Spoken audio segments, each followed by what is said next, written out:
Another day, another stream. How's everybody doing? Oh, what day is it? Tuesday? Oh, fuck, I kind of wish it was Friday. One of those days.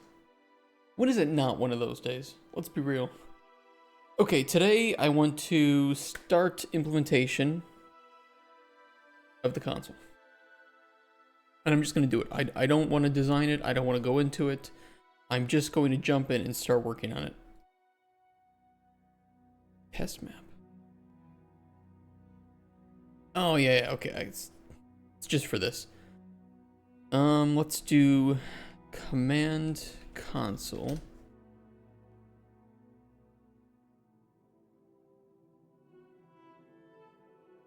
Let's see here.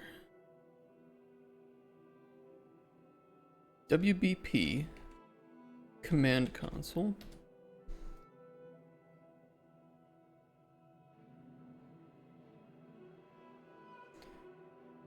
I definitely want this to appear on the bottom of the screen. I kind of want it, if this is the screen size, right? Let's pretend it's bigger. I'm thinking it could just be something like this. And something that maybe wouldn't... Well, I don't know.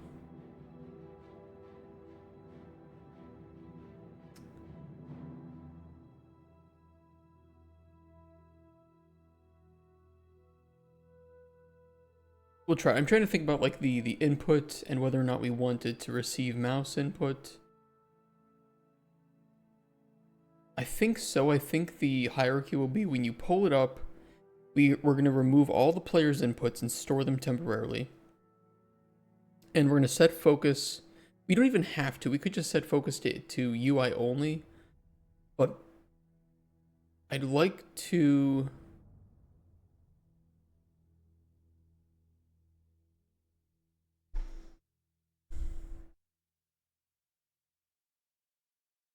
Inputs we can worry about later.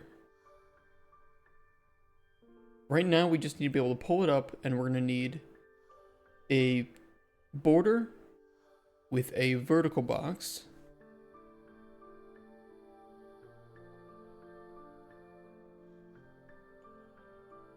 Let's do 2 borders. Let's wrap this with a size box.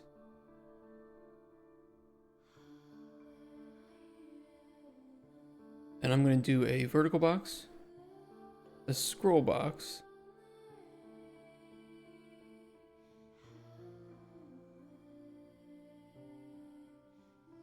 an image, and a... Where's my editable? Editable text box. Ooh, but here's the thing. Can the editable text box do rich text? Actually, the editable text box doesn't need to do rich text. Necessarily.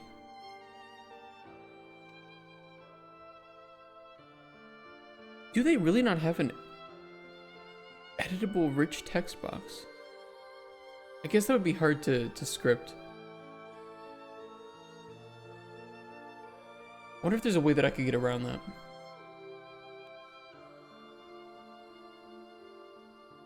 Technically, yes. What I could do is do an overlay with a rich text box on top of the editable text box.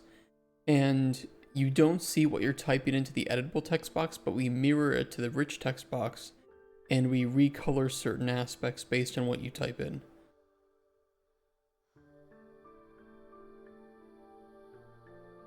It would be a little bit hacky, but it would work.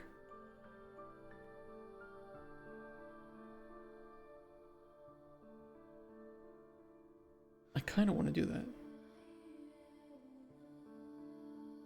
Okay, I'm going to do it. Fuck it. Wrap with a overlay. And then we'll grab a rich text block. Alright, size to content. Let's put it down to the bottom.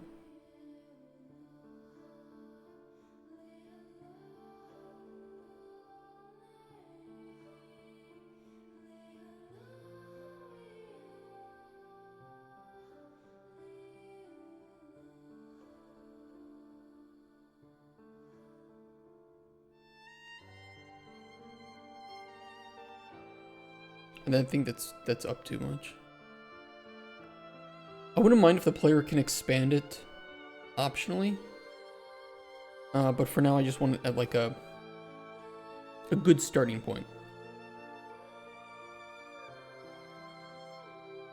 And I think 300 is a lot more conservative in that way. Okay, this is the border. That's the wrong one. Wonderful.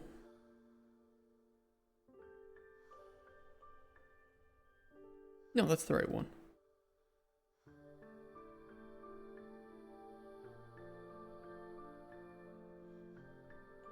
I do also want this to be black, but I want it to be...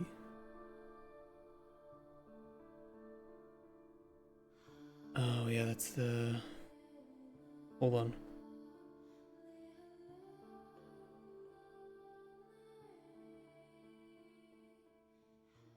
I want there to be an outline on this.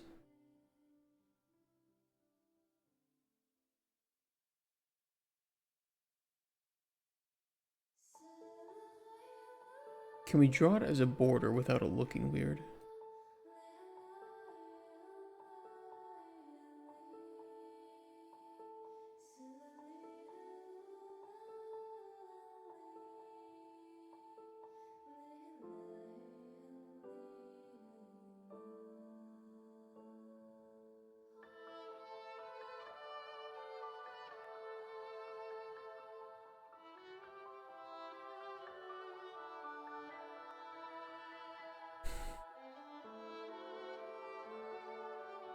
I could never get borders like this to work.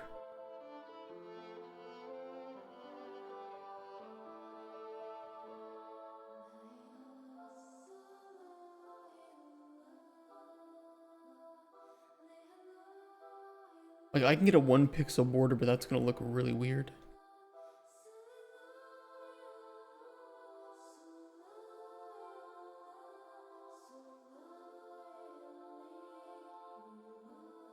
Not a fan.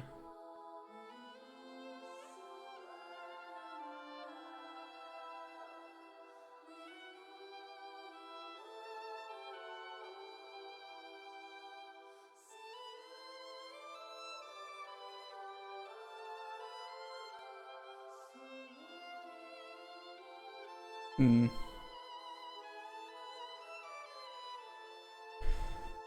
And I can't like blow up the margin. Which I've always wondered why you can't blow up the margin. Like, what's the point of a border if it's 1 pixel large, which in some cases is going to be so small that it's barely noticeable. Hey, Miss Sophie. Good morning.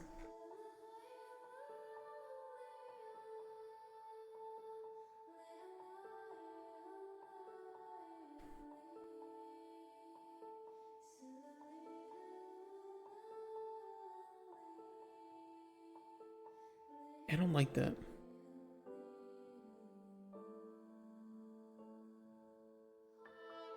I could make 4 images that wrap around... that wrap around the inner section.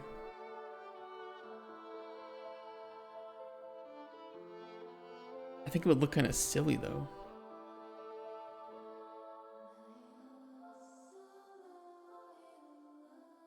You know what? I've always struggled with figuring out the margins on borders. I'm just gonna figure it out right now. UE5 border margin.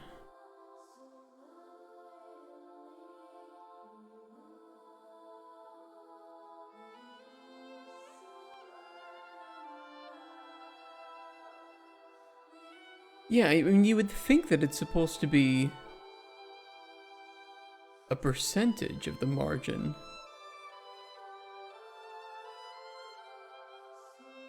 But wouldn't that mean that it would come in all the way?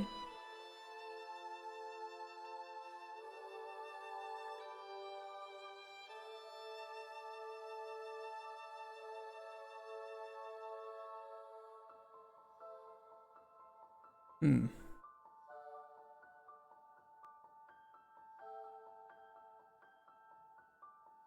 always been weird to me.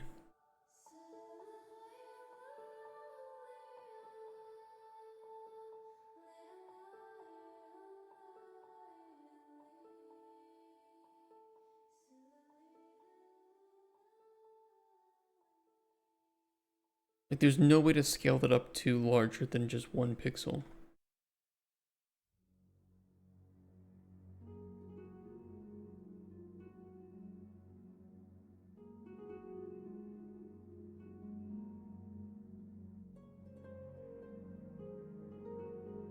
Ow.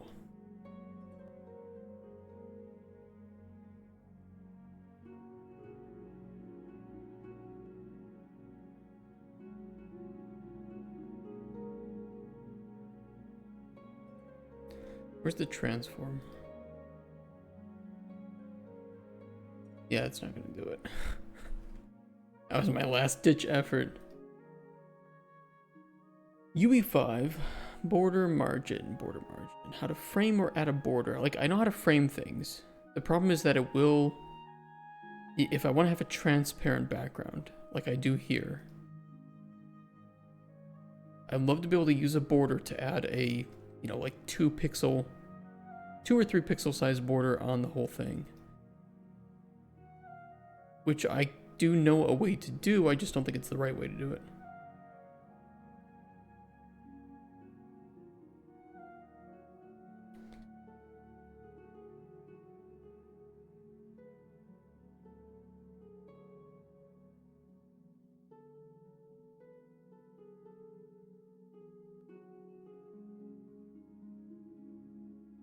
Yeah, I don't want to use a, I don't want to use an image either.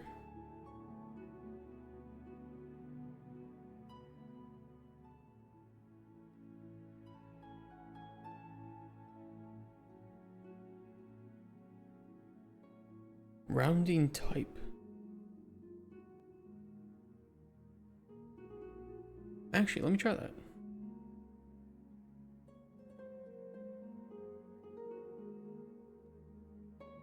I didn't know they added that.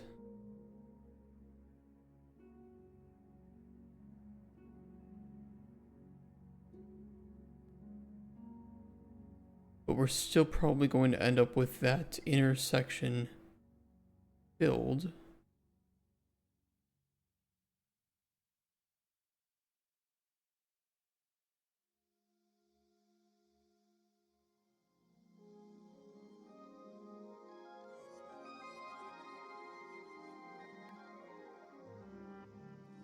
Yeah, I mean that's useful. It's just I want this only on the border. And not having to put something.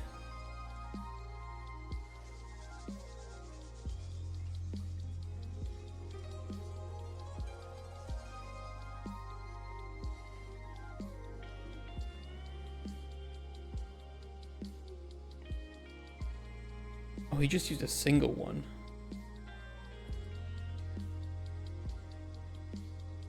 Yeah, but that tint will tint the whole thing, won't it? I could be wrong. I'll try it.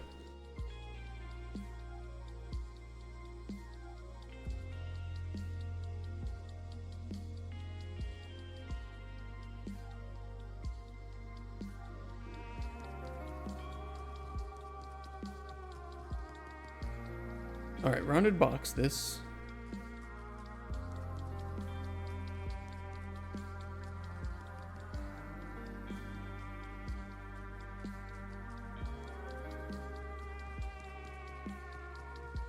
Fixed radius. But they did fix this, finally, okay. I missed the memo. That would have been nice to know. I've had to do it in such a different way for so long.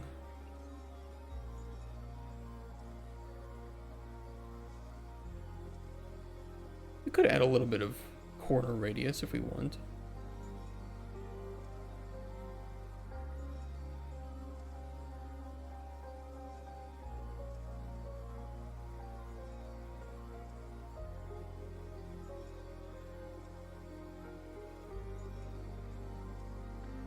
Okay, I want this to be on the bottom, so the scroll box needs to fill.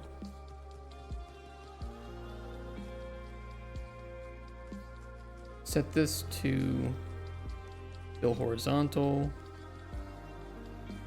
Image can be 2 pixels in height. Make it black.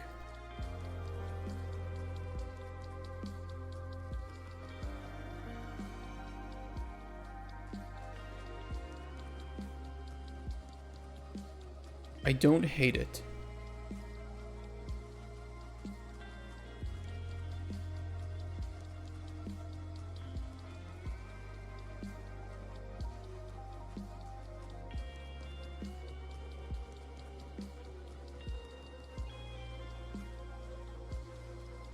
In fact, it might be one of the sleekest looking things that I've ever made. Which isn't saying much because everything everything I make looks ugly. Everything I look makes ugly. Okay,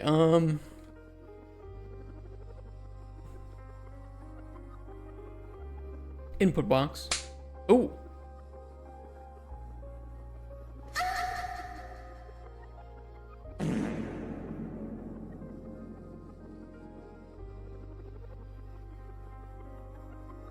How you doing, Blizzardy? The double fart. Oh, shit.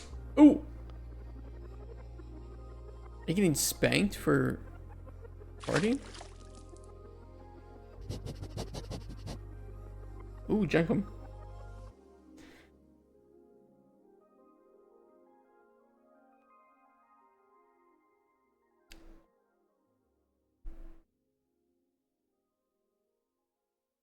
We could just hide the input. Well, we don't want to hide the input text box. We just want to... Still on hacking. Yes, and actually reminded me.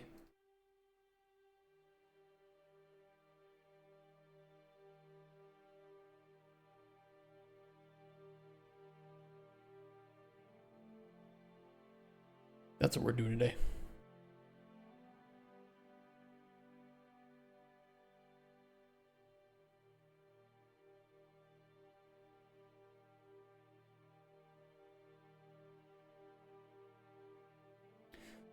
Blessed, I was curious. What styles of art do you excel in? Like anything like stylized, realistic? Cause I got something.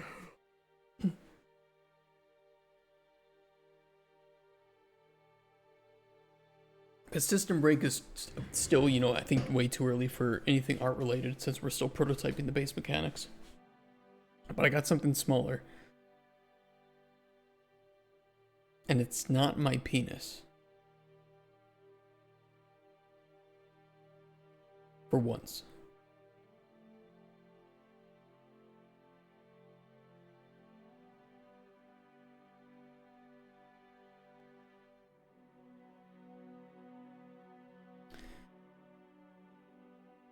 Main HUD.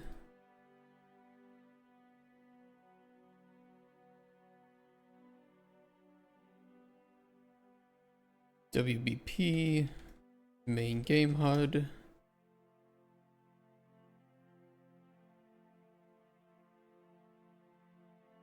Canvas panel. User created. Command console.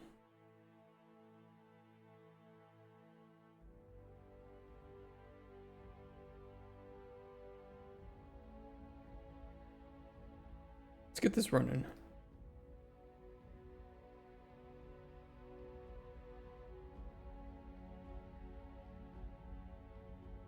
If I want to master both the engines, I haven't stylized that much yet because I prefer to hand paint the models instead of using materials. So because System Break is too early, I've been concocting up a little bit of a simple platformer with the artist that's working with us. And it would be pretty easy, well, I always say that, but there's always complexities. But it wouldn't be as complex as this game to get the base gameplay implemented and then have you two fill out the world and then have a level designer come through and, well, actually, I would make the systems, I'd get the level designer to come out and block out the level, and then you two would come in and fill in the assets, you know, for depending on what we need.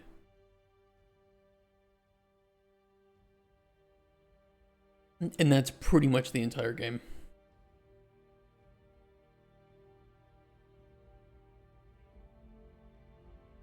It would be an only up style game.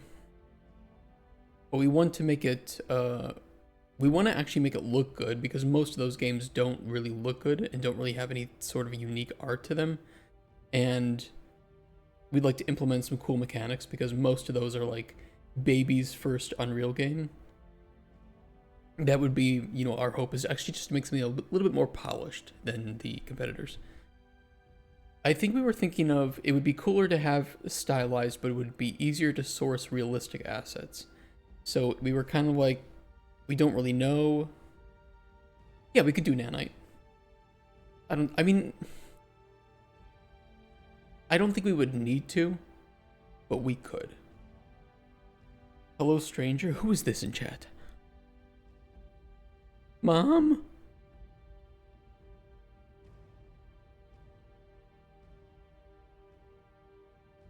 That's a pretty good size for the console.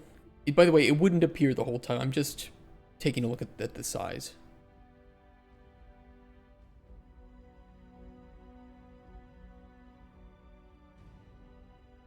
Yeah, that could work.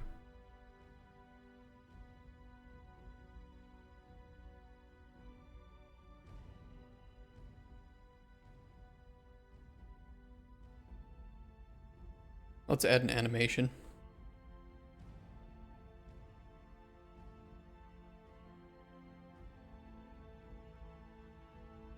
I know, I've been busy. I've had to deliver packages on the weekends recently, and it's been really busy. This is that hard for materials and models because there's tons of reference out there. Yeah, those would be a lot of ping pong, I would say. I think it doesn't matter. Like if we wanted to use some existing assets or materials, I 100% agree with you that realistic is gonna be better. But I'll bring you into the fold. I'll make like a channel for it on our Discord or something, and we can just all hash it out. Don't let me forget to do that today. Too busy. Okay, that one. Okay, the last message you sent was like super late at night. To be fair, if I'm in bed, if it's like 10 p.m., I'm in bed and I'm not responding to shit for the most part.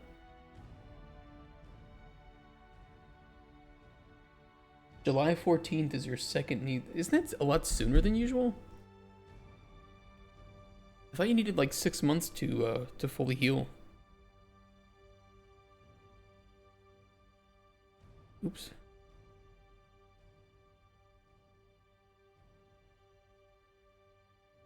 Alright, let's transform the console box.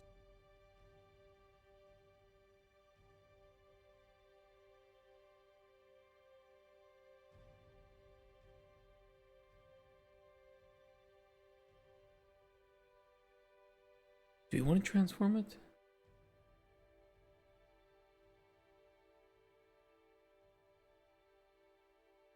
I might just do the... I could do the alignment. Or offsets, it doesn't really matter. Let's try the alignment though. Working hard apparently. Be able to visit me for Christmas or something. Be pretty cool. I mean, seriously, if you think you can get it resolved by Christmas, get your passports and we'll just get you a hotel or something here. Really want the process. You need hard surface like props or sculpting from me for organic shapes. I think what we could do, it would be primarily props. In my opinion. And based on the general idea, we might be able to use existing materials to paint out the landscape. But we'll see though. It would be primarily props in my opinion, and a lot of them. But we would only focus on one level, and we would kind of use that as our vertical slice, and we could say, okay, how much did this cost us? How much time did it take? Could we scale this up? Should we scale it up? How far should we scale it up? Okay, I will set a reminder somehow. I'm getting this this pendant that I can hang on my shirt that listens when I want it to, and then transcribes and summarizes everything that gets said. It's great for meetings, right? For business meetings. I'm half tempted just to wear it around the day and just, hey, remind me to do this thing later.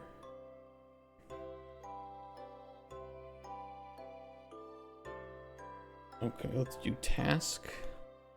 Add.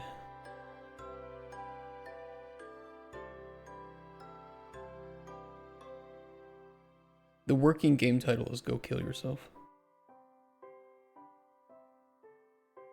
I have high hopes for the name.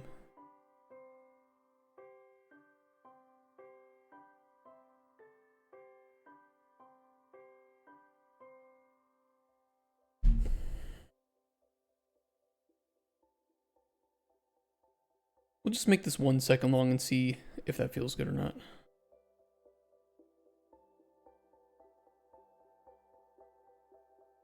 And I wouldn't mind F interping this. Oh, okay. No, we're good.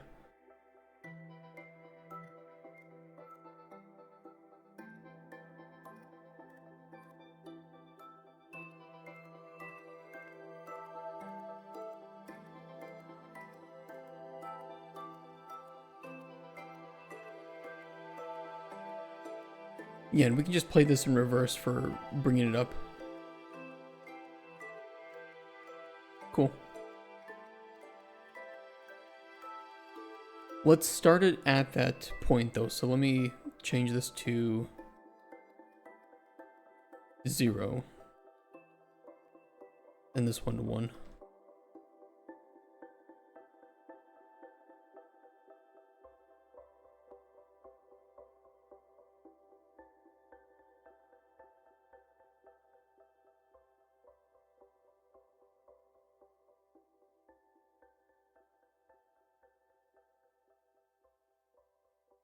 Play animation.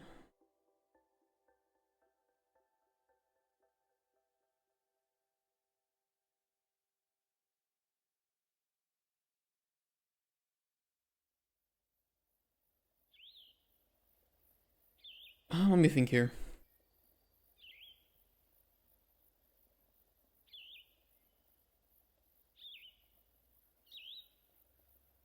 I'll just do the play mode. I'll just use the same thing here. Here's the thing though, if I set the play mode as reverse, but we start at time 0,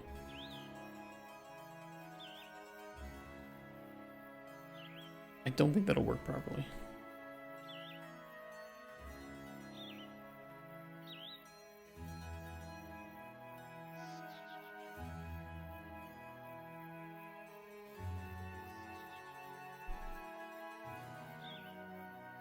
Close console event.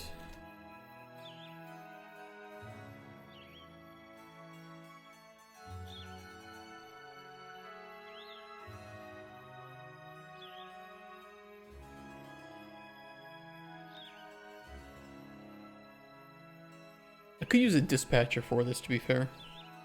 Kind of tempted to. Let me do that.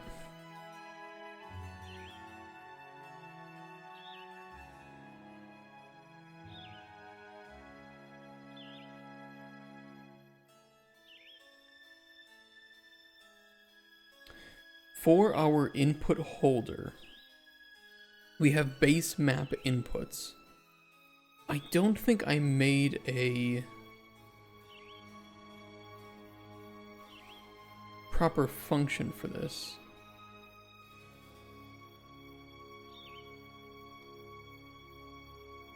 Let me do that.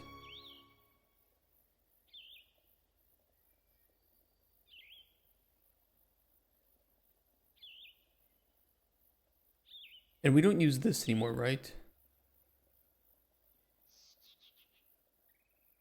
Because we replaced them with the player controller ones for add inputs for actor, remove all. I might move this over to the function library. And just call the reference to the player controller in there.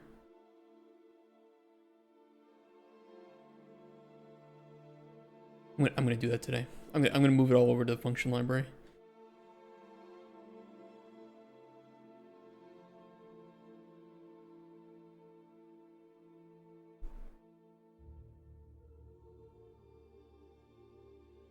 Okay, input mapping context to integers and then an actor. Input actor.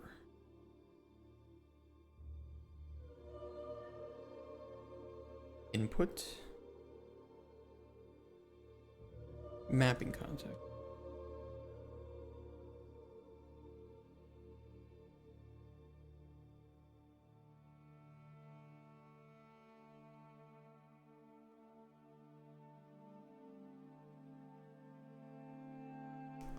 I'll do one thing in preparation, plus 3D. Because I just have to bring this up with the the other two people. I'm kind of doing this on my own, and I didn't ask them if they're okay with this stuff.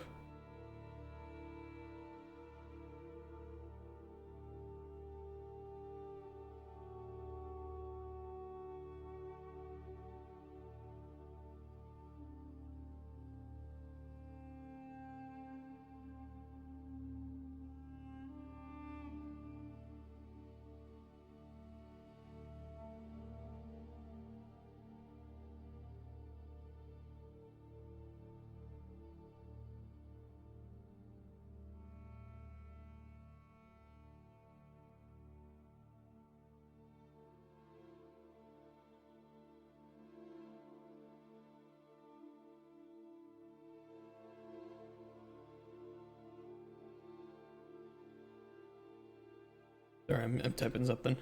Sorry about this. Okay,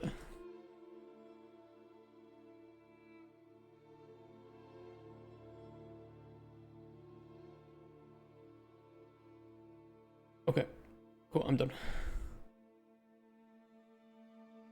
I'm sure it'll be okay. I just, you know, better safe than sorry. And likewise, you know, you have some experience with Unreal, right? I mean, I assume.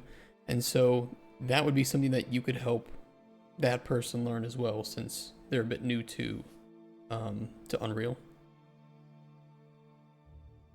Lots of experience with Unity, not much with Unreal, but they want to learn.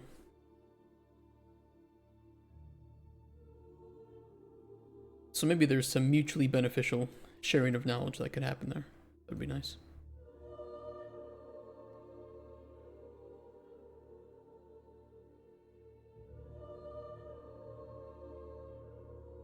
Oop, my fingers were on the wrong buttons. Okay, that's not what I wanted to copy. Appreciate that.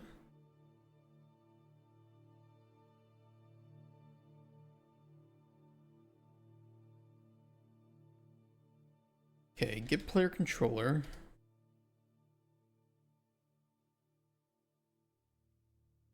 Input holder.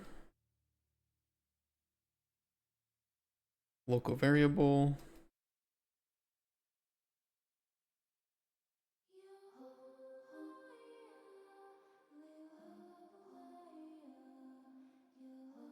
Not new actor, right? Oh, that is the one.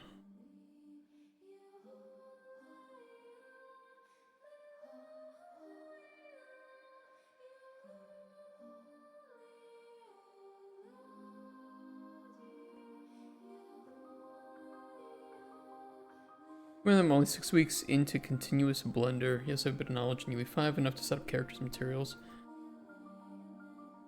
Some of that is still more than they have, so I think I think it might be better to learn.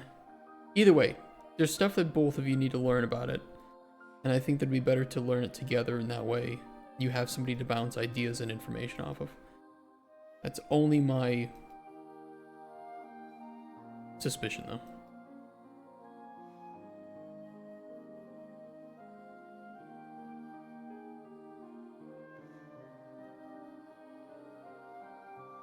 And it would be a really easy game, too, I think. Oh, we do still use at mapping context. Okay, fine.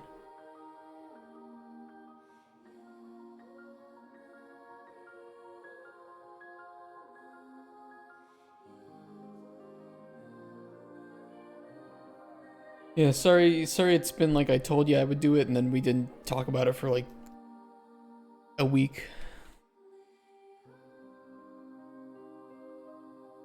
I have like 3 or 4 different games in my head recently and it's just been exhausting. Because Kotzberg's got he's got a horror game that he's working on, so I kind of keep that in my mind too, to figure out what phase he's in.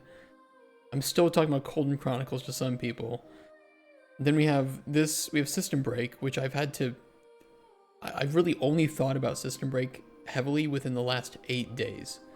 So that's why it's still just, it's a little bit chaotic. I didn't think about it. Like Colden Chronicles, I'd prototyped before and I'd thought about for like a year before we jumped into it. So I knew exactly what I wanted to do with it. And System Break is just still so new to my mind. And then there's Coin Dozer, which I have to finish up. And I'm working on that with Rex. Too much. Hey, Andre. How you doing, dude? You VIP.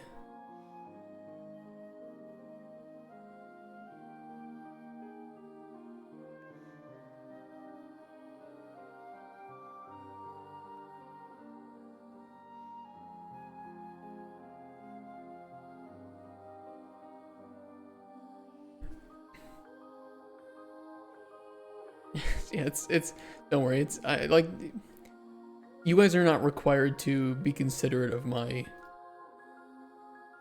situations. I'm taking on this much shit because I don't know, I'm retarded or something.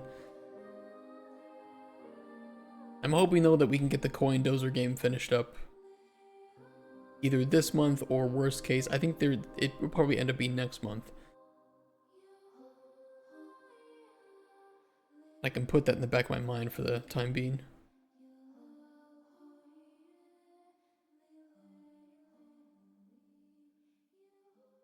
I mean, I do love game dev. I do.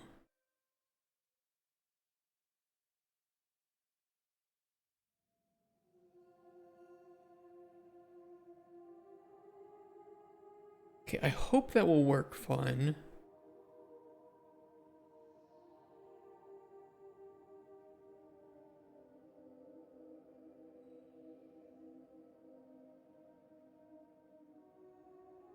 We'll see if the set by references works fine or not.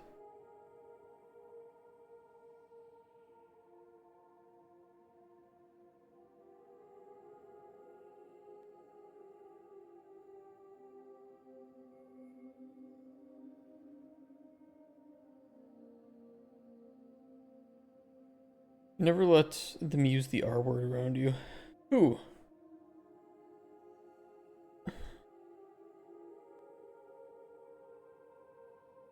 I don't like it. It's not the R word. Retarded's fine to say these days.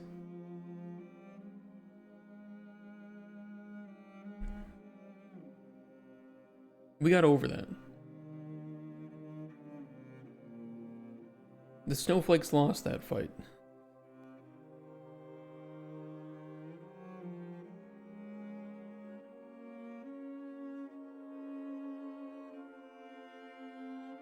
Everyone?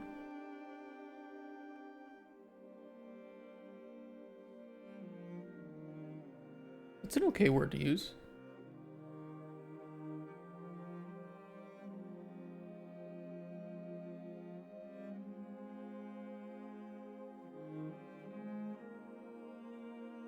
And anyone who says differently, is retarded.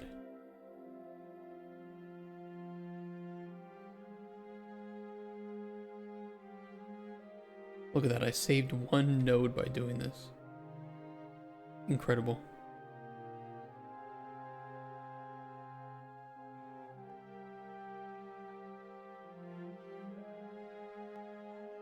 Yeah, that's the old one.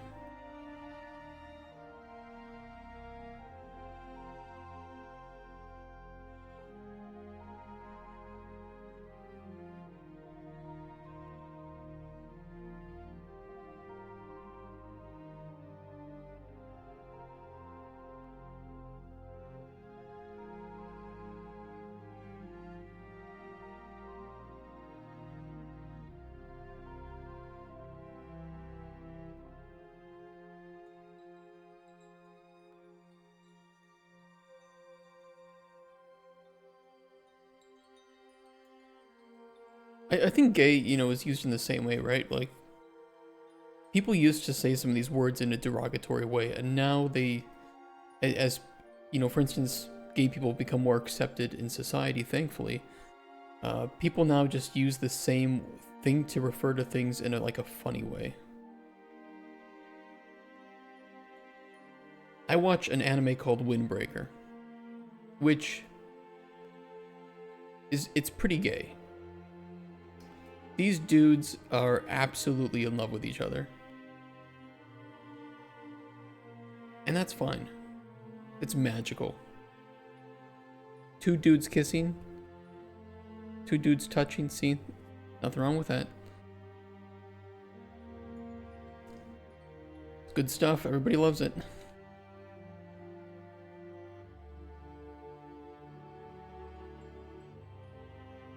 Don't clip this out of context.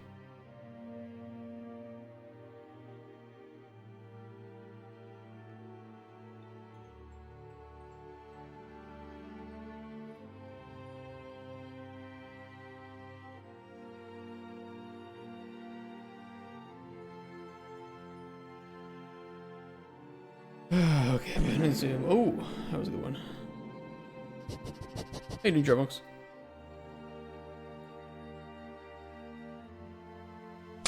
Oh!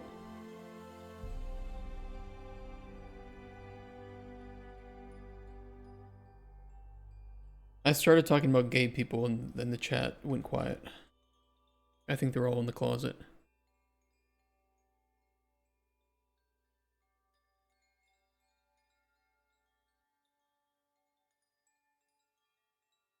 Just me and you now, Dramox.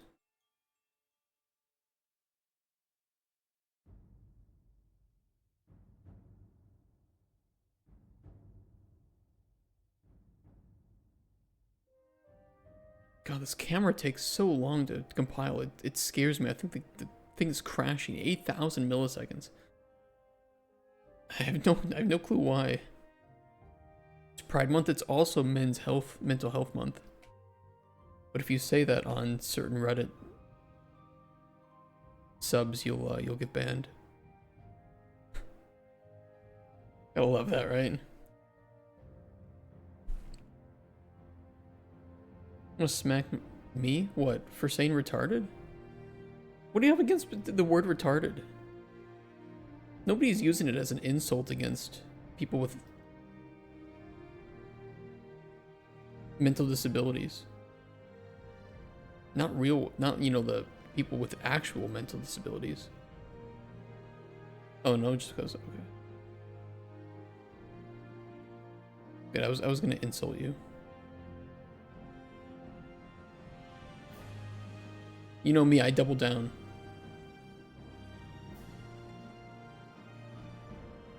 Okay, I think we've replaced all of the uses of the old one, so we can delete this one. Ooh. Spicy. Wish KFC brought back the double down. I wish McDonald's brought back buttermilk chicken tenders. What did I miss? I had to pet my cat. Nice. You missed nothing.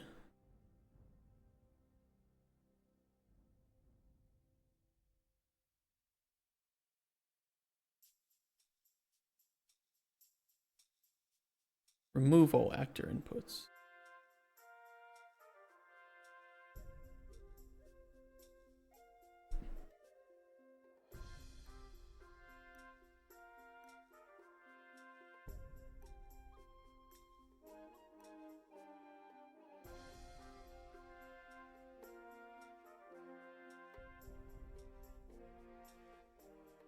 Get player controller, input holder.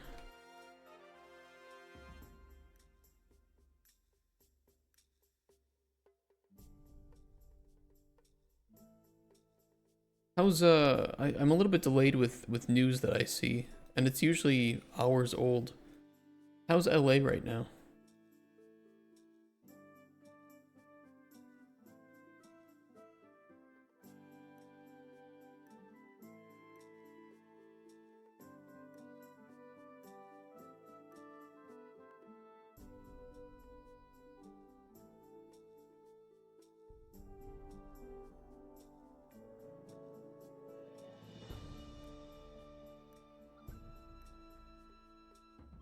Bad shit crazy.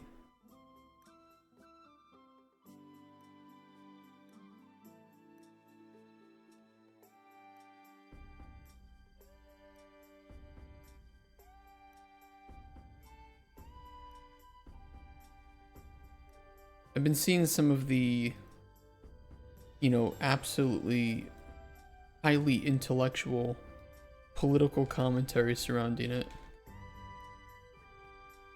And as you know, with political commentary, of course, the politicians just have the most massive IQs ever known to mankind. Why do we elect the dumbest people?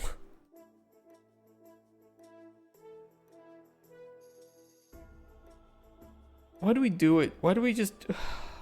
Why do we do it? Tear gas, pepper spray, rubber bullets, sandbags. I mean, I'm really glad, honestly, that nobody's been killed yet. On both sides.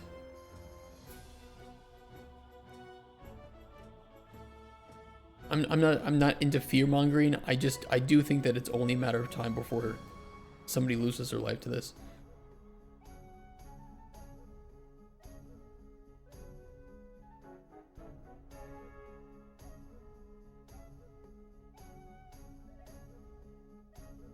Alright, remove all actor inputs. Let's find the references for this.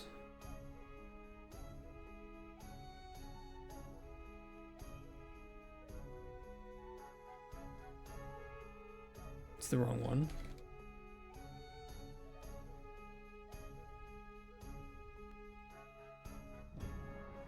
For the Marines, I don't know how much they know about dealing with civilians. All I know how to do is kill effectively and not on home ground. I think that's a fair criticism. I don't know what trait. I mean, these are Marines, right? These are not. If they're given a mission to bring somebody in without killing them, they'll do it. So I think that. I agree. I hope nothing bad happens, but these guys have been given the utmost of training. I think if they're told, subdue. You know, put on handcuffs, let the police deal with them. I think that they'll be fine. And I hope that ends up being the case.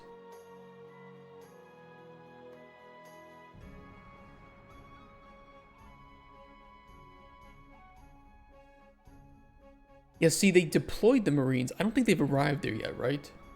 The National Guard has gotten there. But seriously, correct me if I'm wrong, because I don't know what the timeline of this all looks like.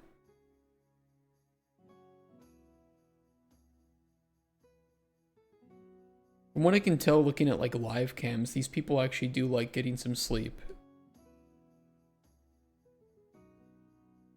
And so I don't think anything is like happening right now.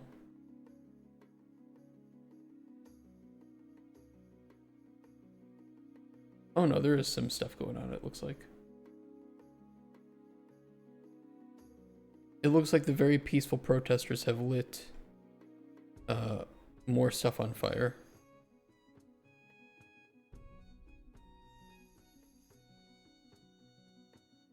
Peaceful fire. Just trying to stay warm in the cold winter of June 10th.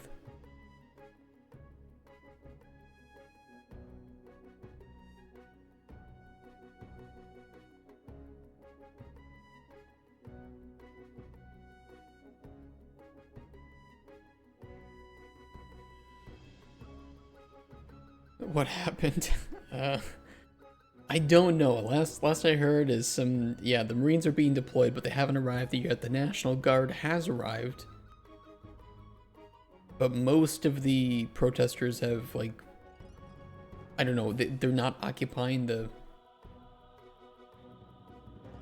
road anymore. I have no clue. Okay, I think this one is okay, so we can delete this.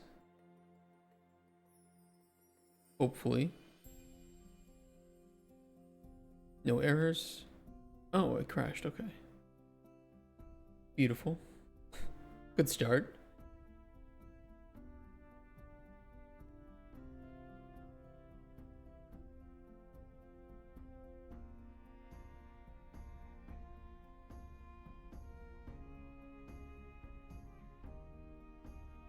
My PIE is just broken now. The fuck?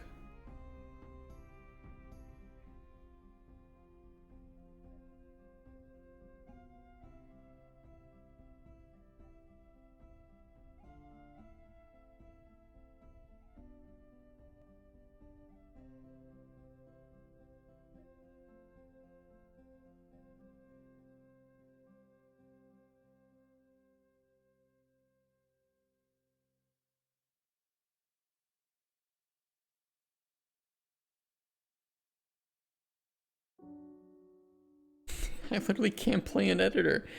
What the hell happened?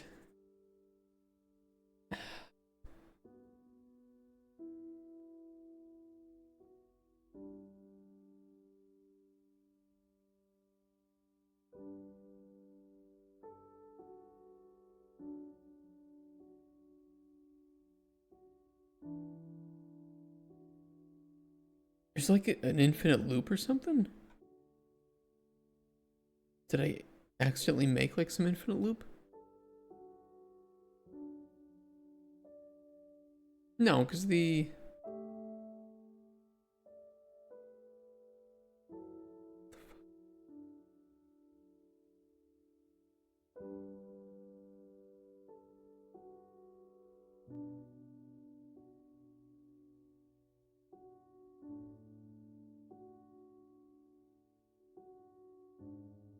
Something is bad.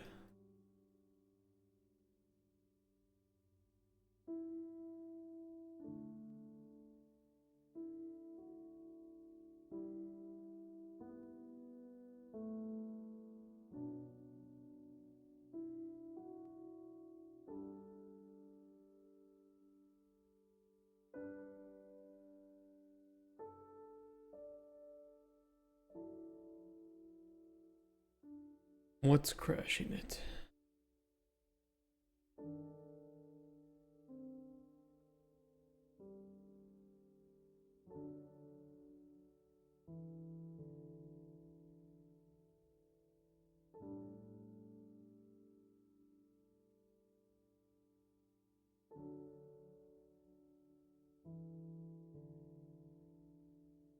Found it. I found the problem. Don't know why it's happening, but I found the problem.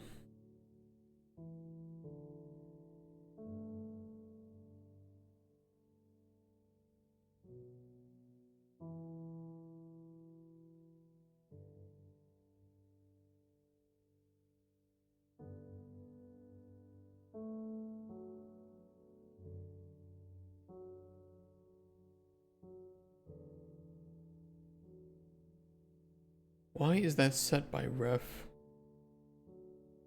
having an issue? Yeah, is that where the problem is?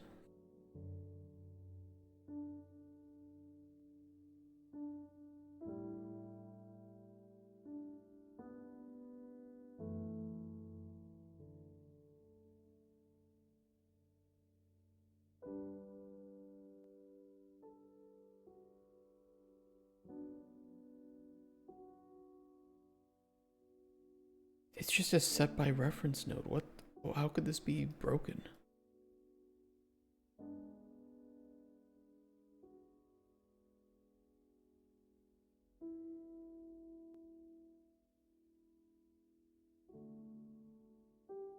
Huh?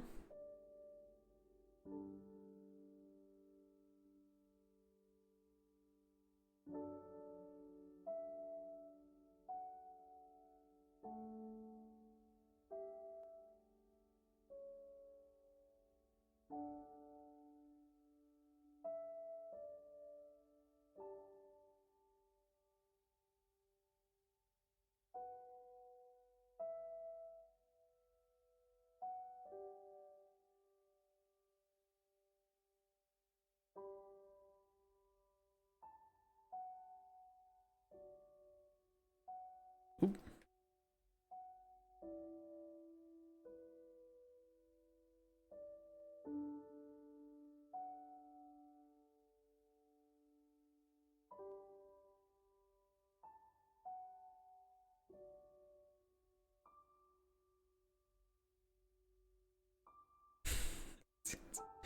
Really? How?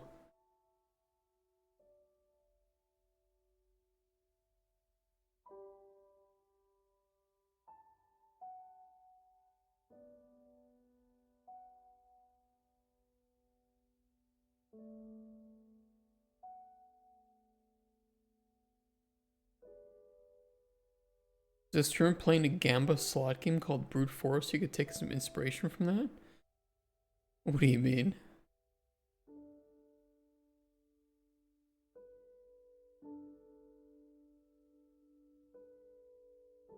You think it's just, is it not valid?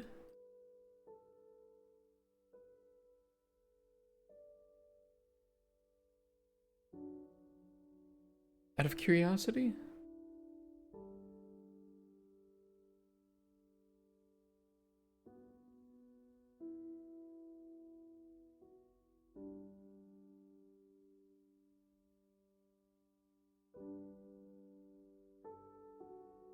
The slot machine game with hacking stuff on it? Maybe if there's something null, will just upright crash. Well, that's the thing. Like I did the validity and it still crashes. I've never had that happen.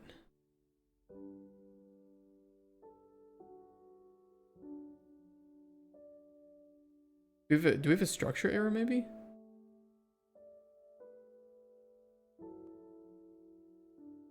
I don't see anything.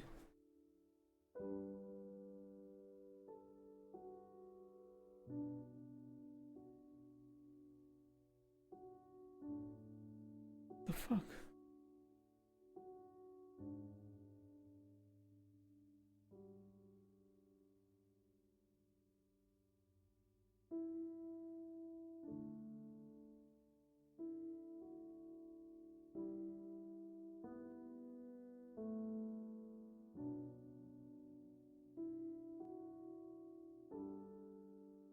Okay. Something's broken about that set of code.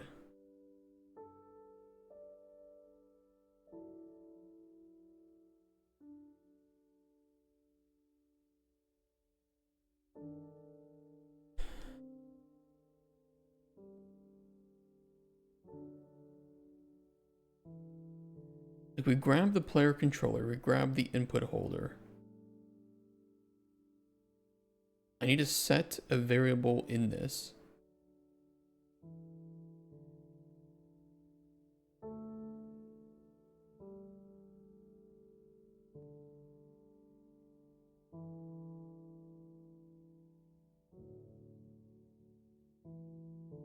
Which literally the only way that I can do that is just by, well, either making a function specifically within there, which I guess I could do as a backup, but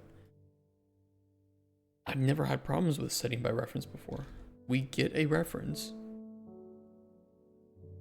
and then we set by reference.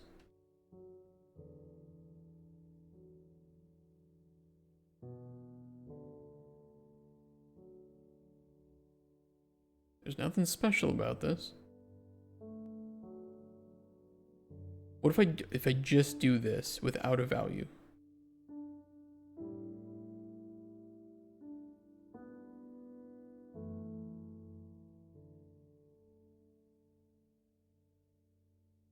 Assertion failed count greater than or equal to 0?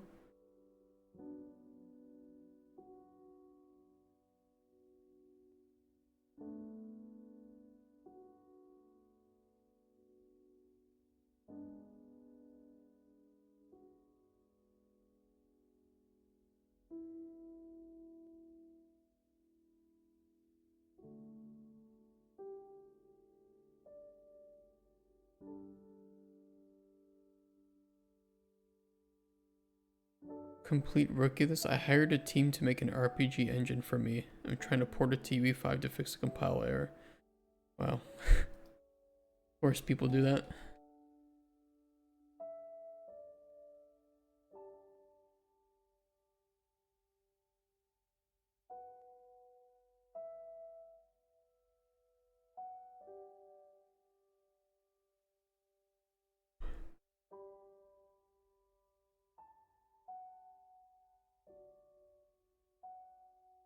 I mean, this is the same code that we have in the player controller.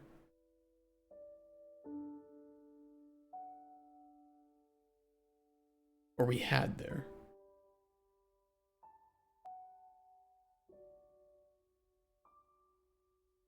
Wasn't here, right? No, it wasn't here.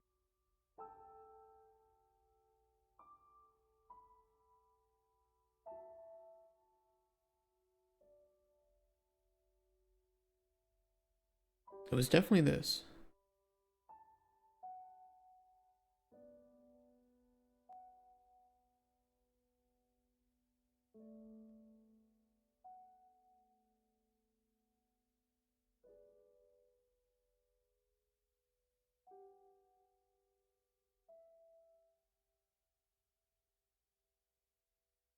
Hmm.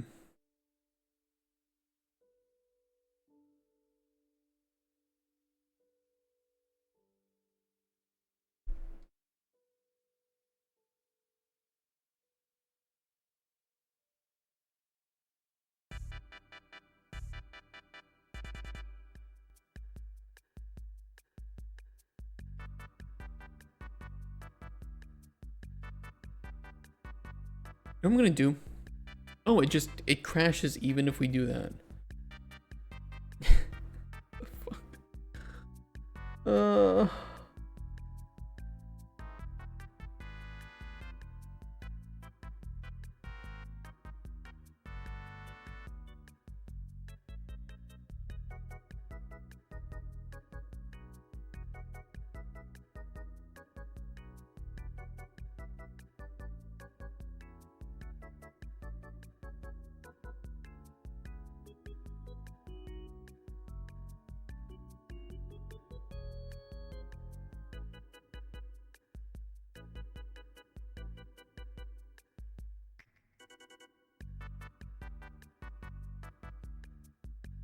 I could just make a local copy of the input holder. Really kind of, okay, it's kind of stupid, but I'm gonna try this.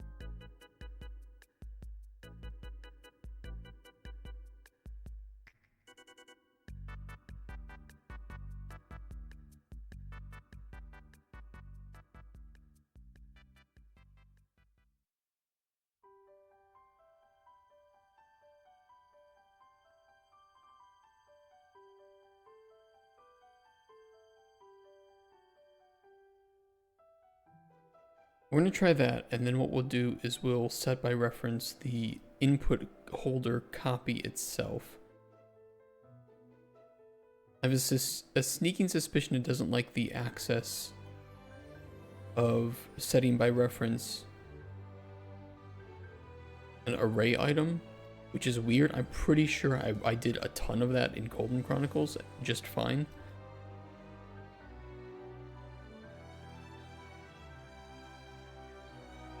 But who knows?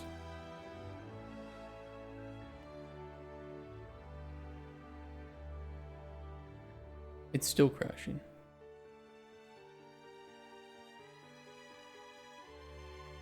Because I didn't actually change anything. Hold on. Bear with me. Bear with the stupidity.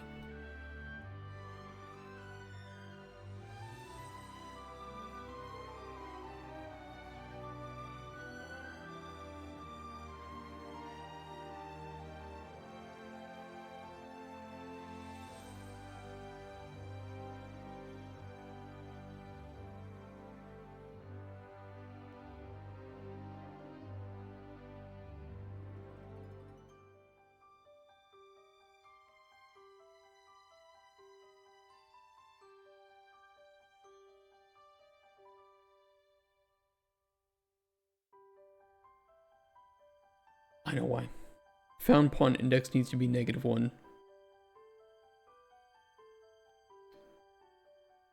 It's attempting to get a null array item because I forgot to set the default value in the new function. I know why. That's still sinister though that it crashes with that. It doesn't even just throw an error. It just outright hard crashes.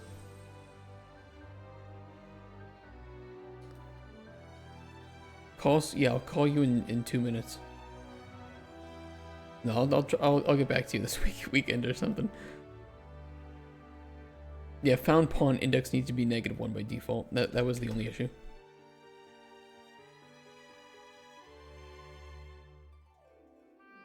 In which case we shouldn't need to do the input holder copy.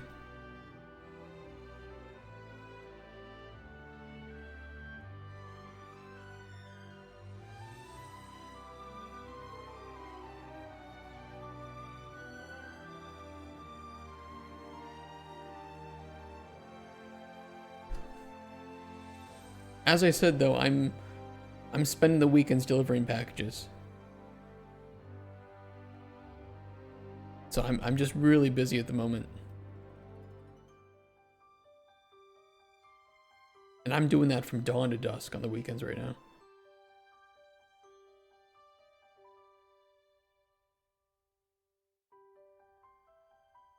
Yeah, that was the issue.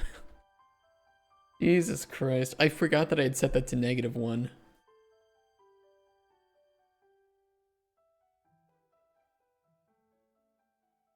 I gotta make sure to do it here too.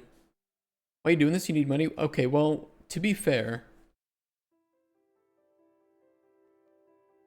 what I mean when I say that I'm delivering packages on the weekends currently is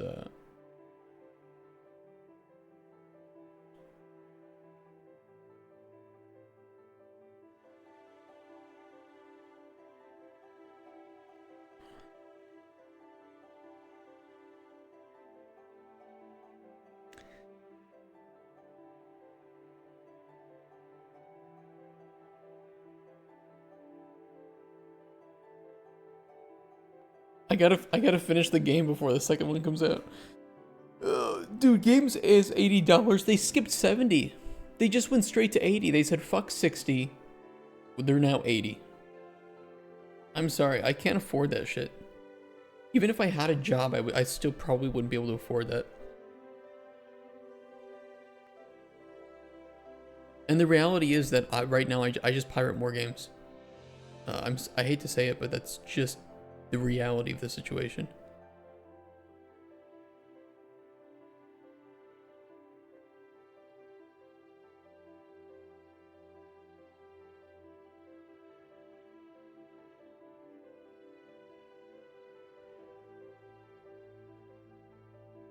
You make me want to play it, let alone buy it. It has to check a shit ton of boxes, which they don't, so I'm good. Well, now, in my opinion, they have to check even more boxes. Like, making an $80 game purchase is not small for me at the moment. Partly because I don't have a job, but, you know.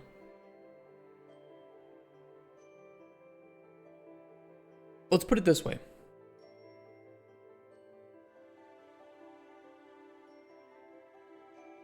Let's put it this way.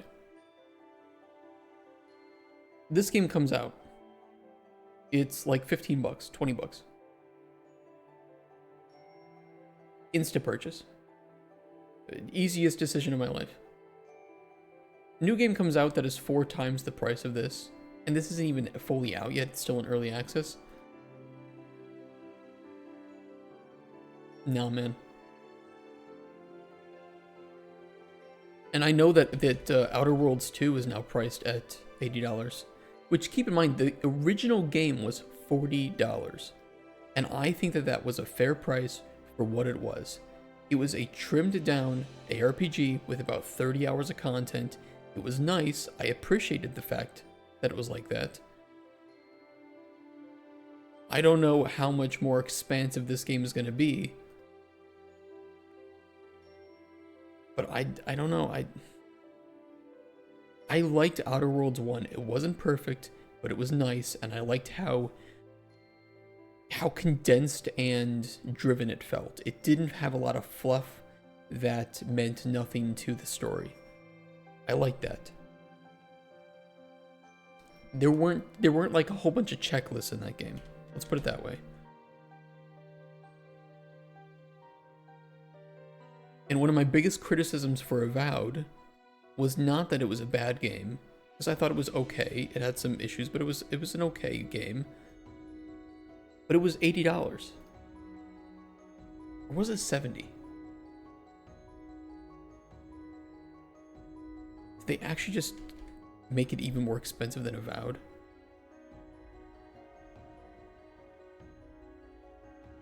It was 70, so now it's 80 bucks. They're like, okay, Avowed didn't sell the greatest, and a lot of people complained about the price point. Let's make our next game even more expensive. That'll win them over. 80 bucks is a lot of money. 80 bucks is absolutely a lot of money. How was it compared to, how was it in Poland here? Oh, it was actually even more expensive. It's 14% more expensive in Poland than it even is for Americans. So we make way less money, and it's also even more expensive. Love it. Thanks for that one. Oh, and they're fucking over pretty much every country, by the way. Except for, technically, Poland, which is weird.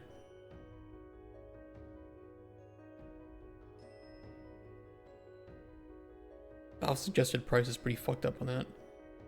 And the Swiss. I'm so fucking tired of this. Sorry, developers, but the result is that I'm going to pirate your games more often. Sorry about that. Can't afford them anyway. If you price them at like 40 bucks, 50 bucks, I might be able to afford it. Hey, Kitchen Bots. To pirate myself, but that's just because I don't want to get a virus. However, I love the idea of piracy. It's almost always a service problem. I agree. It's actually even more than that. I'm gonna pull this up again because I like pulling it up. This was a survey of 50,000 gamers that PC Gamer did, and by far the biggest reasons for piracy. Ironically, the more money you make, the less people pirate. Who would have guessed? But in almost every case, and we'll do reasons for piracy by country, and there's 2 sections here. Purple, green, red. Purple is they want to demo the game. How do you fix that? Make a demo. Green and red are can't afford and too expensive. Well, okay. You're not losing money then as a developer if people can't afford to buy your game in the first place. And then the next biggest bar beyond that in most cases is this light blue bar, which is that the game is unavailable in that country. Again, you're not losing money if the people can't purchase the game. So it's kind of crazy that developers still get upset at people for pirating when in literally every case, like you said, Kenji's, it is a service problem and or the fact that they can't afford the game in the first place.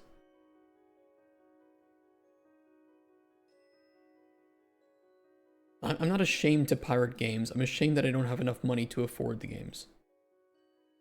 You know, it's a little bit more depressing that way, but that's just the reality of the situation.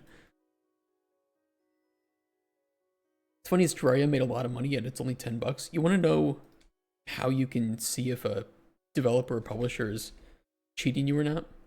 And I know Relogic is not cheating people. Look at the packages, find the one that's on the store, and you'll see the Valve suggested price. And in most cases, this Valve suggested price is properly adjusted for income, or the general price of games in that country, for how much it's going to cost to afford that game, right? I mean, look at like the Russian ruble, right? Is like 51% lower than the US dollar. That's just because it doesn't, Russia don't make as much money in there as people in the US. Thank you for the follow, dude. So I think that this is very fair in most cases.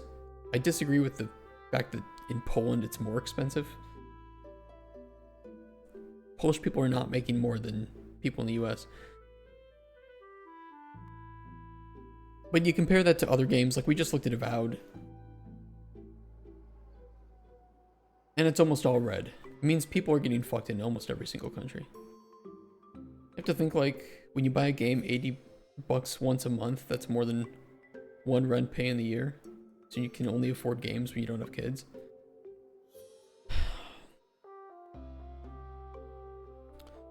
I'll show you something.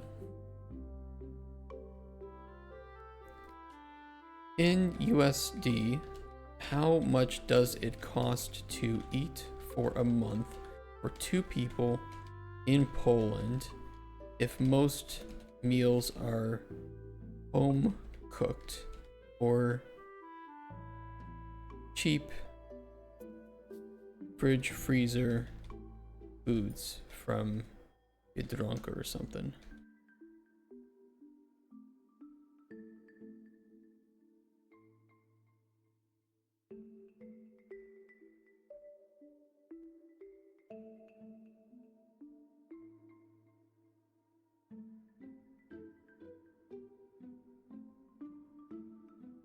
Are these pretty accurate? Yeah, they're pretty accurate.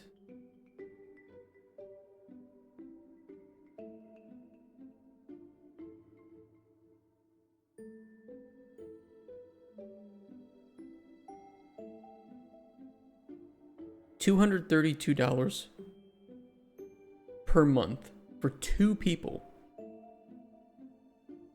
which is 3 games worth.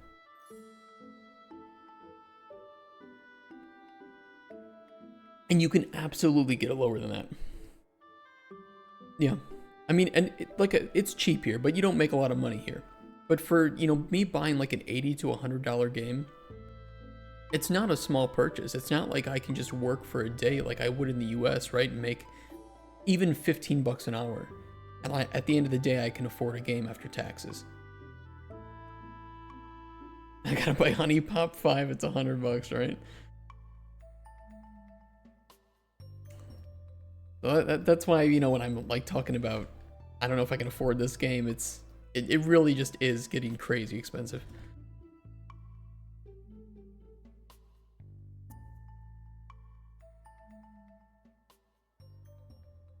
Pay $15 a day to eat in Germany. Jesus Christ. Make your own games, people. I'm so close to just playing pirated games on stream and having no shame about it, because sorry, can't afford your game. What would you rather have? Me not play it and enjoy the game and then buy it in the future on a sale? What are we doing here?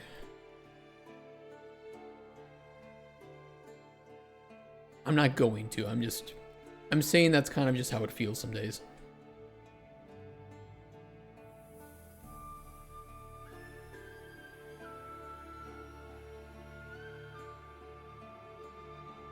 Just wait for Epic to make it free.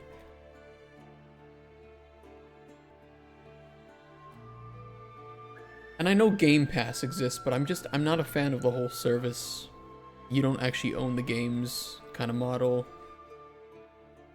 I really don't like that.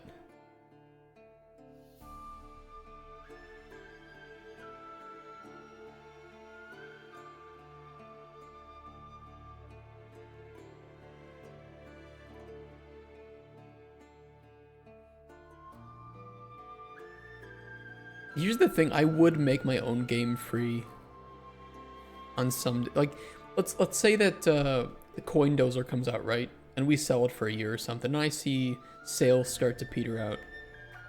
I would just say, you know what? It's free for a week. Add it to your library, keep it forever. Have fun. At that point, we're not making any money. I appreciate the people who supported us. We'll make it free.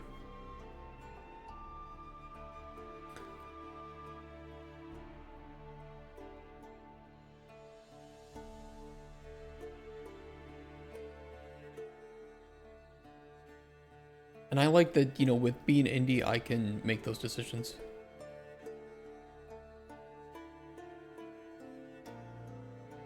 Whole idea of subscription-based anything is pure shit and theft. Yeah, I'm not a fan of it. Definitely not a fan.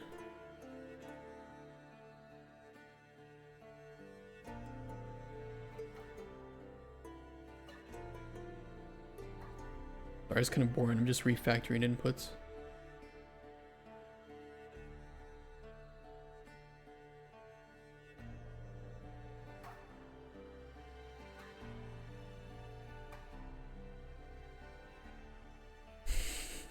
Microtransactions in. Hey, I mean, it's possible that our desired business model of, you know, not doing microtransactions, not putting in all this bullshit live service stuff might not be viable anymore. But it's worth trying. And if it isn't viable anymore, then I just won't work on these games. I don't want to cheat people. It's not worth my life.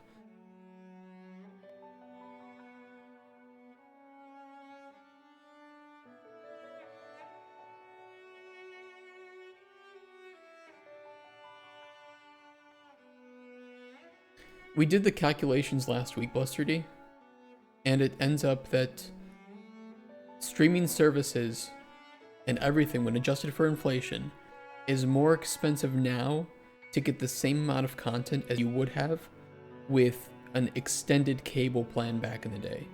So we've replaced cable with cable, but now it's spread out across so many more things, and it's more expensive. And you still get ads. So what have we really solved?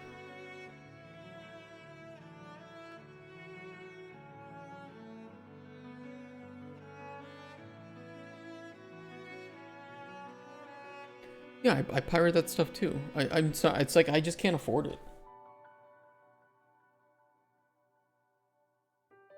Yeah, I mean, sure, I wish I made enough money to afford all the things, but I can't.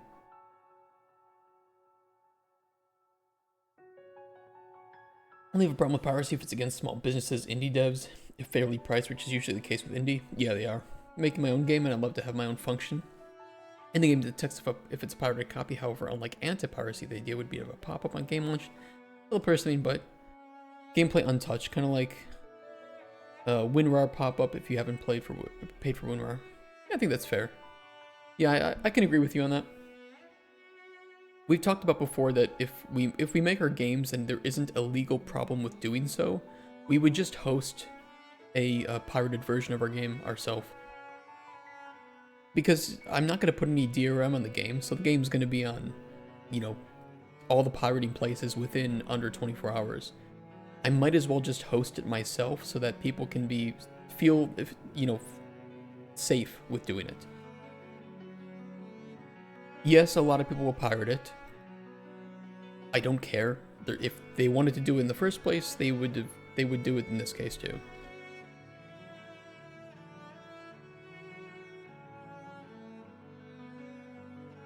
I just hope they enjoy the game. I hope that they, you know, can end up being in a better spot in their life that they could afford games in the future. And if they get that money to, you know, buy our game on a sale or support us in some other way. And if you really can't afford the game, I just hope that you enjoy it and you talk about it and you share it with your friends. Simple as that. So my fault that Apple TV Plus isn't in my country and I want to see Series X.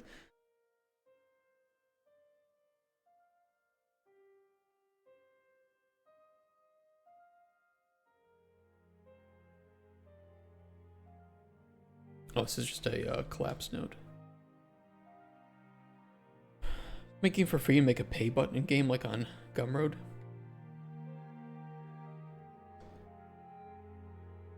I think sometimes that can work.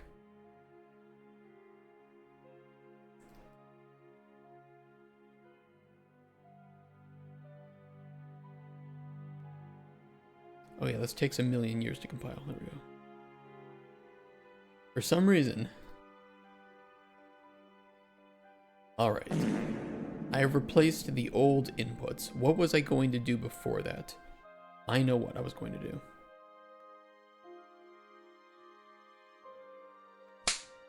Ooh.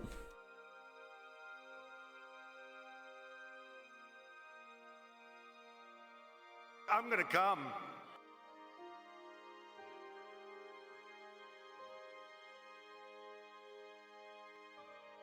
I want to be able to suspend and restore actor inputs. So that no matter what you're in, this would be a scalable system that if you load up anything or at any time we want to pull all of the inputs away from actors without pausing the game, we already have the input manager to do so, and we'll store it in the game instance, and then we can return it back.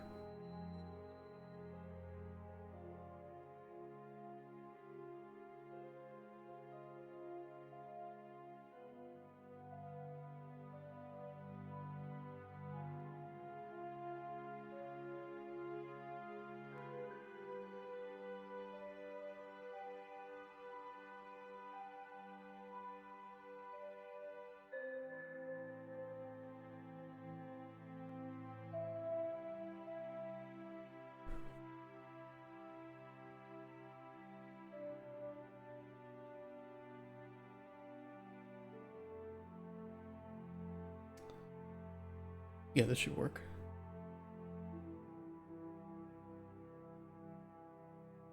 Get player controller.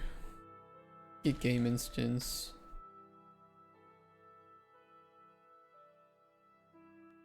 Set held input. Actor inputs. Get input manager or input holder. Break.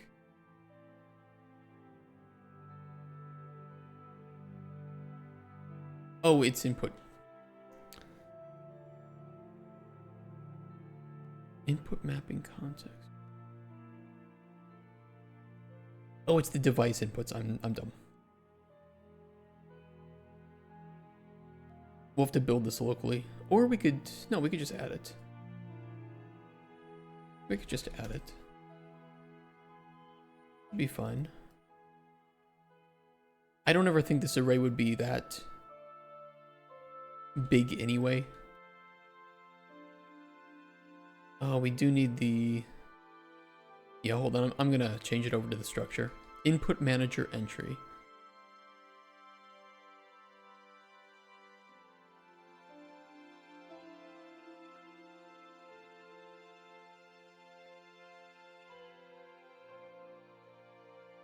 You know, piracy is these big corporates try to act like piracy is this big, more efficient way to get stuff for free when it's really not. Piracy can be very dangerous. Often it's very time consuming to find what you want, and is only really worth it if you really want something badly. People find a service that's $10 a month like Netflix, but also has good worth over piracy. Not like Netflix. People will willingly pay. I guess earlier if they can't pay for companies that haven't lost money.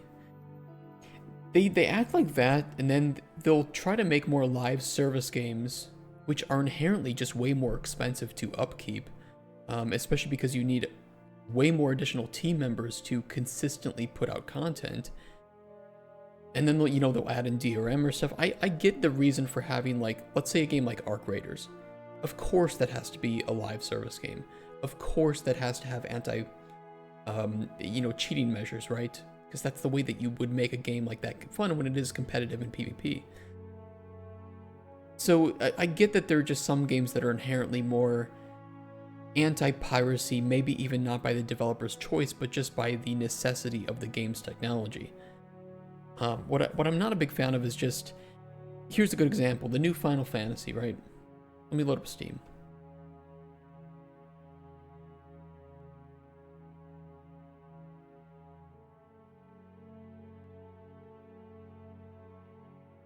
Okay, there it is.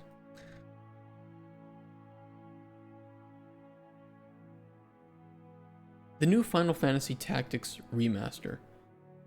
This is an old-ass game. It has de novo. Why? Why? Especially when I can just go get the original game for like some super cheap amount of money. Or for free. It's just not needed. You waste time, you look bad to players. You're not really going to prevent people from pirating the game anyway, because a lot of times de novo is broken into. What's the point? Why waste your development time?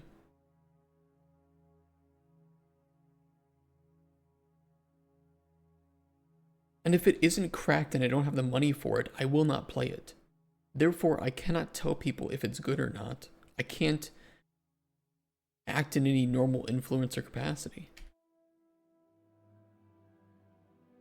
Piracy bad because companies like money and they want to protect their IPs.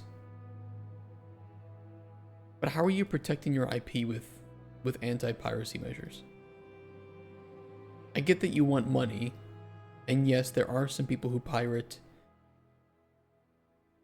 in order to not have to pay for the game. And, you know, actually have the money to purchase the game. And if I would play a game with live service and they would have a 100% transparency in how much money they need to hold alive and how much they need to make new content, I would pay. But the thing is, most of the times, like, this was one of my criticisms with Ross from Stop Killing Games using, but by the way, I like Ross. I think, and I like what he's doing. But I think that using The Crew as an example it's a bad example, because the game can provably just cost more money to maintain and to host than Ubisoft is making. And this is where the desire to just throw out those files into the public can work. But there are games with licenses like The Crew where you can't just throw out the source code. You can't just throw out the raw files that people might need to run these things, because there might be plugins, there might be third-party things that they don't have the rights to distribute. And it's just, live service games are just, it's one of those things where if you play a live service game, you need to know that at a certain point that service will end. It will. For all the games that you love, that service will end at some point, and you won't have access to it anymore. It's just built into the idea for it.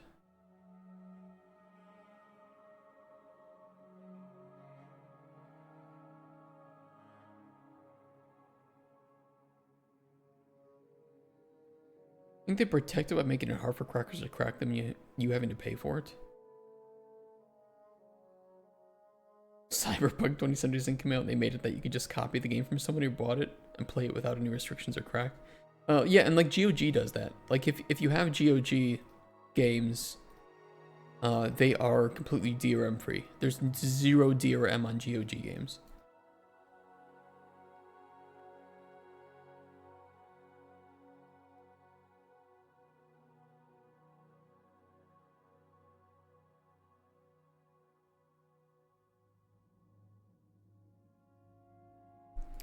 Get held actor inputs.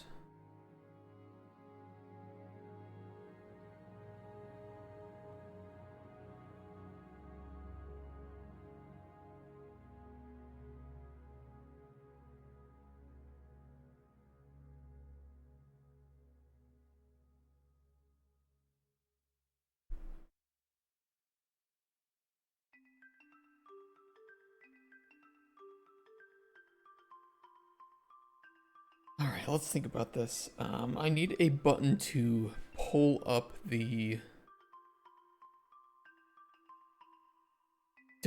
console and remove those inputs.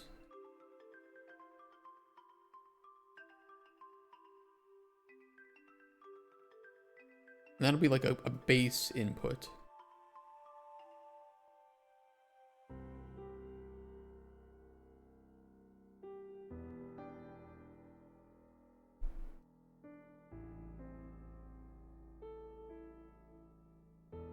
You could say everything ends one day and nothing is infinite. I agree with that, but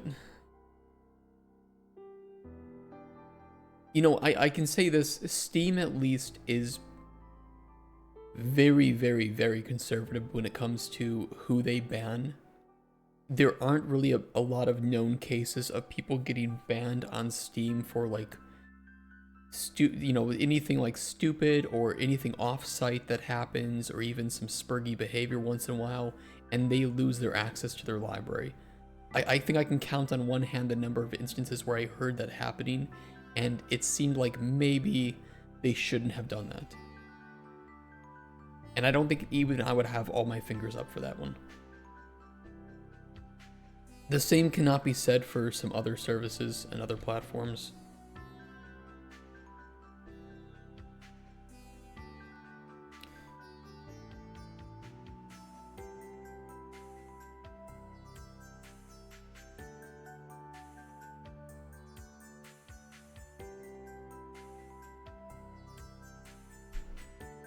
IMC core inputs.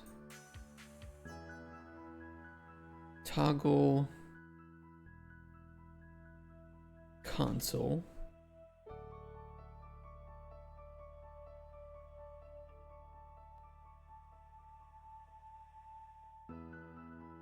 I'm gonna make it like Q for now.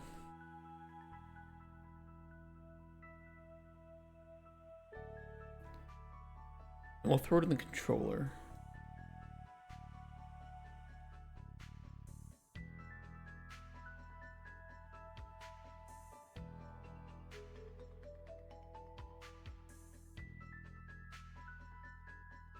I don't have a function for adding a base input.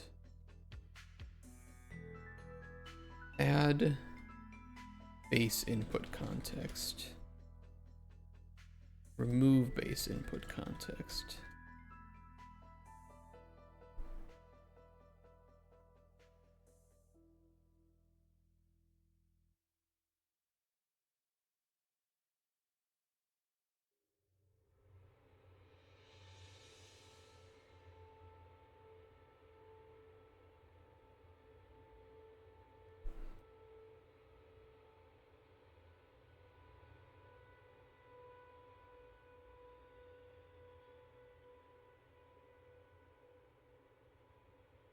Yeah, I think the input holder should just have a map for this.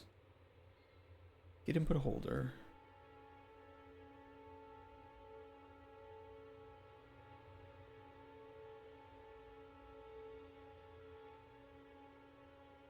For each, add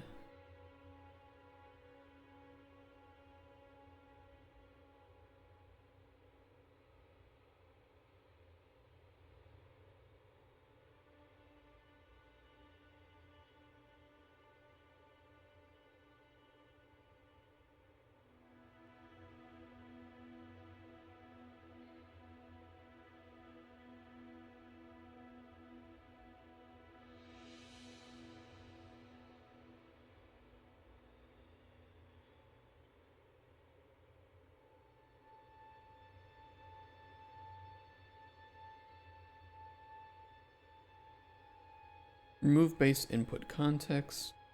Just need the input mapping context.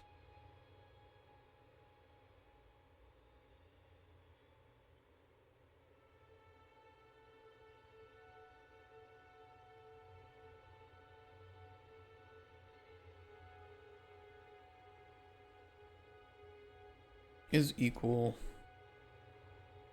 input context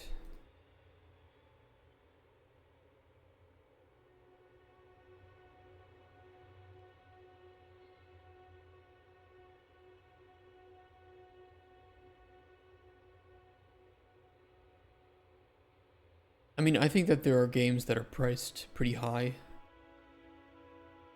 and people just aren't going to pirate them just because the game is that good. It doesn't even have to be a great developer. If the game is good, people won't pirate games. If they can afford it.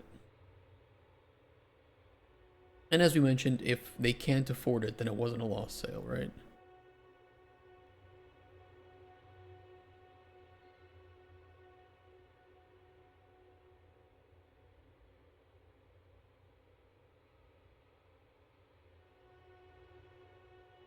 Where's the LimeWire me when we need it?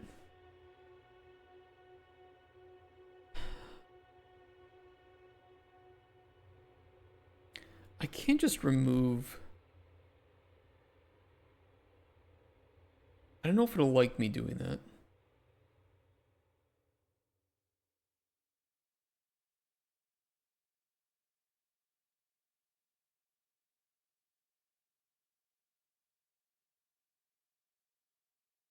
I'll try it though.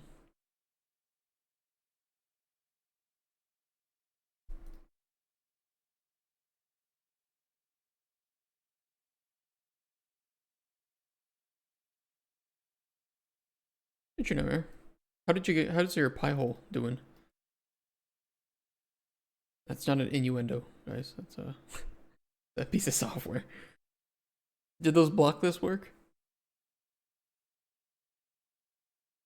Ugh. Seems worse. It shouldn't be. What's been working worse with it? Mobile game ads have reappeared.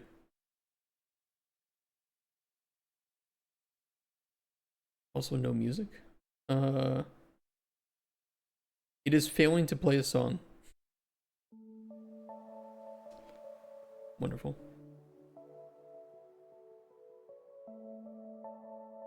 Oh, where have they reappeared? On YouTube or somewhere else?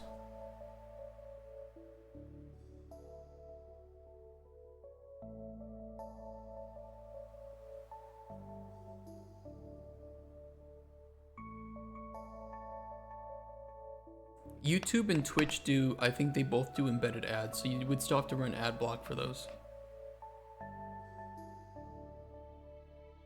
I might be under. Which version of the pie did you get?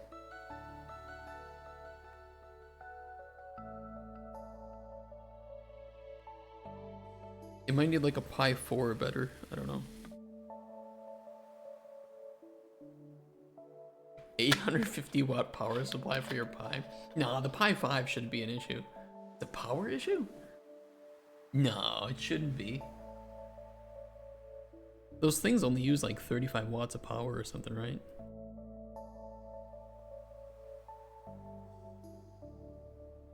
$27.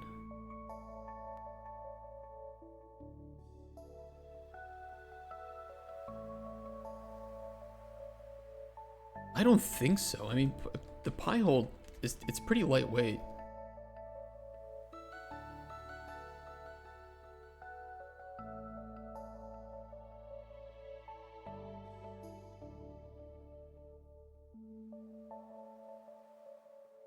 I'm pretty sure I'm running mine on like a Pi 4 or something.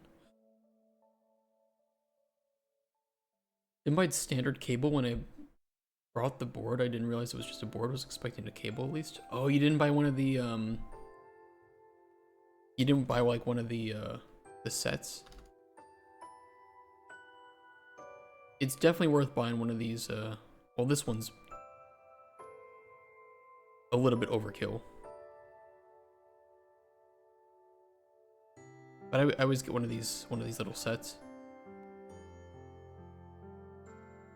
Oh. That's weird though. If you connect to the Pi, it crack. What are you using to connect to the Pi? Because the Pi hole has a web interface that you can use, which is pretty nice.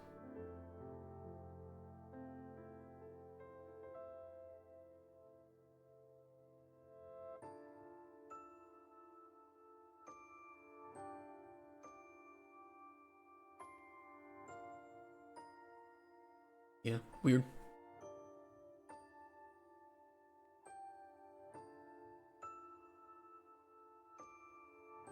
just a USB plug and a Type-C cable.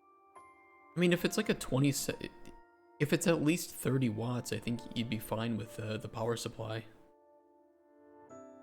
Your remote with Pi Connect. I haven't used Pi Connect. I do use the just the regular remote desktop connection. I don't think my Pi is on right now though.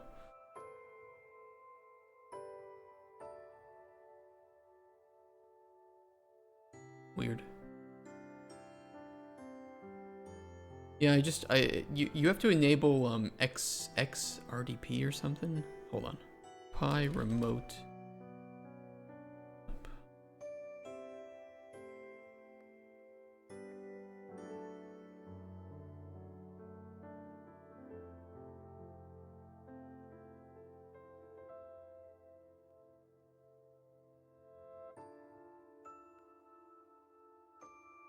Yeah, you just install XRDP and then you can just connect directly to the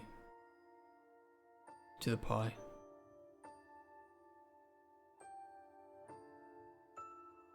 Which is pretty nice. So, I mean, maybe, because maybe it's crashing because of something like that. You could try doing it this way.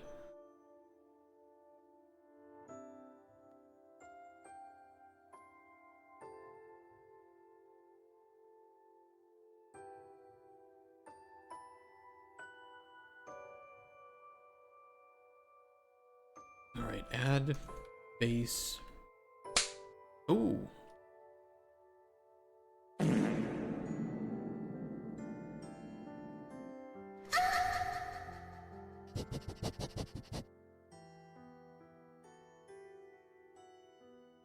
And we'll give those 99 priority.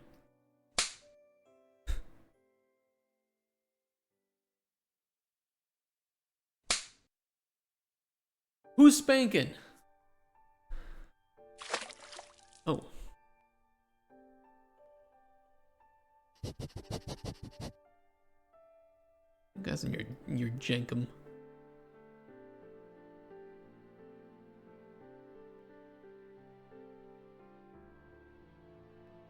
I'm gonna come. Alright, that should be good. Let me think here let's start with the widget closed.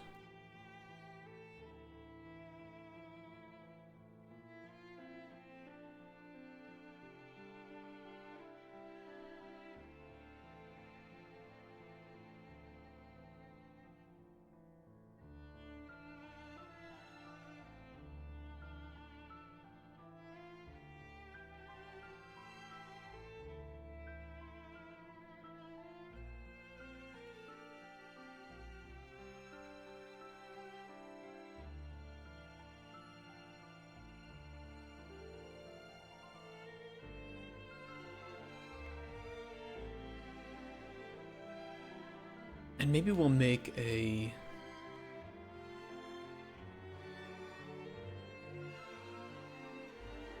Let's throw in the game instance.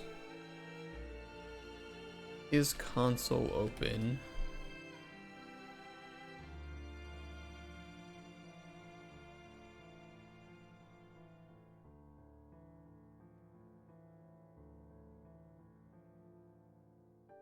Update console status. Get console status. Can you reply to Moore's? Yeah. let me pull that up on stream. So True Nightmare sent me this last night. There's like this RPG template on Fab that's pretty I think it was free at some point. And they put all of this in the player controller. Like everything to handle the game is all handled in the player controller.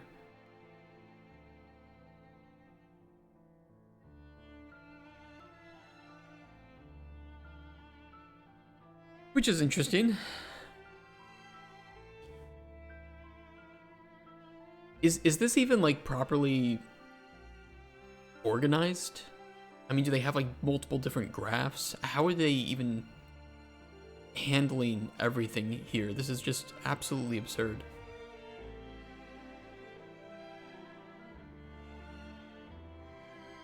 It's just all the functions. Jesus Christ.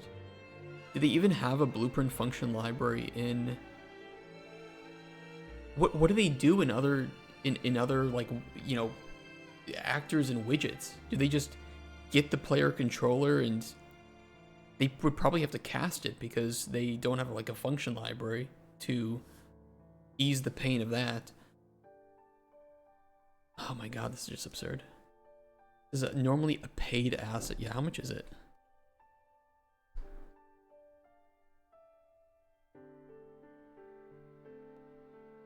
How does it have such good ratings?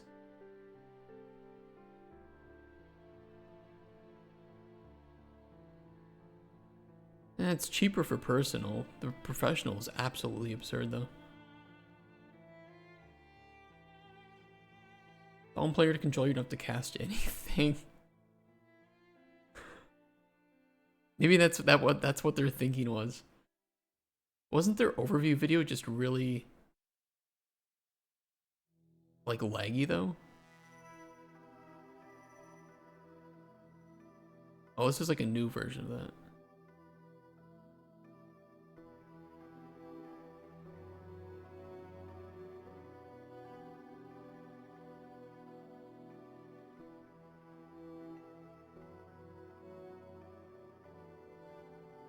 So why is their mouse ghosting?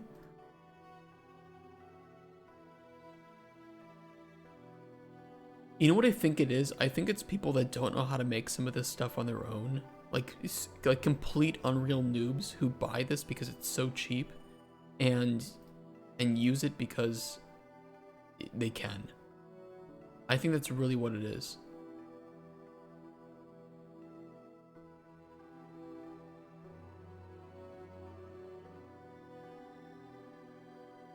Yeah, this was free on Fab at some point. Really easy to accidentally remove all your clothing. Thankfully, everyone is Barbie dolled.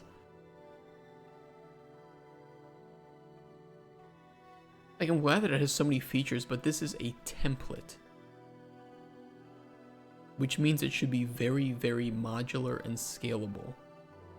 But if it's all in the player controller...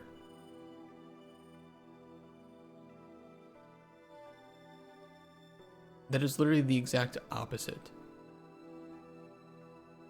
There's some good templates. Like, I think the Unreal-based templates are pretty good, but they're good because they're so... They're so limited. They're very focused, I guess is a good way to say it.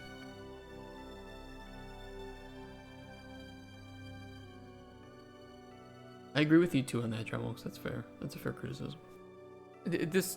Yeah, this is just, to me, this is, look, his template didn't even work there. Look at that. His trace isn't working. He had to reset his trace.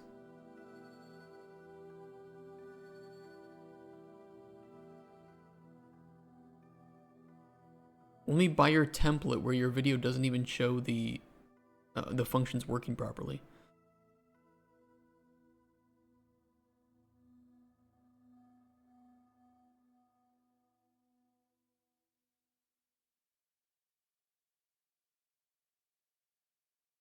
I don't think it's not shitting on somebody. Like, you are a potential purchaser.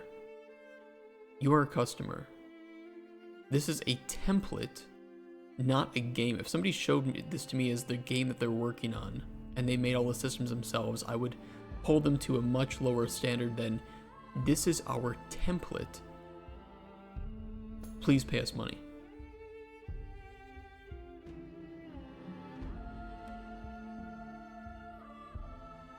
It is listed as a template. It's Moore's RPG template.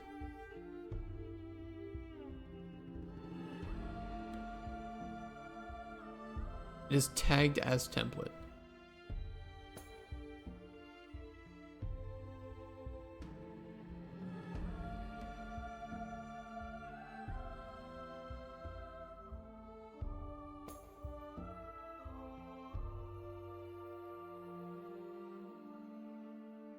Interfaces and event dispatchers used to reduce memory footprint.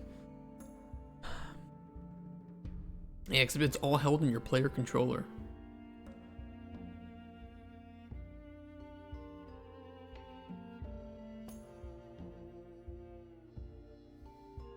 I don't know why, True Nightmare. I know that there's a really popular 2.5D set of templates. 2D and 2.5D set of templates that I'm actually considering buying, that you just put them into your template folder. And they work like any other template. So maybe it's that they don't have access to that by default. I don't know. I really don't know. Using Unreal BPs kinds of tends to instill bad practices in people, at least from what I've seen. It's because it's so approachable, right? It's similar to English. One of the things that I tell people here in Poland is that English is a really great universal language because it's so easy to learn how to use it at a basic level to communicate effectively. But by doing that, you don't need to know very much English or know proper English to communicate effectively, which means that you've dumbed down the, in some cases, the bar being so low is great because it means that foreigners can use basic words and structure sentences weirdly and still communicate the sentence that they're trying to say. But it also means that people who are like native speakers, younger kids, don't actually have an incentive to learn proper English, and so you end up with foreigners who know more English and more proper English than native speakers.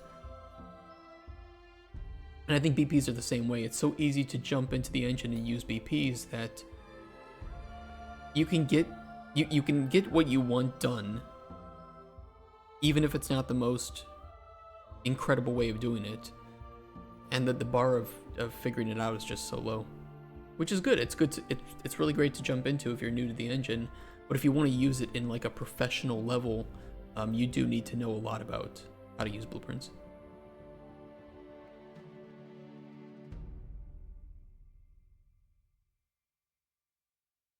And I think there's also just, the C++ is so standardized and has so much of a history, and the blueprints are still constantly changing. And sometimes the bad practices have been optimized and now they're no longer bad practices. It just keeps changing.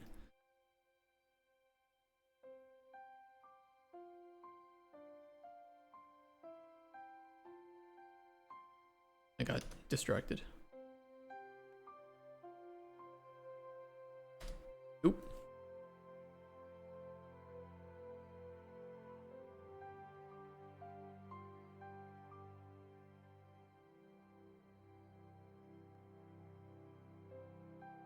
Great thing problem is that because people who don't know how to code don't know the base principles of things like DRY or separation of concern, they can't really apply that. And then you end up seeing people putting everything on the player controller BP.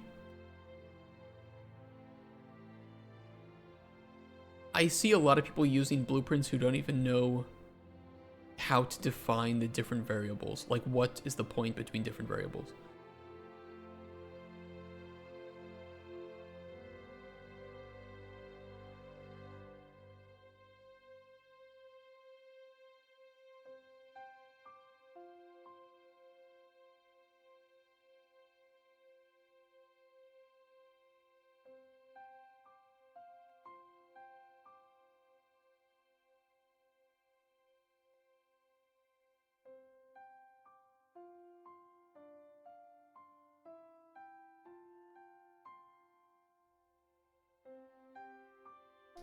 When I put math in Bool, it keeps defaulting to 1. Can you help? I love it.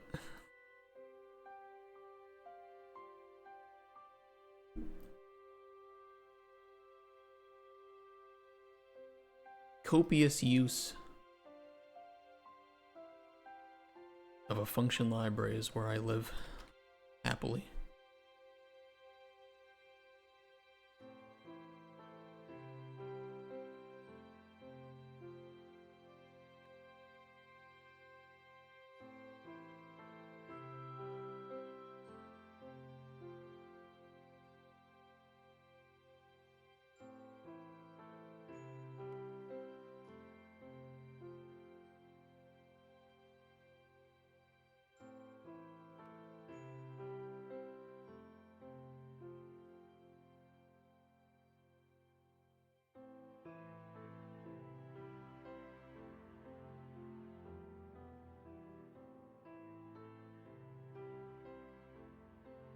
When I used it in Unreal, I like the fact that you could use C++ and then create BP nodes out of it. Yeah, helped a lot with prototyping and testing things quicker. Yeah, and I think that's kind of one of the things that you would do in a professional setting too, is create those nodes for level designers and systems designers to go in and play around with things. Like if you can imagine that I'm making all these, or take like Colden Chronicles, you know, I had like probably over 100, maybe 100, even 50 blueprint function nodes. Those are things that, you know, if I was like a C++ programmer, I would make those in C++, but then expose all of those functions to the scripters, so that they can have access to all those core variables for testing things out and playing around.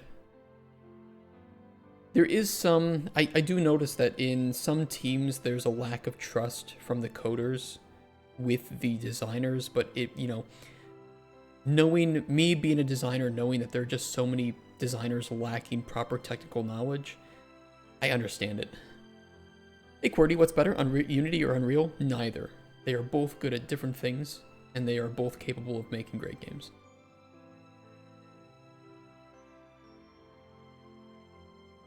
Building your, I wouldn't do that. Hey Josie. Well, I usually just lurk because I don't know what is going on. I'm so new, I'm trying to learn by watching you. If you have any questions, feel free to ask. And also welcome. I hope you're enjoying the streams. Today, my speech is pretty shitty, so I apologize. Recently showed a junior the C++ blueprint header system, as they don't know how C++ interacts with the engine. Interesting. Correct answer is whatever works best for your engine. Yeah, it's basically just whatever makes your game is the engine that works for you. I think if you want to talk specifically about like monetization, I think that there's I think there are some benefits to using Unreal over Unity in that case, but if you're just trying to like make a good game, you can make great games with any engine.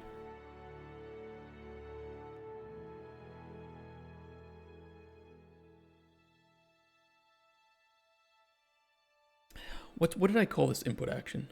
Toggle console.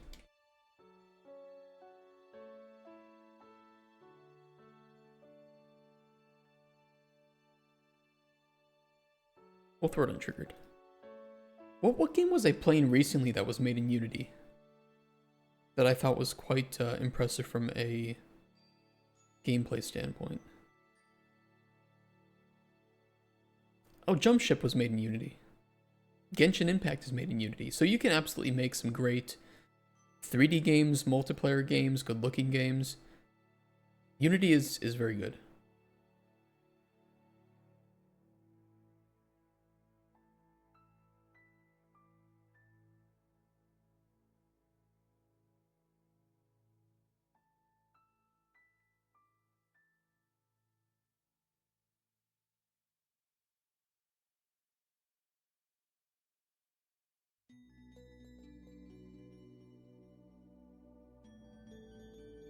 Actually, what am I doing here?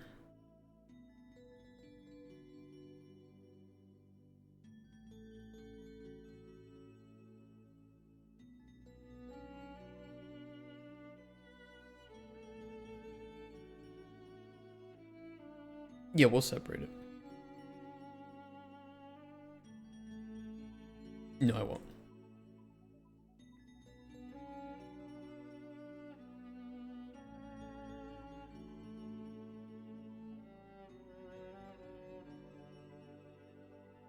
Question is trying to figure out the best way to learn blueprints because I can do a tutorial on YouTube and then not remember what notes do what after. So it's learning and remembering what does what with blueprints. Yeah, that is it's repetition, right? Learning, you learn by repetition, and I think following a tutorial is great because it gives you the pathway to get from A to B, but if you're just following that pathway, I also find it difficult to actually determine what I need to do after that, or I am stumped. I definitely was in the same case as you where I was like, okay, I did the tutorial, I followed it, but if you ask me to make this myself without a tutorial, I don't know what to do. So it's really just find something simple that you want to achieve in the engine, find something, maybe a simple system to recreate, right? Like maybe just interacting to open up a door, and try to implement it yourself. And wherever you get stuck, then you look up what you need to do. But if you don't get stuck, just keep pushing, keep trying, and keep trying to figure it out. Thanks for the follow, Qwerty. Appreciate that.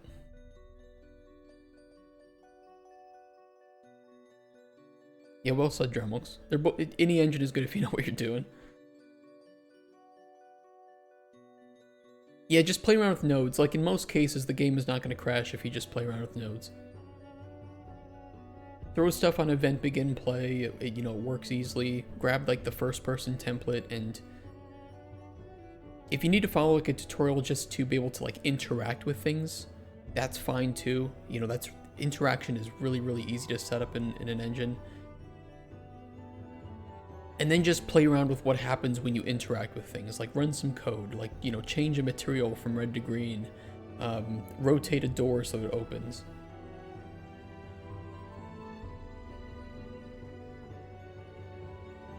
There's some really great advice in chat. I appreciate this community we have here.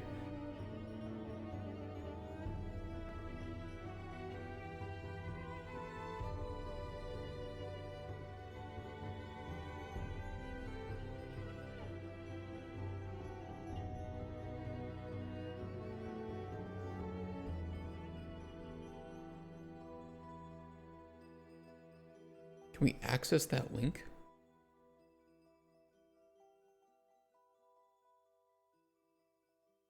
Yes.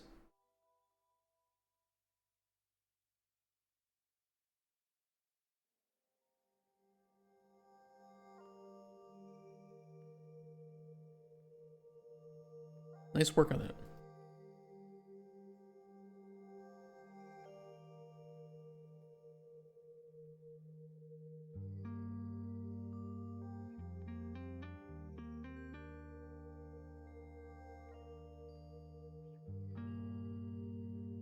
What we can do here is play animation.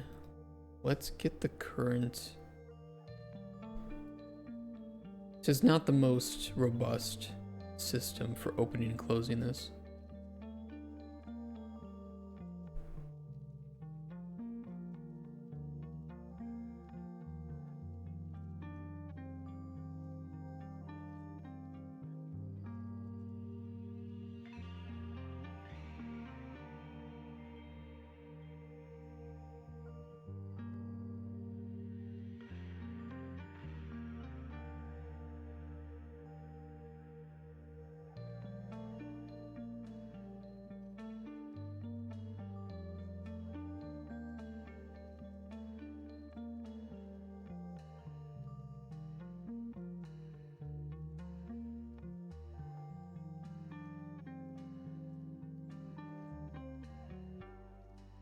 Interesting, I'm not having that input.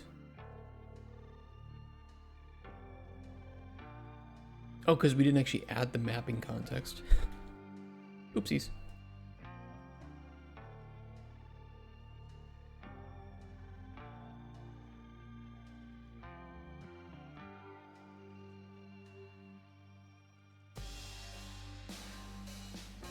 Making the basic mechanic is good advice, though, because, a game is ultimately a collection of mechanics. If you go back to, like, the earliest days of making Golden Chronicles, the first thing that we made was an interaction. Since, pretty much everything in the game it revolved around the player interacting with it somehow. So making basic systems like that is kind of the foundation of building something larger.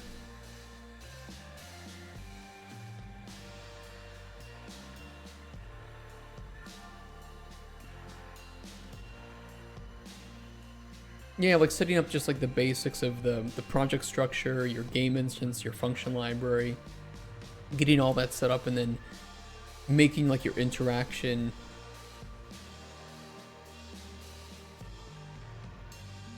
We have a tutorial on our. I know you said you watch tutorials and you don't understand anything, or you can't replicate that.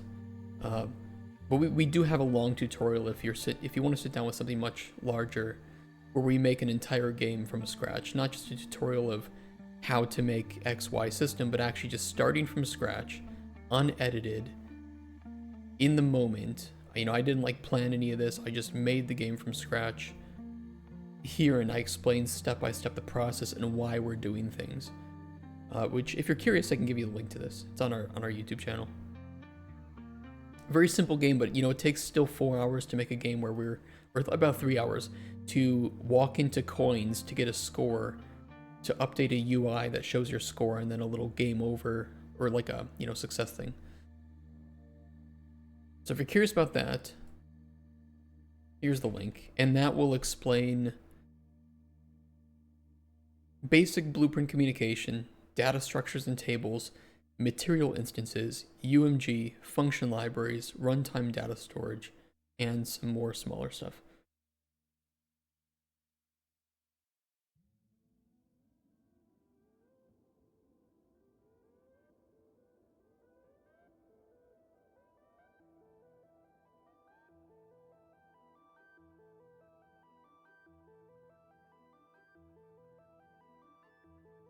I actually have to make sure to remove those input mapping contexts for... But that won't remove all of them, will it? Suspend actor input. But we don't want to remove the core, we just want to remove actor inputs. Yeah, remove mapping context.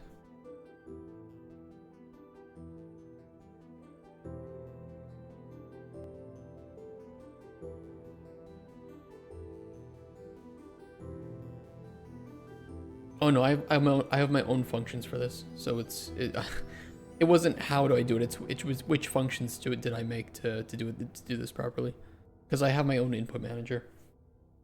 Because apparently enhanced input subsystem does not have its own input manager, so I had to make my own, but it works well. Yeah, you can query whether an input is active, but there's no like manager to query which inputs are active at one time unless you do it one by one by one by one. I've never had to worry about it either, but in a game where we have like, you can hack multiple devices and switch between them, I needed like a really solid way to track which mapping context we have, especially because like the device can have its own mapping context. Different camera modes might have their own mapping context. If you have like an enabled you know, like firing mode or something, we want to make that really modular since it's the core of our game. So I did it.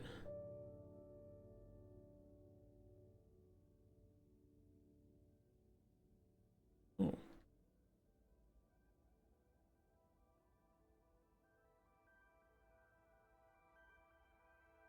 It's what I thought. It's the timing of that.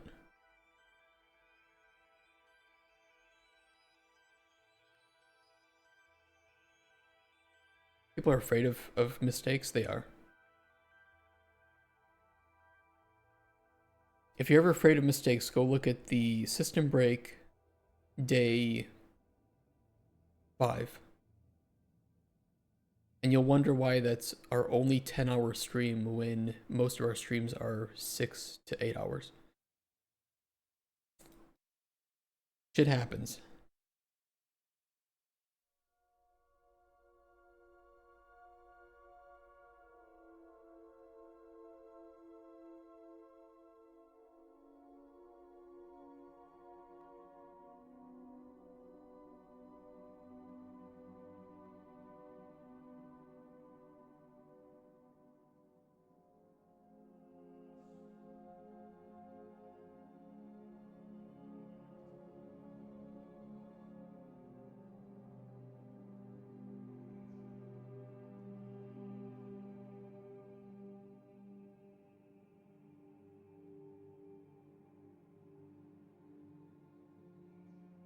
I don't know if play mode overrides the start time.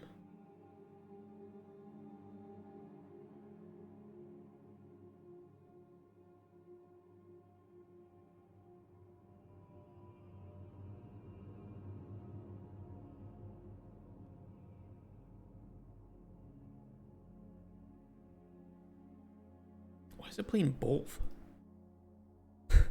What the fuck did I connect up here?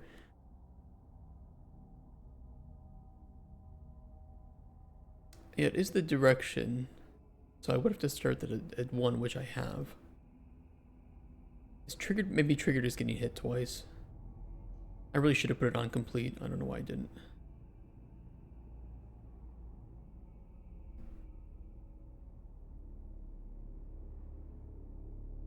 I always do put it on completed, but not that one time.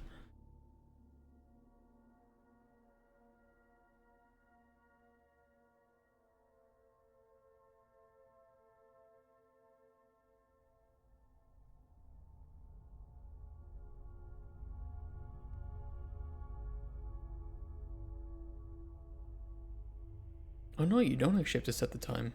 It does override that. Interesting.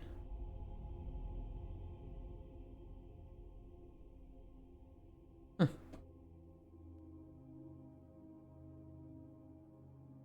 The more you know.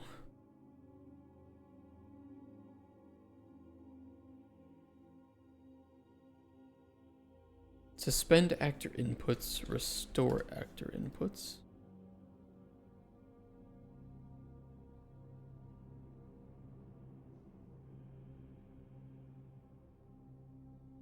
No, you actually don't need to set the time if you override the play mode. You can play the animation in play it from a point.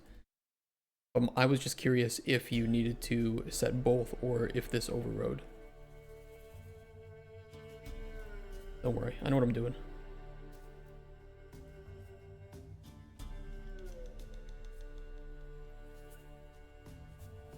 People are afraid to refactor things and go, oh, but I spend so much time making this, I don't care. Yeah, no, refactoring is important. That's why, if you see your prototype as a prototype instead of I'm trying to make my game from scratch, it's a much healthier mindset. If you just go in knowing, yep, all of this is likely going to be deleted and rewritten. Find what works, find what's fun, learn the mistakes along the way, learn, oh, we should have done this better, and then actually take the time to go and make that better. And if you make the game with the whole approach of one project from beginning to end, no refactoring or very little, you're going to end up with a game that at best is so fucking broken that if you touch anything, it just shatters and you can't add any functionality because you've coded yourself into corners.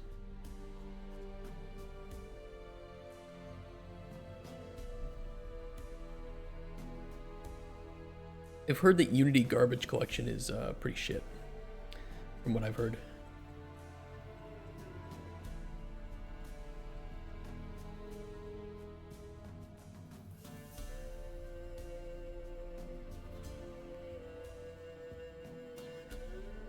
I should have removed that. Oh, because I just removed it from the holder, but I need to go through for each on that. Doi. It's not bad. I've heard that it's not good. Maybe that's just me, I don't know. Maybe it's gotten better.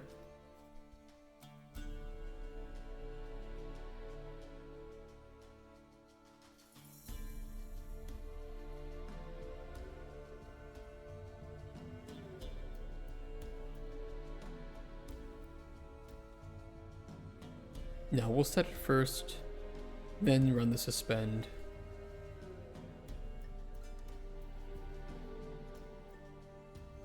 I haven't seen his project, I should. He probably showed it to me.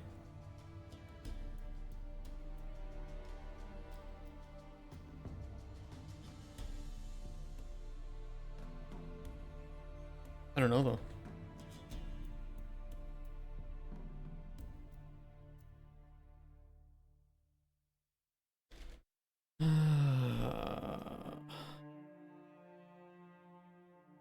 Yeah. It's fine.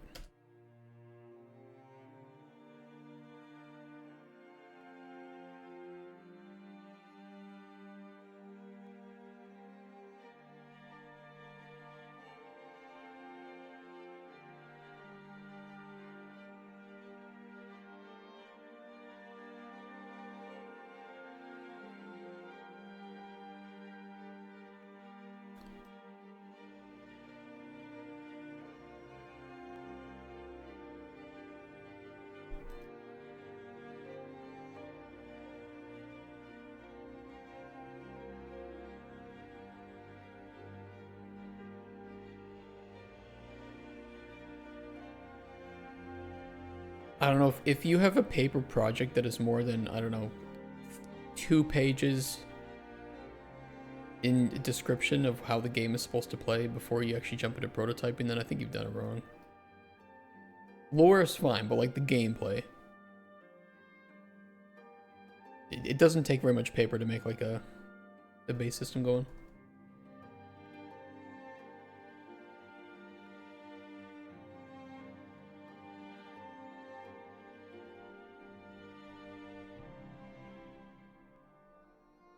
It should work.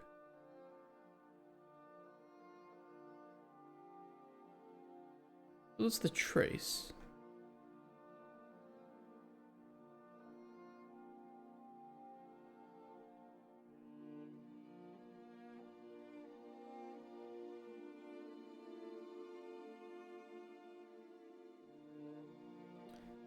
We can probably get that turned off though.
Okay.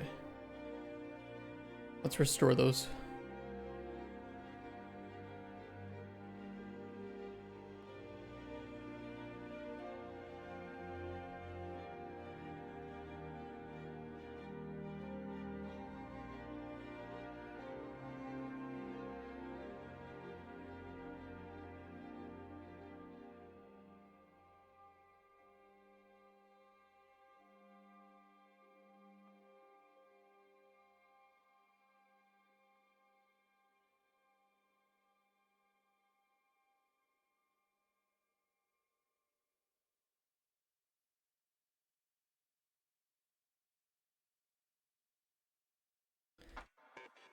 Add mapping context.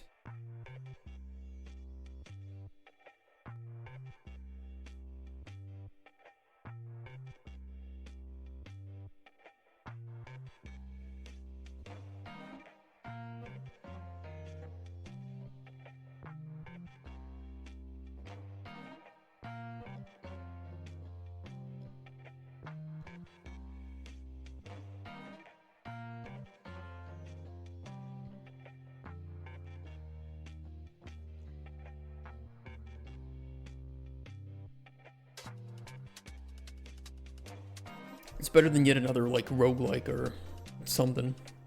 Or Souls-like game. Go big or go big or go home.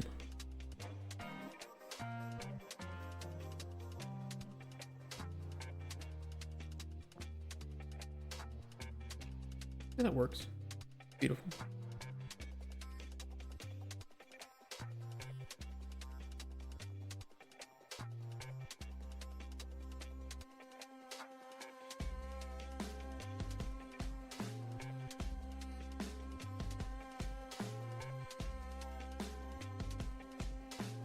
I still do want the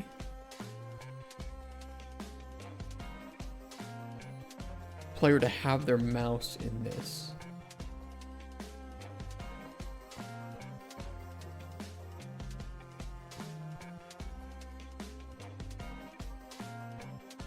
I don't worry, I'll worry about the animation being weird later.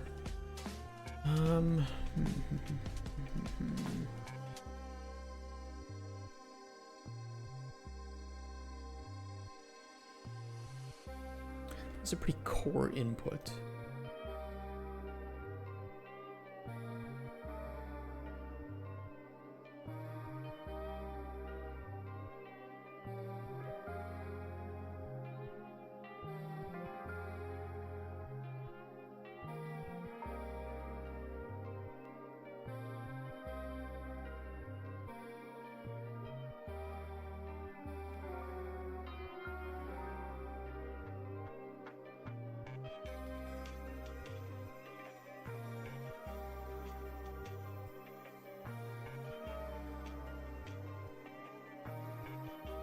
Oops, did I? Hold on. Backwards.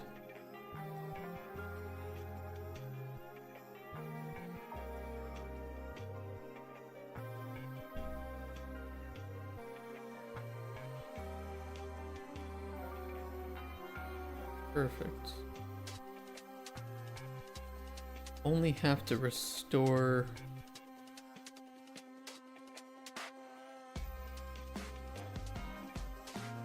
that input to the game.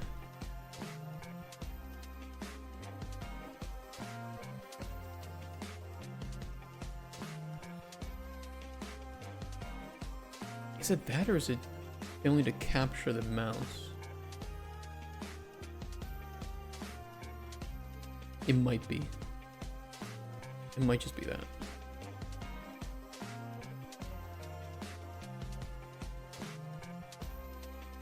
Yeah. Hey, hi, howdy. Is one blueprint function library that I can easily find. It has 4 functions. So he knows how to use them. So what does he do in like the UI stuff? Does he just literally call the player controller, cast to it, and... Weird.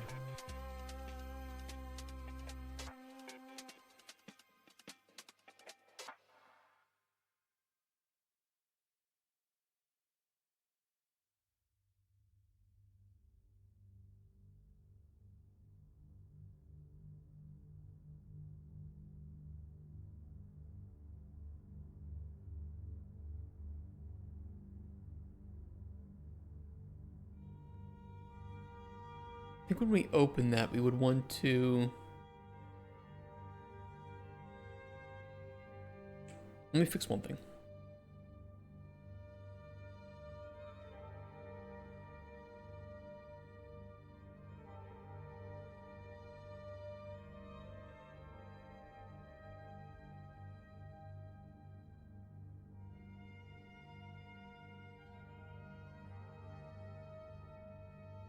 It's weird, that's not getting the right time.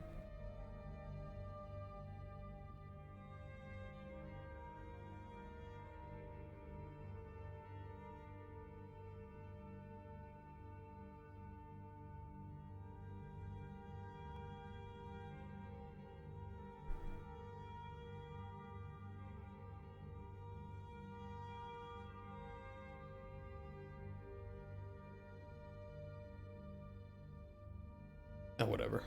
Just fuck it for now. I'll worry about that later. Okay, let's get the input set on the editable text box, the input box.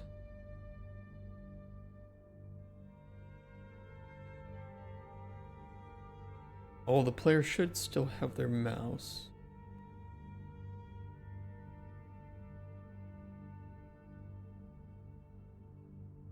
What do we have for input modes here?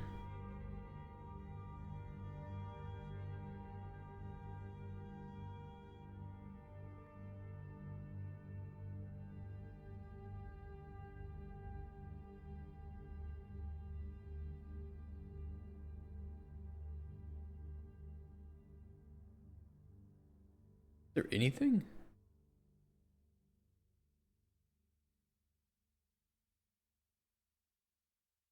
Oh, here's some of it. Vertex escape. Clear keyboard, focus on commit.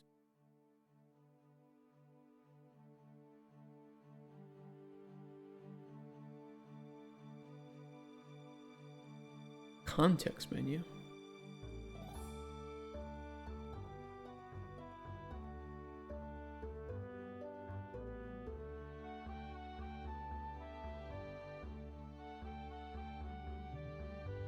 This should work.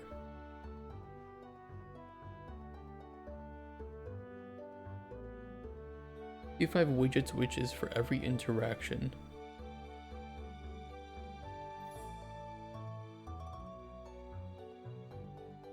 Still weird. Like, why wouldn't you use a game instance to store all that information?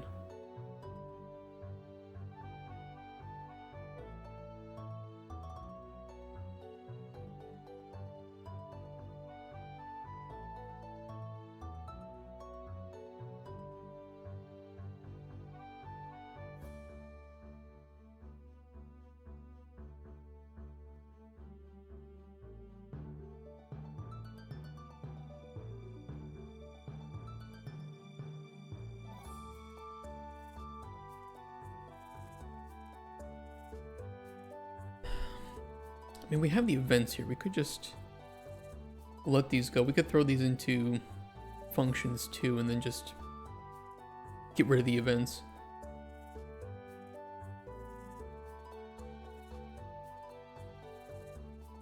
Or keep the events if we want.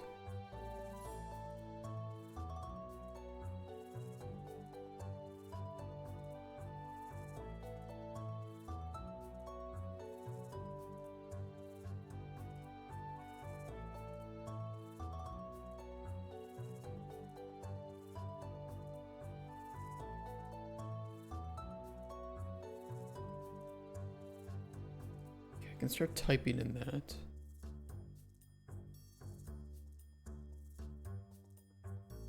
Nice thing is I still have access to the mouse, so that'll work properly. Although I kind of wish that you didn't lose access when clicking things. Is there a way that I can keep keyboard focus? I guess I could run it on tick if it's open.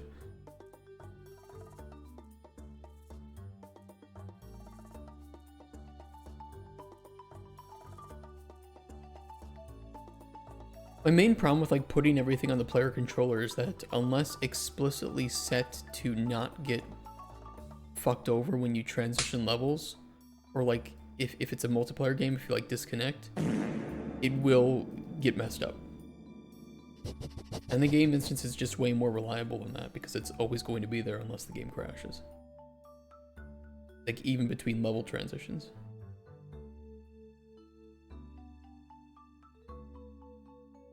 How you doing, almost absent?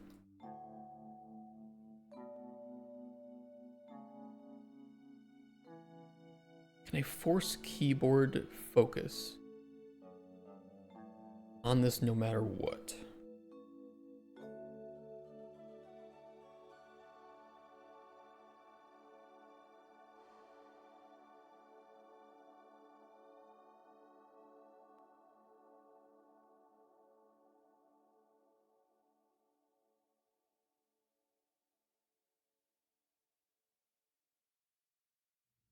I think he's designed it around the idea of an open world, which isn't something you can guarantee with a temple unless he saves everything when level ends. Yeah, well, like people buying that will probably want to use it with levels, and then all their shit's gonna get reset when you transition anyway. Which is why really the player controller should be very lean. Unless you are okay with the stuff being stored here getting reset between levels, then you shouldn't store stuff here. Like, I don't care if, switching camera or the current pawn or new pawn gets reset. That's fine. Input holder, I'm going to move to the game instance anyway. Does Unreal offer a saving system? Yes. Yeah, it has a pretty nice saving system by default.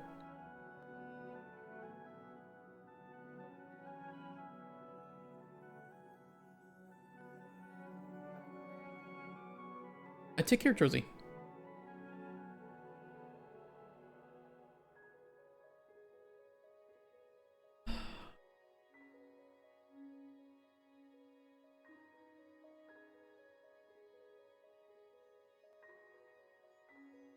What if I do this? Just out of curiosity.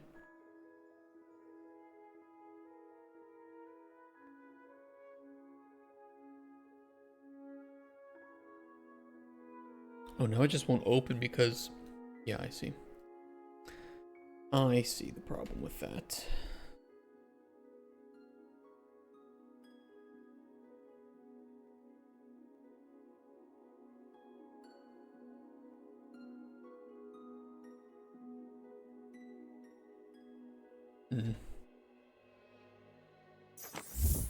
Thanks for the sub, Trozy. I appreciate that, dude. Just subscribed.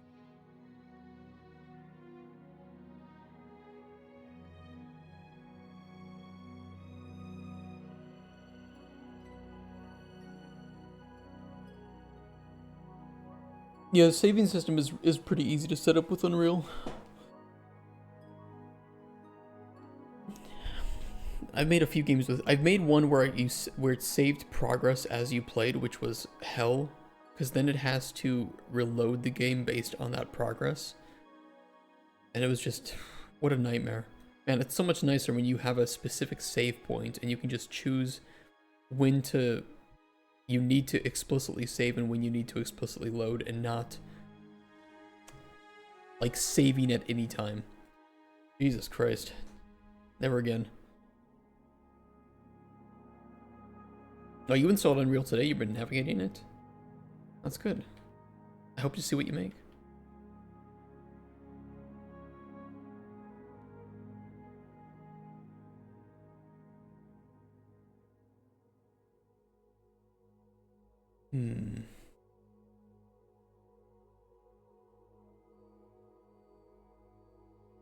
B5 keep keyboard. Focus on text box. I wonder if there's a way I can do it.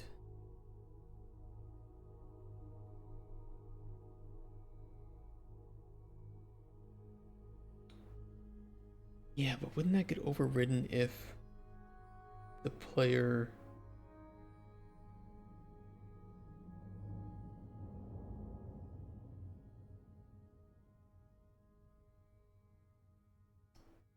I can try it.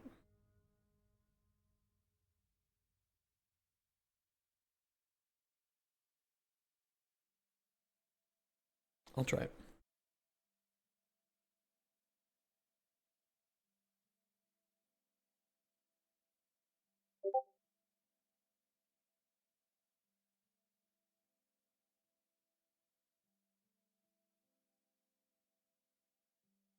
Shiitake? Good question.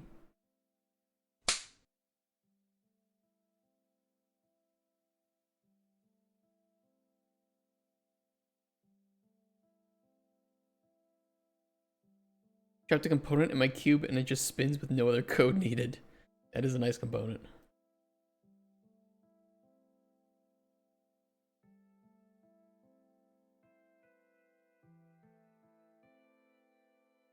Uh-oh, retard alert!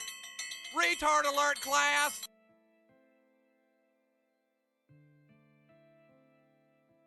Yeah, see, it takes away focus from that.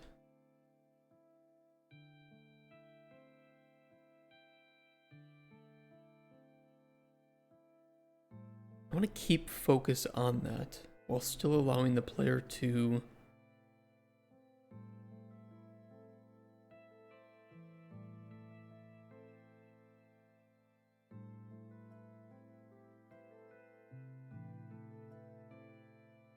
maybe not click on things, but being able to hover them.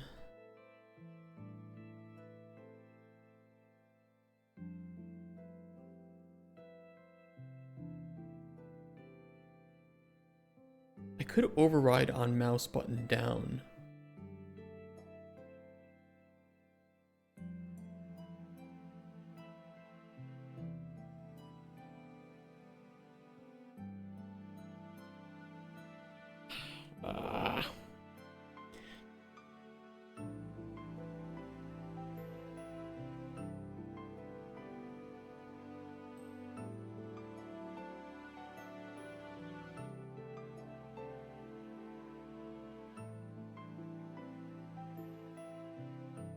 Let me try something real quick. Just for debugging purposes.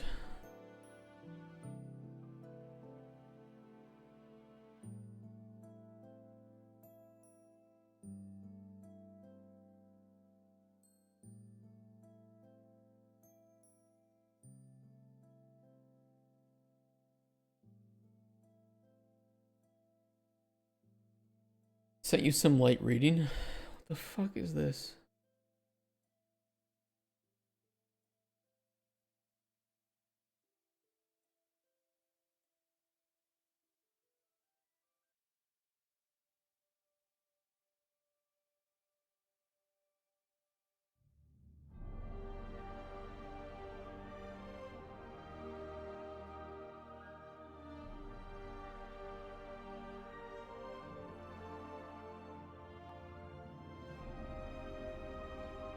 And it keeps going down?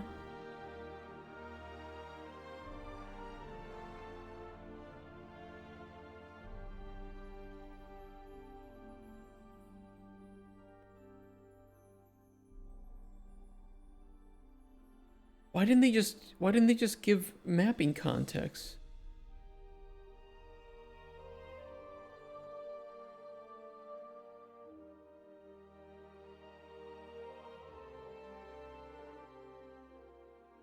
Or I mean, even do it like the really stupid way, which is just if you're hovering over it,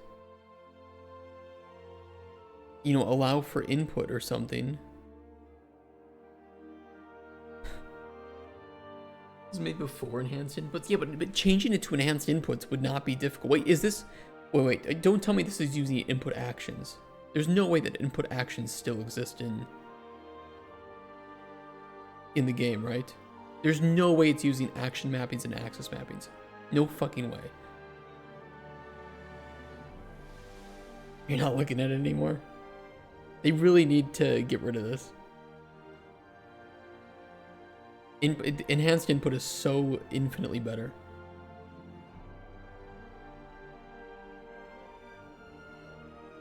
I mean, some of this stuff is fine, like toggling menus, whatever, who cares?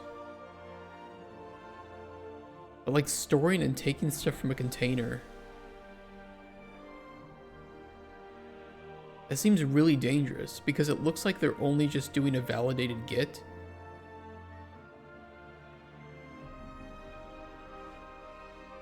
But if you have like one messed up reference to that, you could cause a lot of problems.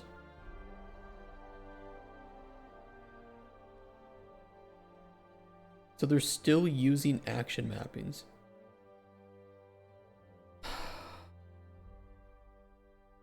Why would you ever buy a template for Unreal 5, which has been out for years now, without it fully using enhanced input?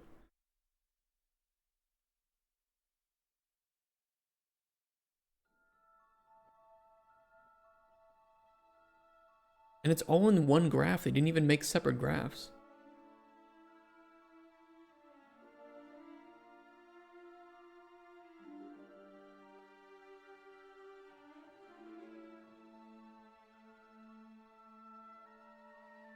Detect traps once a second if the player character has this perk. You could have put that in a component.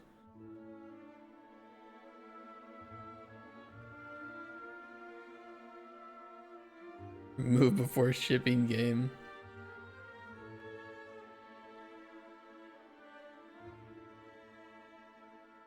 Yeah, look at no, you're right. They have separate gamepad controls down here. So they're not using enhanced input for the for some of those controls.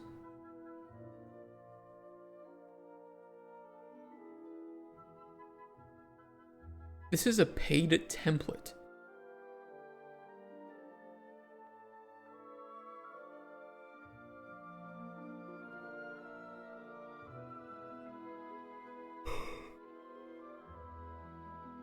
Just use enhanced input, guys. Use input mappings and input context.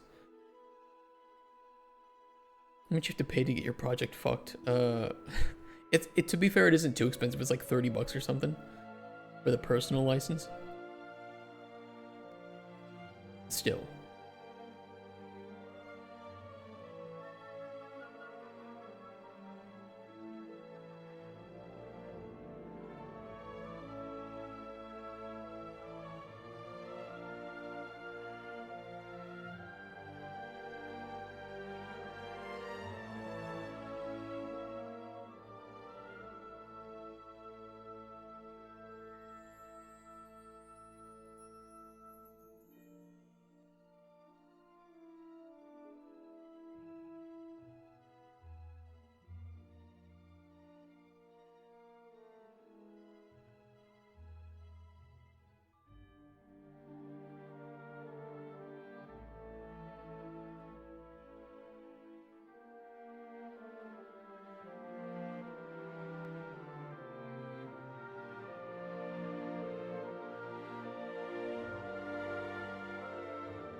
Interesting, that goes through the UI even.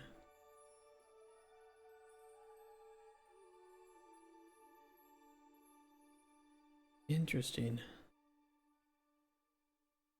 I did not think that would override.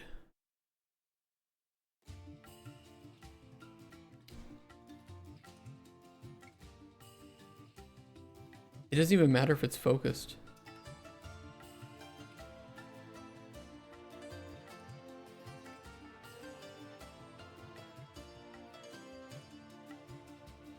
That overrides visibility. Huh, okay. Interesting to know. I'm sure I'll forget that at some point.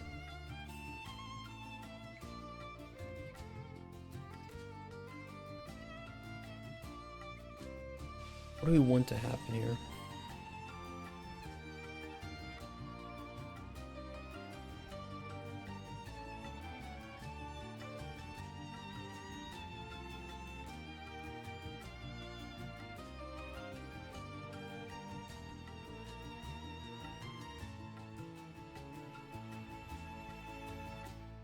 Wait, the voxel plugin is switching to subscription?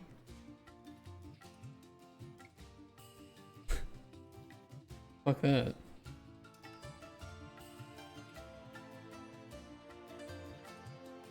Well, someone else will come in and make a better voxel template then.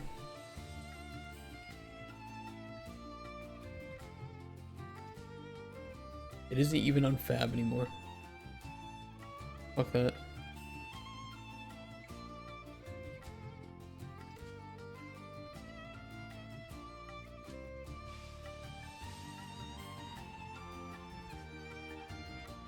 I'd like for that text box to maintain focus even if the player clicks. I'm wondering if I can override mouse button down.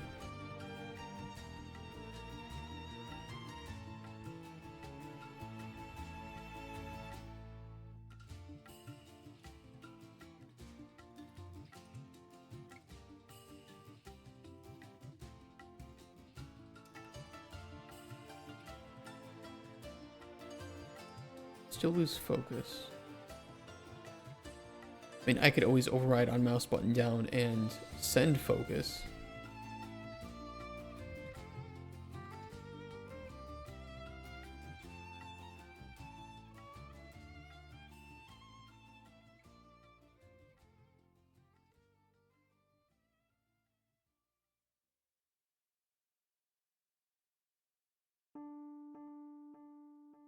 It just loses focus immediately. What if we set input mode to UI only?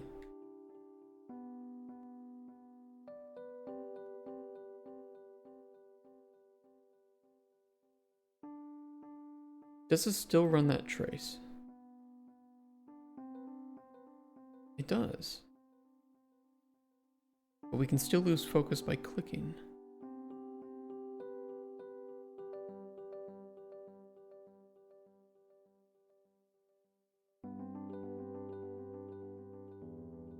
Huh.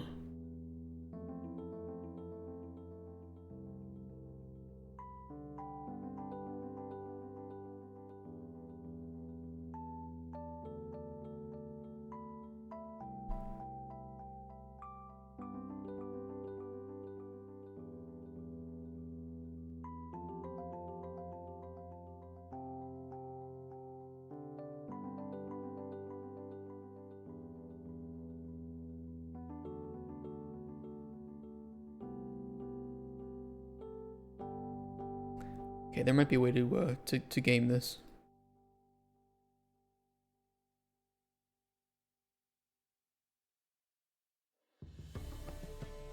We just even do an image.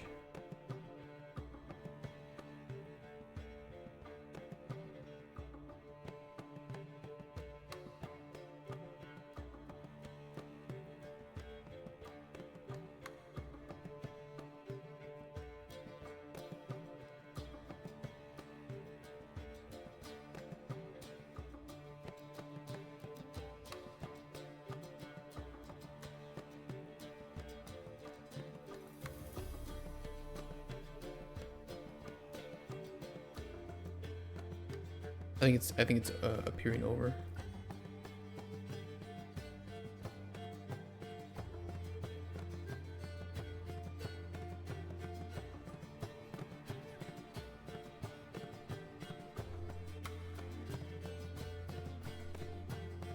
But I can't receive focus.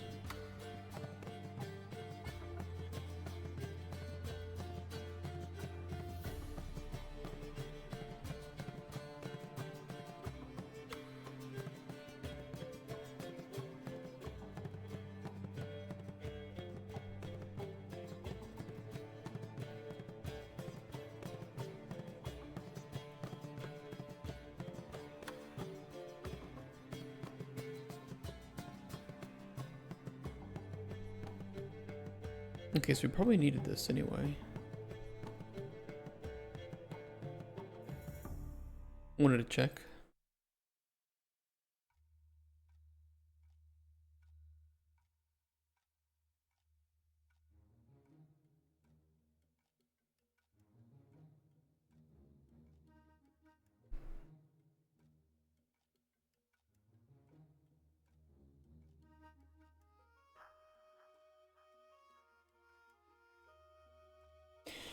Hey, produced up. How you doing? Sorry I missed your message. Oh,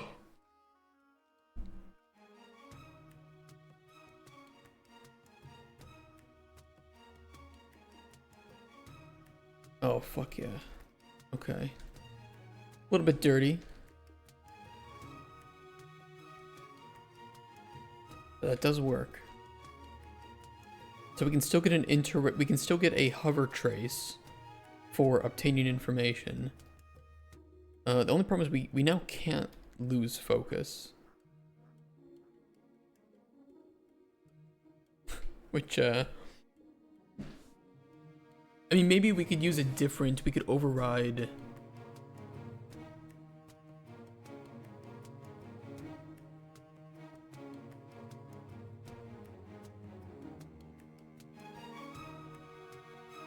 Let me try switching it to tab, out of curiosity.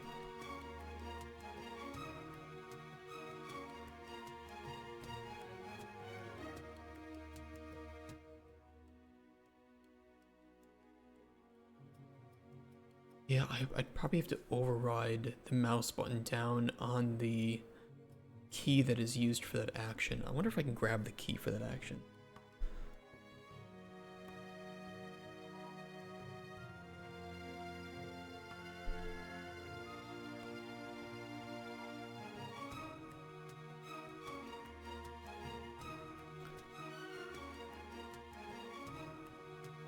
What is it you're trying to achieve? Make a game, actually.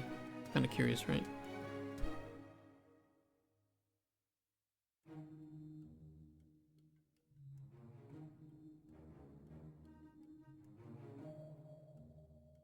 It's illegal? Oh shit. Damn you.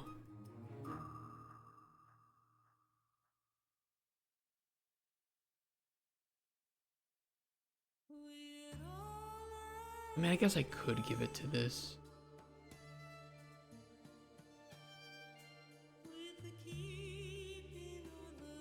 Would it actually have input though? I'm kind of curious about that.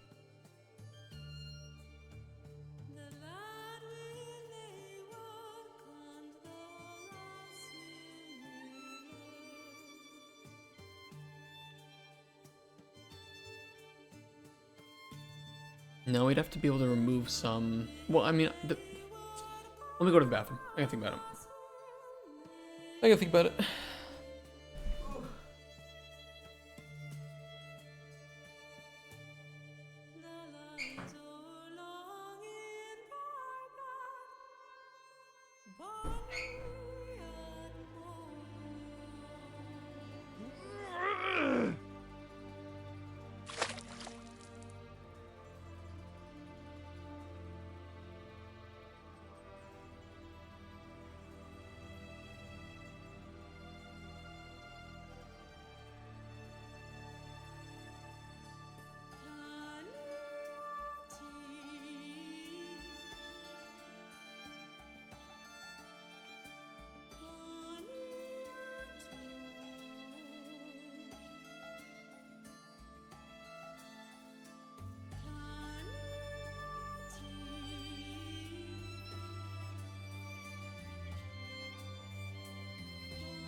Oh, you downloaded Unreal again. Very nice. What's your game? Oh.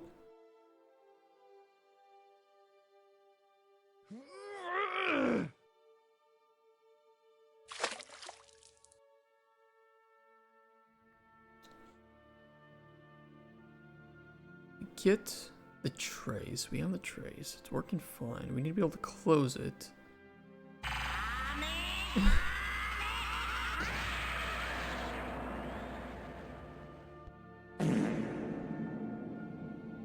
Problem is we're forcing focus on that text box, which is fine.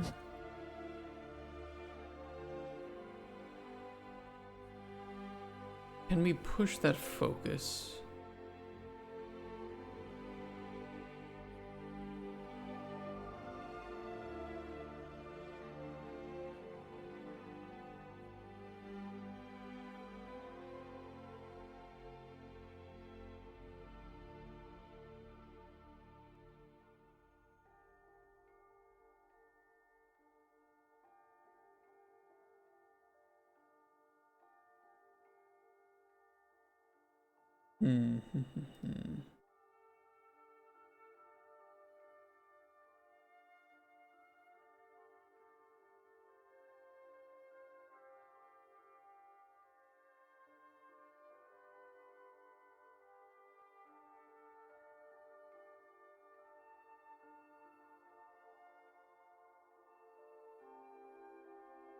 The event structure. Oh, we can just get key, okay.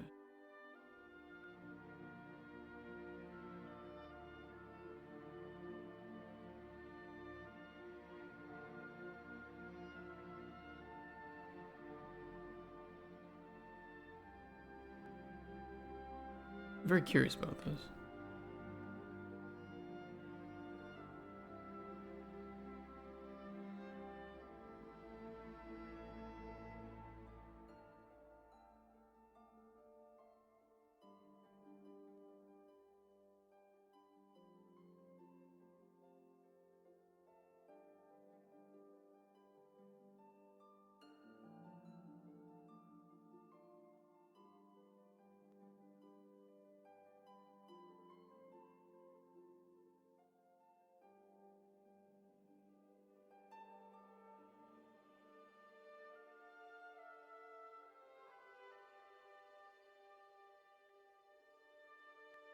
You prefer Unity?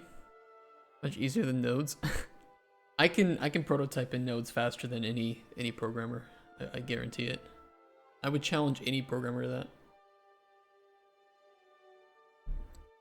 Just gotta know what things do. Did I see that new iOS update though? With the shitty, like, what do they call it? Liquid glass?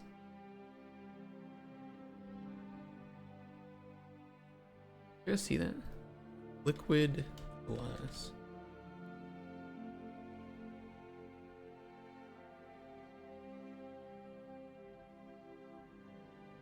Liquid ass? It's they're acting like, by the way, that they redesigned having translucent widgets, and it actually just looks horrendous in some cases. Like, they're acting like this is revolutionary, but it actually just looks bad in a lot of cases because it's much harder to see things. Like, you don't have the contrast. Let me show you some of the images that I saw.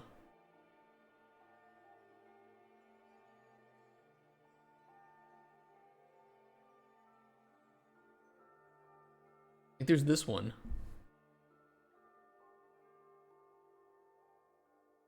How is this great? Yeah, I mean, it's nothing new, and it's actually just not good. It's horrendous for the user experience.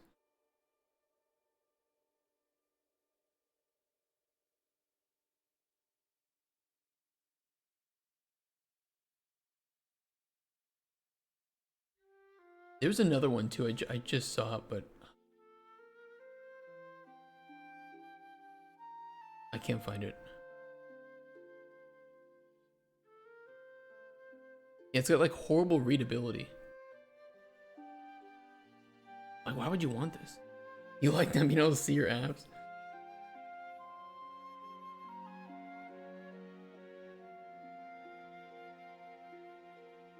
Apple just innovated Aero Glass from Windows Vista. Yeah, Windows Vista had this. And they're acting like it's some new thing.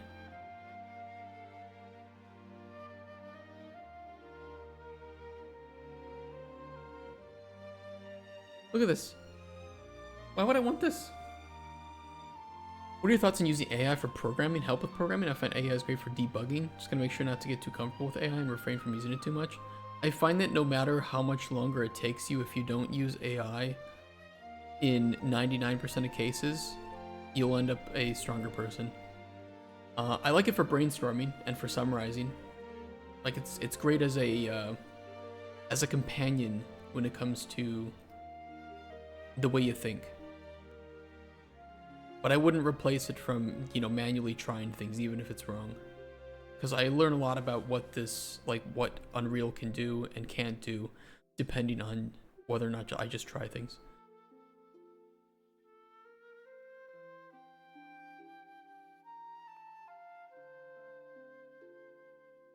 Like, clearly, this on key down is not doing what I want. I don't know if I can do what I want with the way that focus is handled.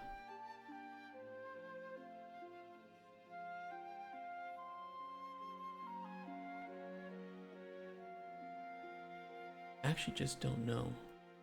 I'll look it up.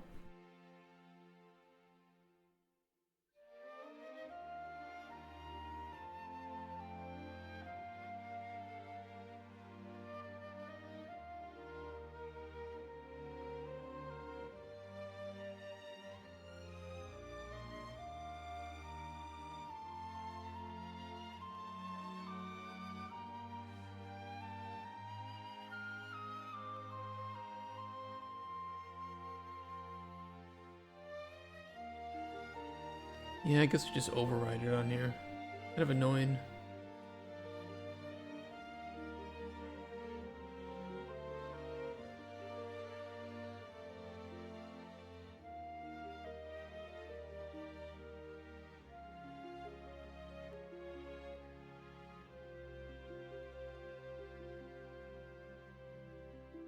It's actually get called though.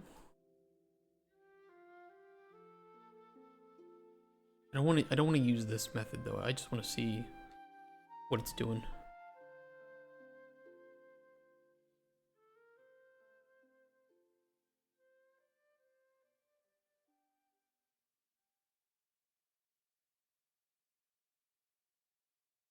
It doesn't override that. Probably because the text box has focus.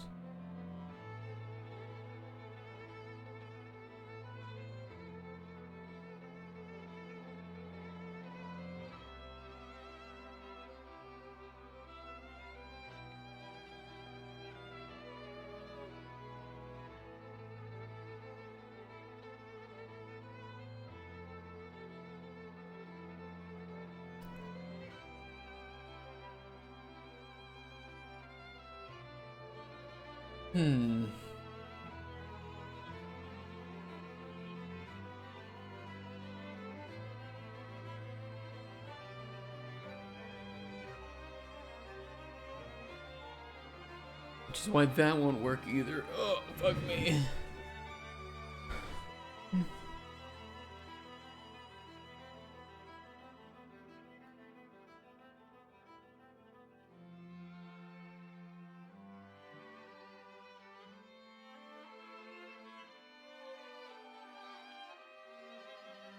Hey, there's another override I can do.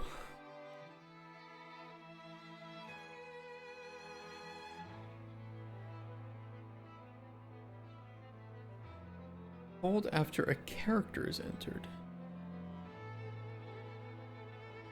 Pressed, I mean, none of these would really change the underlying preview key.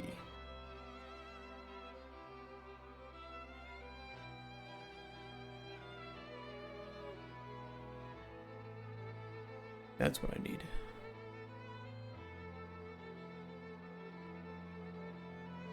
Only thing, I wish that I could grab the enhanced input.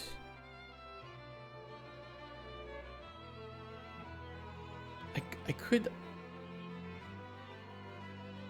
maybe just save that?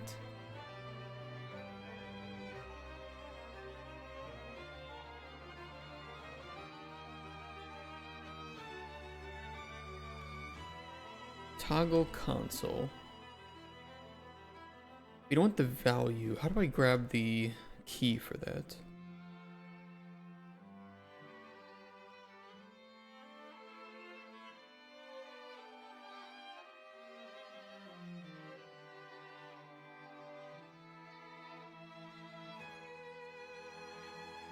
Yeah, don't worry about that. Key, query key, map key, in context set.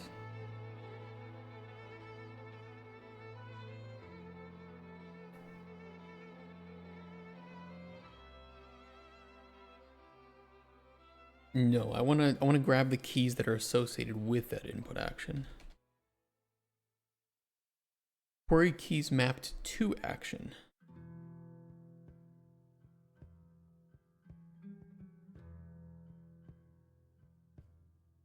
And it was toggle console. Okay, those are array of key structures.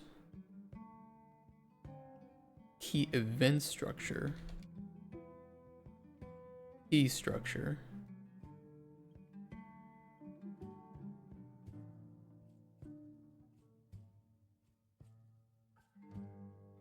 Contains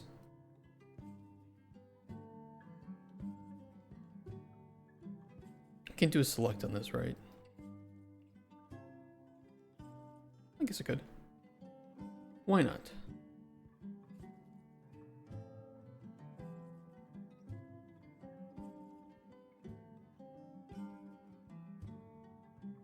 That might do exactly what I want.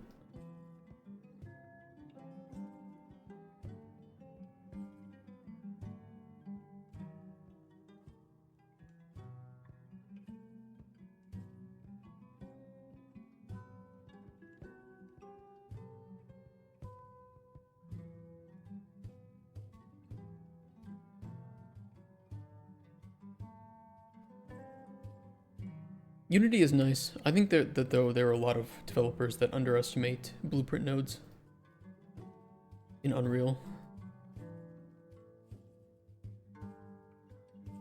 And how powerful it is. Blueprint's like firewall for AI code copy. Kinda true. Good point.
It's consuming everything.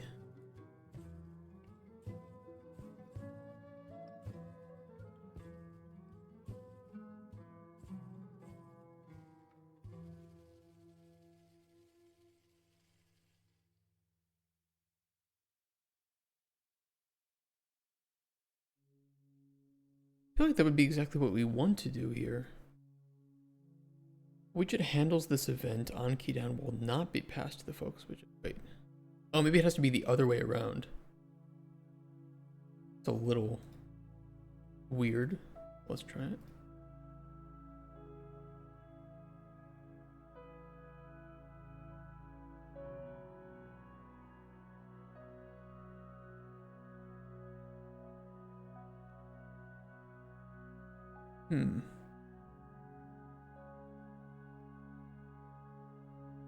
That works to grab the keys.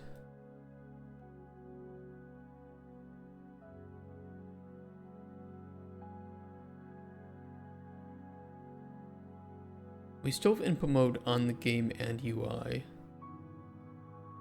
Out of curiosity.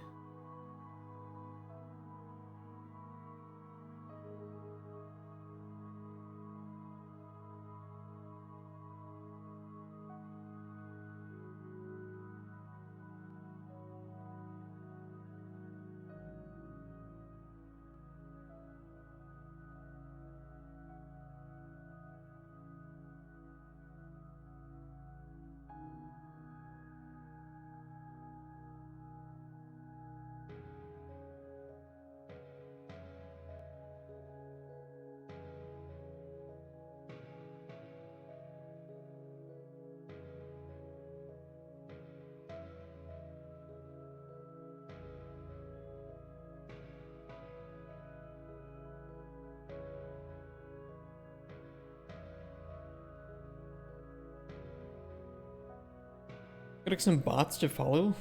We can get that 24-hour stream. We'll get the people. Sorry, I'm dealing with some like business stuff on the side too. That's why I'm like typing some shit over. Sorry, some days are like that.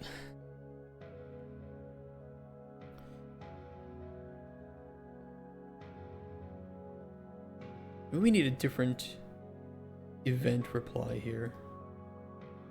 What are my options?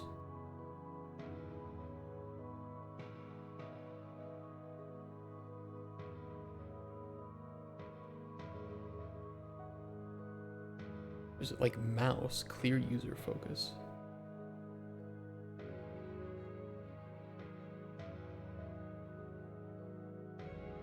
I mean, I guess if I can test whether that's being hit, I wouldn't even need to, I could just run the handle anyway.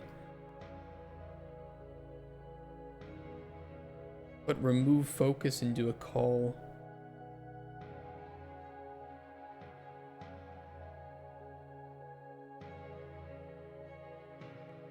You can program nodes, you know.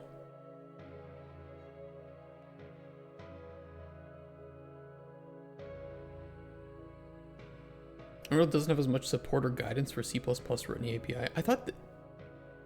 I'm pretty sure there should be, but I'd have to ask my my programmer colleague. There's also, if you really want, there's also magic nodes for Unreal 5. If you really want to use this.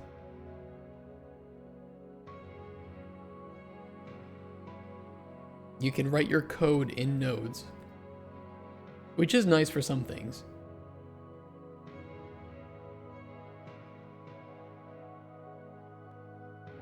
And it is free, I believe.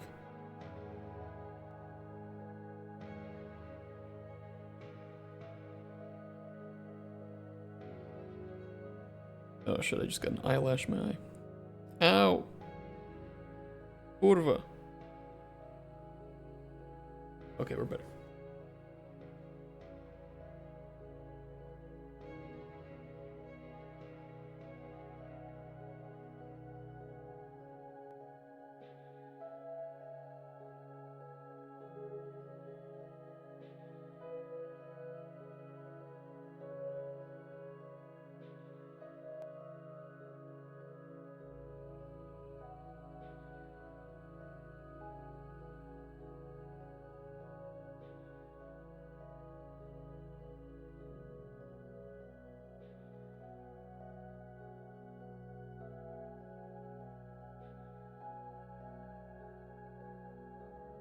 Or would I write nodes and lose all that sweet IntelliSense?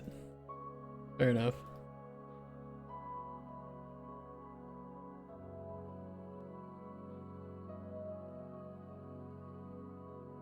Fair enough.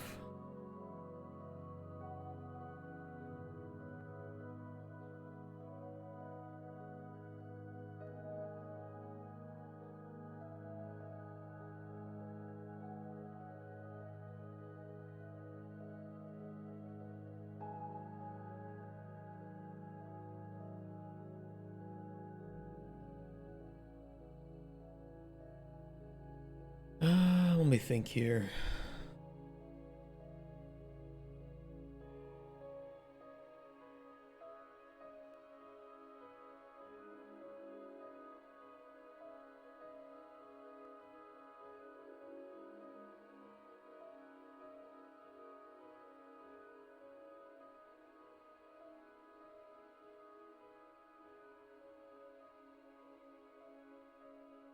Just bind that function, couldn't I? I don't know, I keep going back and forth between, do I just directly call? Yeah, fuck it.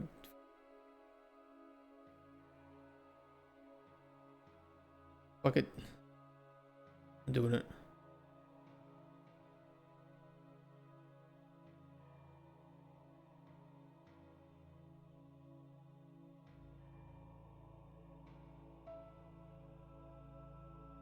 You want to know the crazy thing that I always have to remind people? Games got made, really good games got made before all the fancy shit came in. You don't need the fancy shit to make a good game. In a lot of cases, it really won't speed up your workflow that much.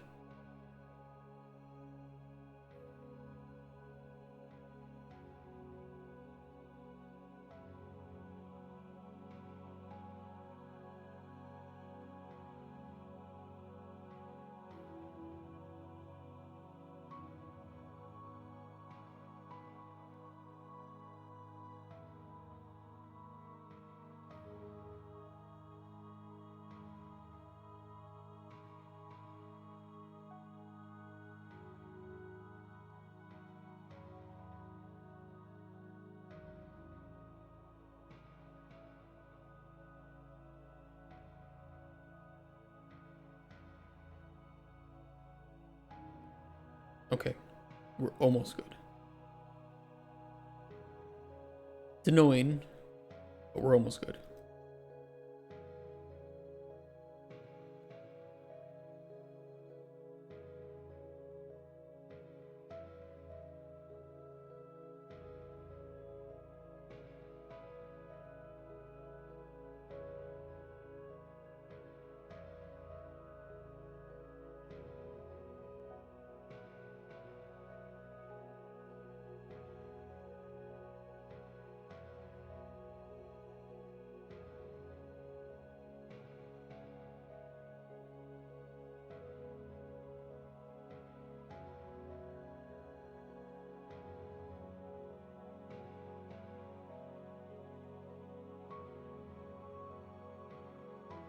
Oh, it didn't do a self. The one thing that doesn't do it, it's its own self-reference.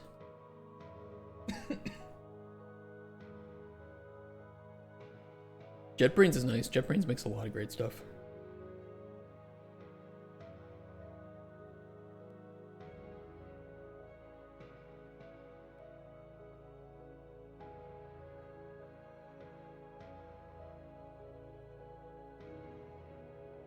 Why is my click still fucked up?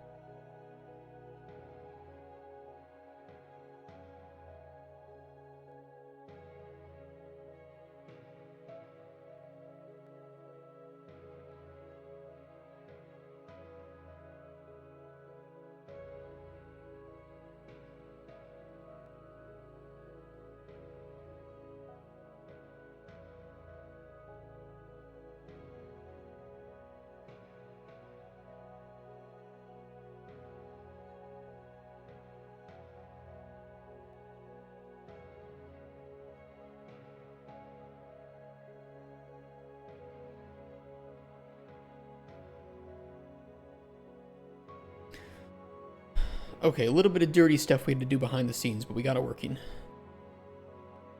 Sorry that I was taking so long on that.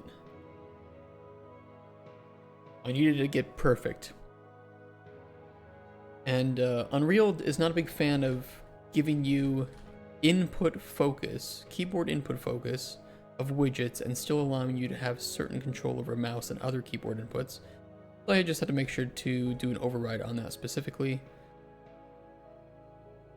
But that's exactly how we want that to work.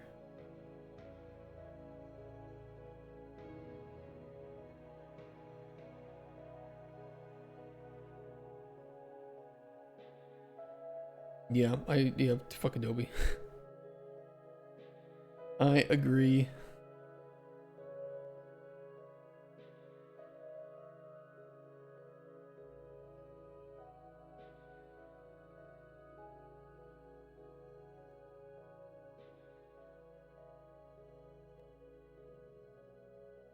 I would never advocate using something that you might read.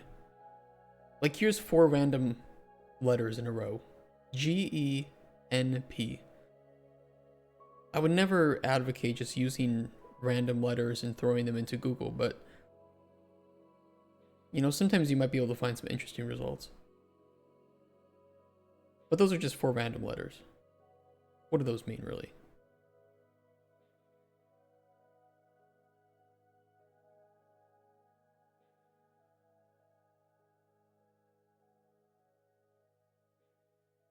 Alright, we can get rid of this debug sphere. We know that that's working. And it is going through widgets, which is interesting.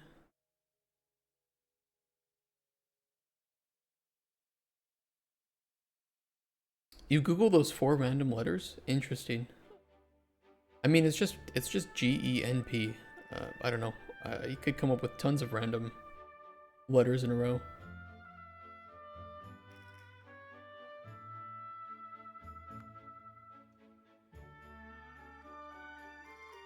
I'm glad that those random letters turned out to be interesting.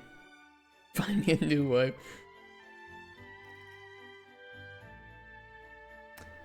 I need to do one thing. I need to make sure that that image is not visible.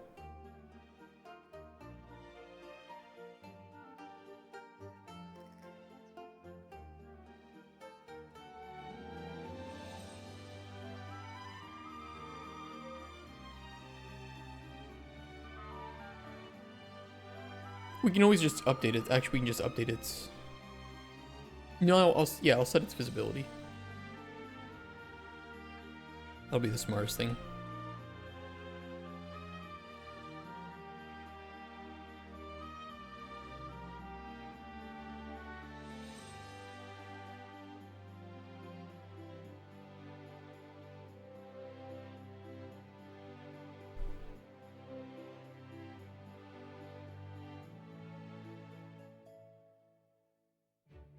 Probably move this over to a function in the future.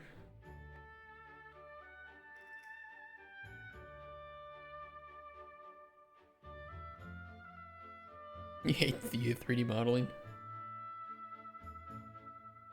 I hate game design. No. Game design is good.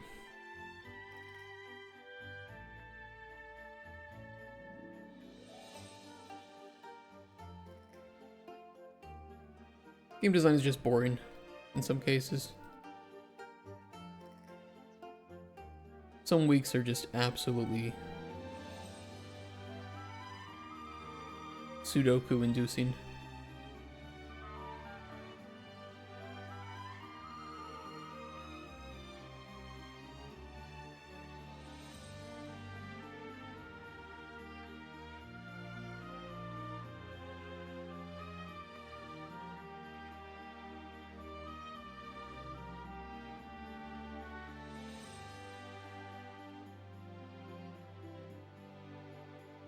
Okay, cool.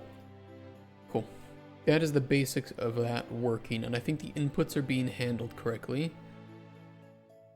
Which means we're ready to actually do some shit with that and even parse those inputs. So I'm happy with that. I'll keep the debug sphere for now, just because it's kind of useful. And we'll definitely use that in the future until we have proper hovering.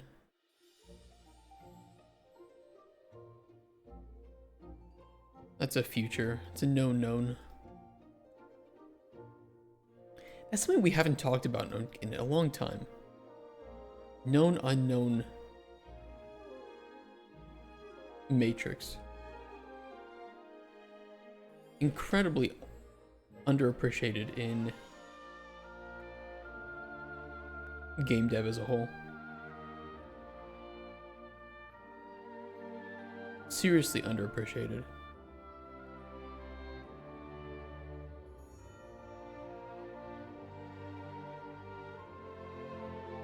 Your prototypes as a whole should aim to discover these. Move them to one of these 2 boxes. And then eventually move them up here.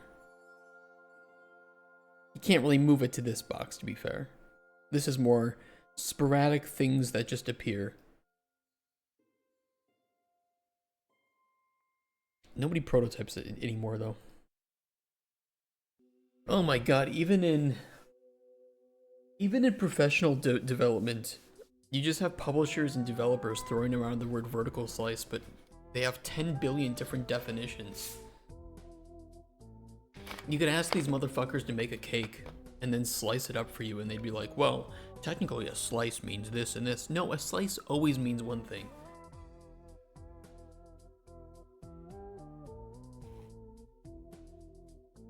Make a proper vertical slice, Jesus Christ.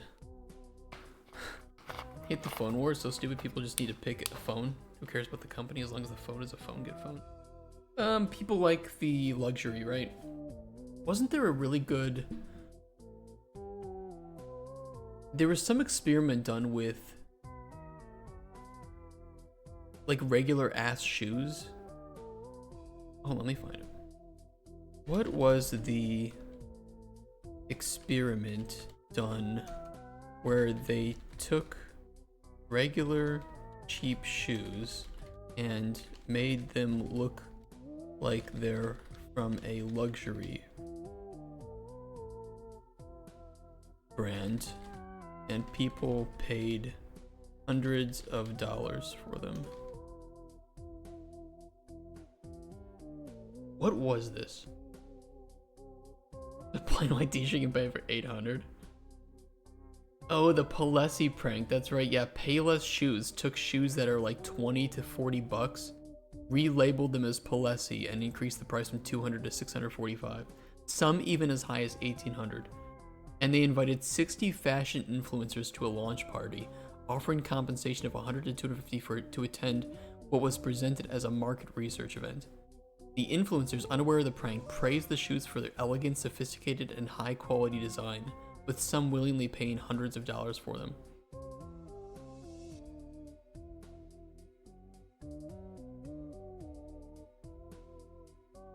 It's actually just so easy. Money is fake. You're fake. Love is fake. Be an incel. Don't be an incel, please don't be an incel. Don't be a femcel either. Everybody talks about incels. Nobody talks about femcels. Don't be weird. PayPal me 10K.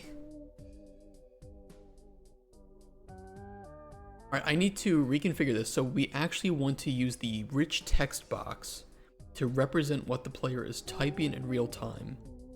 The problem with this is that the input box itself needs to not have any font.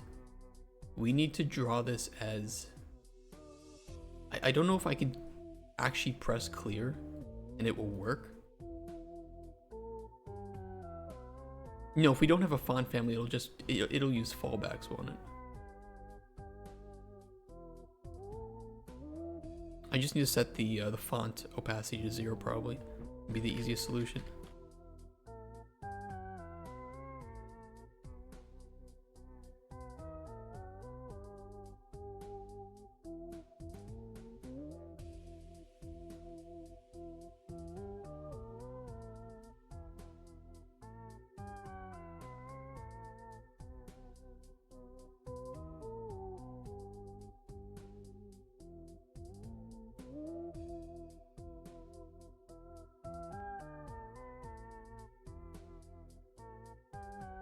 Okay. Dum dum dum dum dum.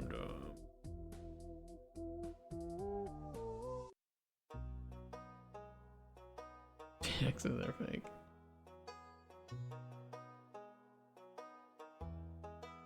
Input rich text.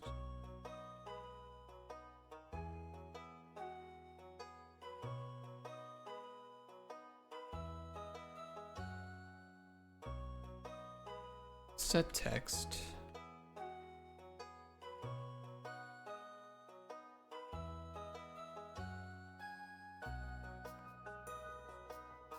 Make sure the rich text is not hit testable. Beautiful.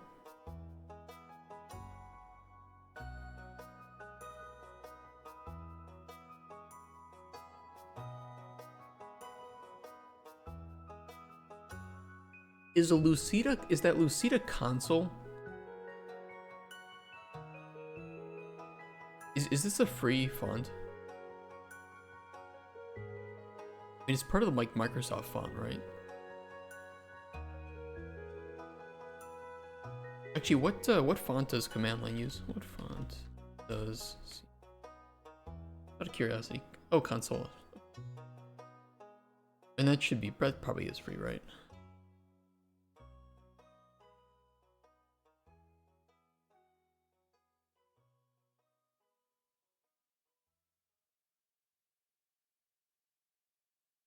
This isn't monospace though, right? Hold on. Oh, I'll check the font or something. Maybe we can find something. Yeah, maybe we can find something kind of fun.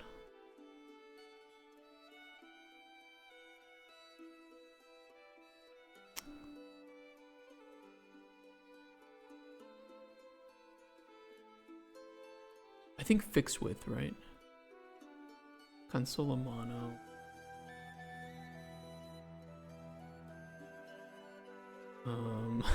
Yeah, we'll just do like IP config or something.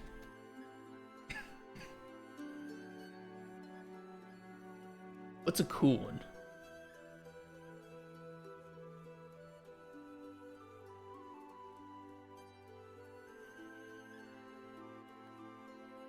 I don't hate like this Liberation Mono when that one's public domain.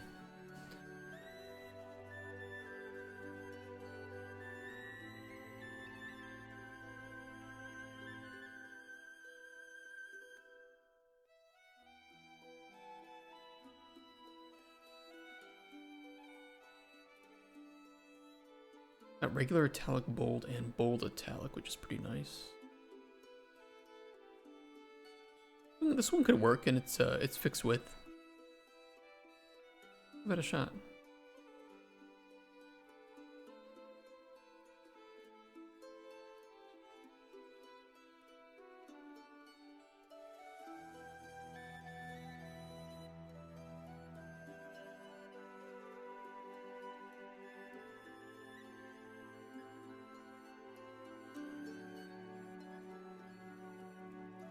Liberation Mono, that's what happens when you go to a far left protest and kiss women. That was dumb.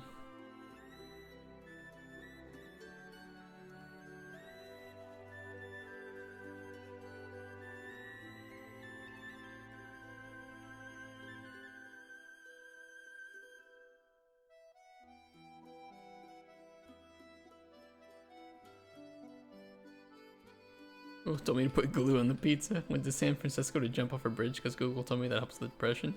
Yeah, but unknowingly you jumped off of the bridge. You actually went to LA because you used Bing Maps and you jumped off the bridge onto the burning cop cars.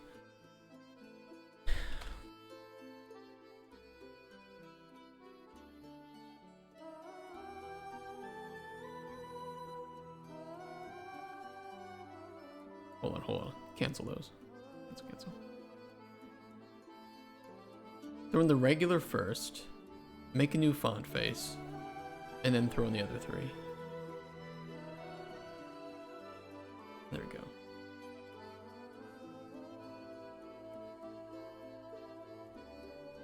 Hey, Jormungandr. Font Liberation Mono.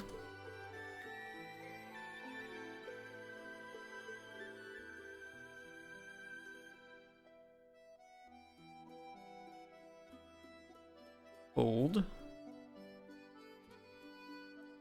FF Liberation Mono. Bold italic. It's always kind of annoying setting up rich text for the first time. Liberation Mono. Italic.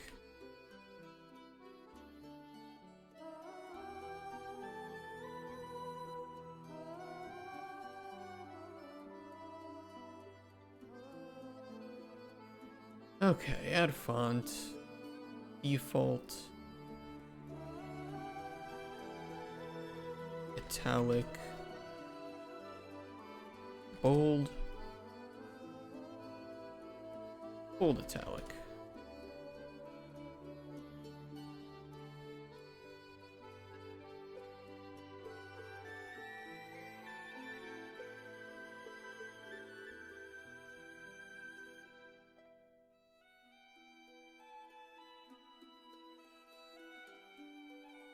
The spacing's a bit shit. Kinda weird.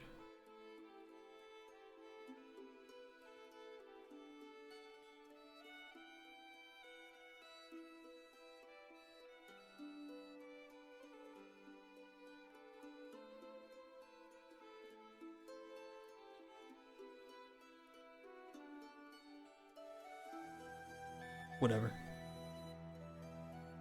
Oh, there we go. It's better now.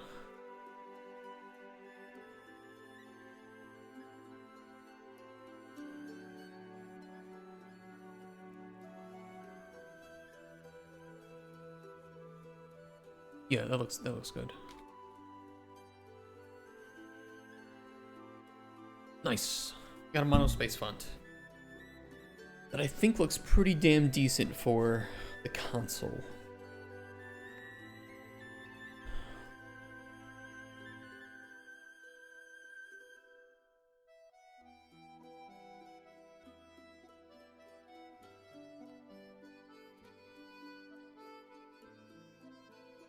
Let's make some rich text.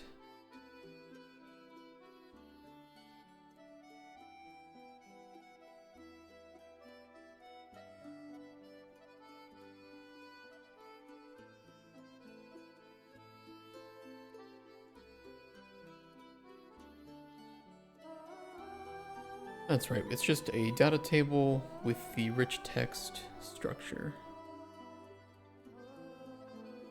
I remember now.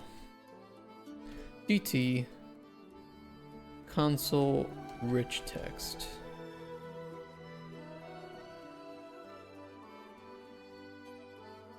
Default. I think you have to name that one the core one default. Liberation mono. Typeface default. Size, I don't even know. Let's try 16.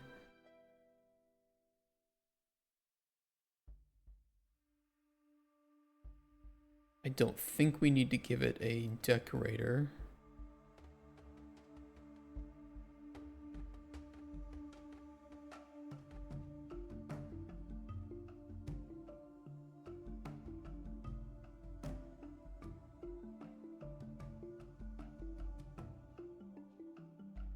We can make it bigger.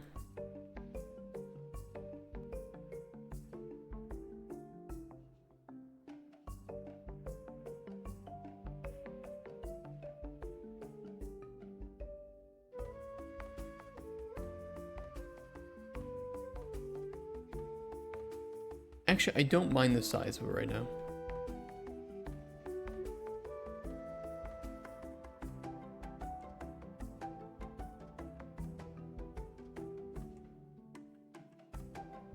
But what I'm going to do is wrap with a horizontal, or wrap with a, horizontal box. Fill this up.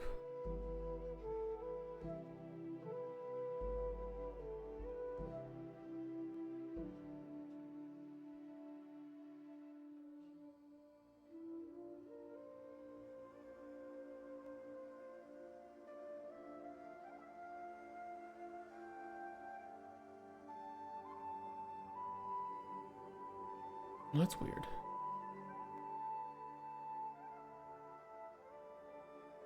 Let's put left and right padding of 10 here. Let's try.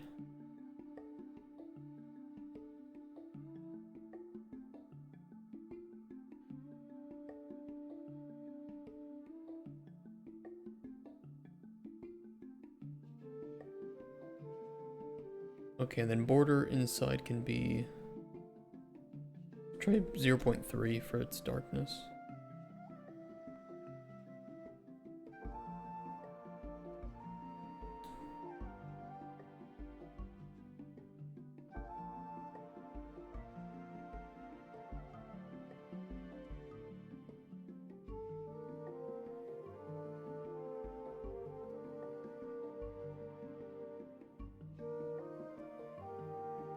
I'm going to do a separate border for the back of the input spot.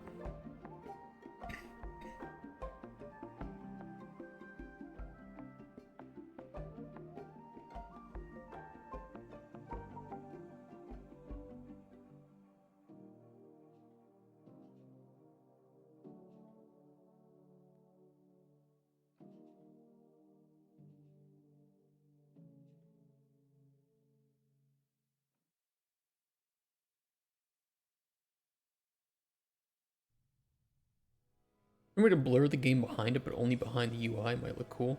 So the reason I don't want to blur behind the UI is because I want the player to be able to see the things that are going on. But there is a way to do that. It is in the special effects section. There's a background blur that you can throw in.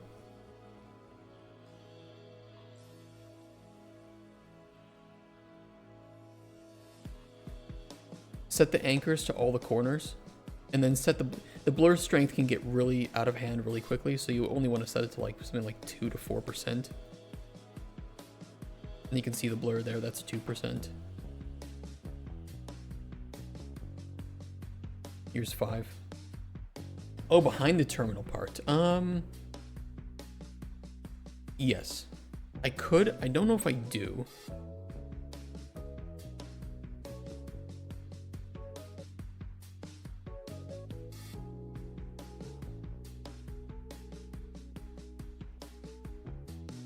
We'll try it.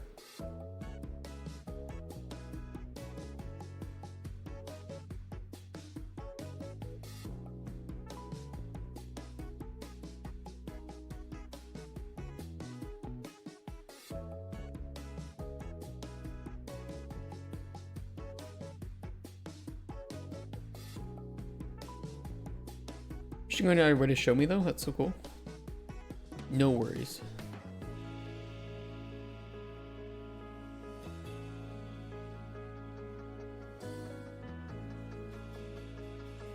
Okay, it's kind of convincing me.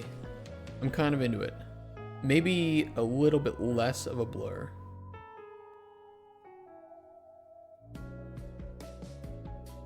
We can always make it an option too, right? I mean, if the blur strength is just a parameter, if you don't want the blur, you can just turn that off. No big deal. Yeah, very small blurs. That's starting to look good. I don't hate that.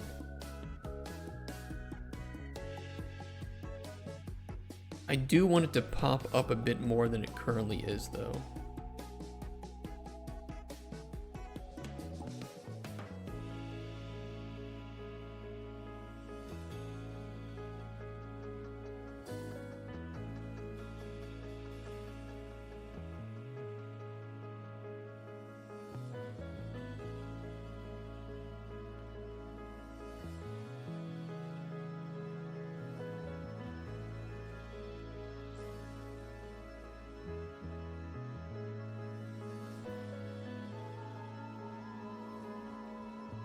It's not horrendous. I need to fix this though.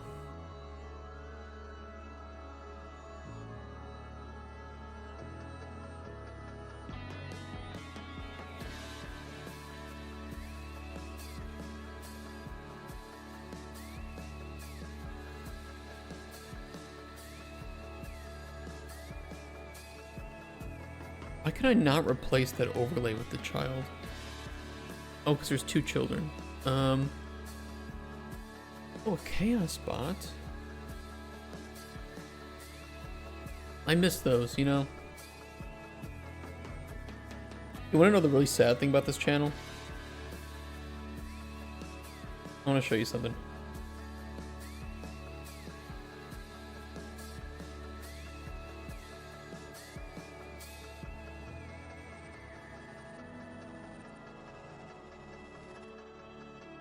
We have over 99 banned individuals. Literally every single one of these is a bot. None of them are real people.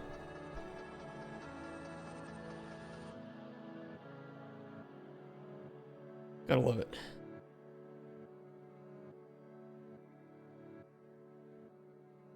We haven't really, you know, I say this, I'm gonna knock on wood. I don't want to jinx it. We have had Chase, thank you for the follow. Sorry if I pronounced your name wrong. We've had really nice chatters here. I've never had to ban a real person. It's been great. We don't even need moderators. It's been awesome. I really appreciate that. I like talking with you guys every day.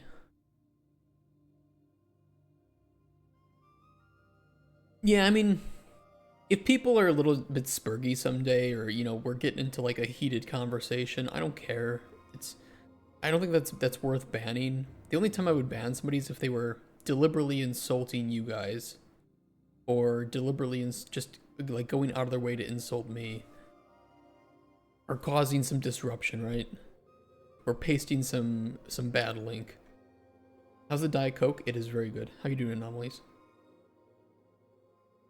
A lot of streamers are far too sensitive. They are far too sensitive. Yeah, I agree with that.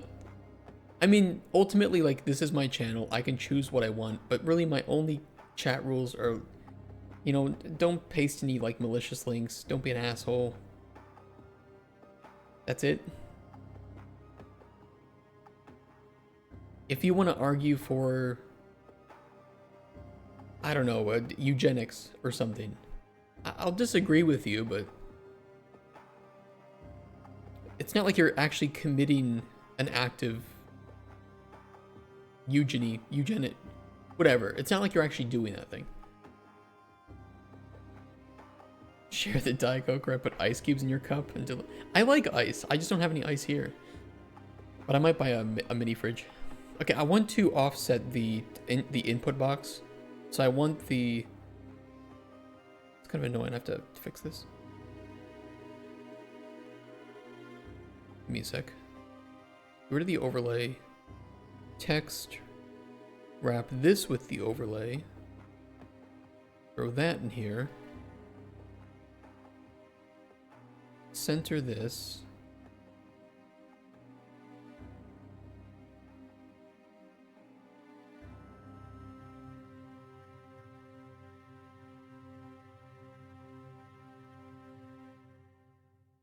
Oh, because that's set to do that. Fill.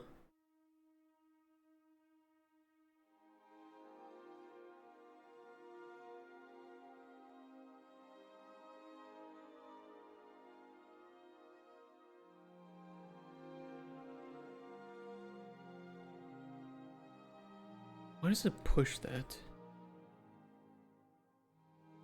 Oh, because it's using Roboto. That's why.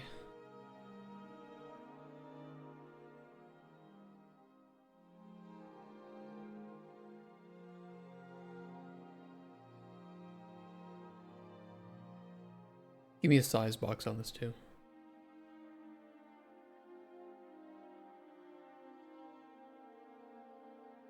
The only thing I don't like is that this is not centered, but we can manually fix that with some padding. But I think if I push that, oh no, it's okay. That looks good.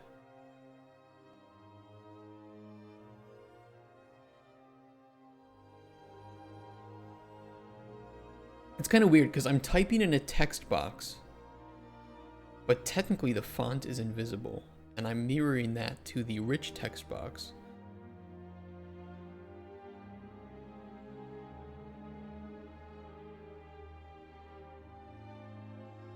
That way we can color the text as we're writing, but it doesn't affect the text that's in the text box itself, which is what we'll read from when we need to parse the commands. So that way if you type in, I don't know, like run software.exe, as you type things in, we can color code the individual aspects without changing the fact that the text box still just says run software.exe 192.168.0.1, but the visual box will show those bits of code. I'm back. What did I miss? Nothing. We were just like fixing the visuals with the console. I think it looks pretty good right now. I don't like that when you... I don't really want to make it selectable.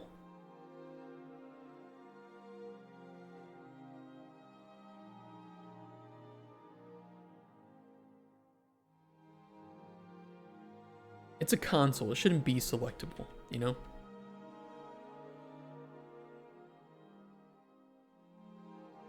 Granted, we could do it for... You know what? I'm just not going to touch it right now. We can update that in the future if we need to.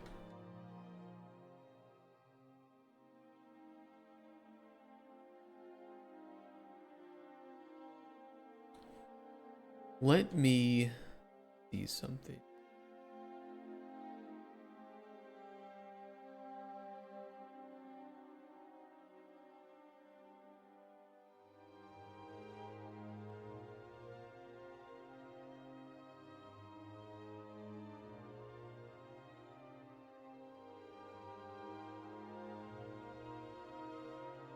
I want to see how this works.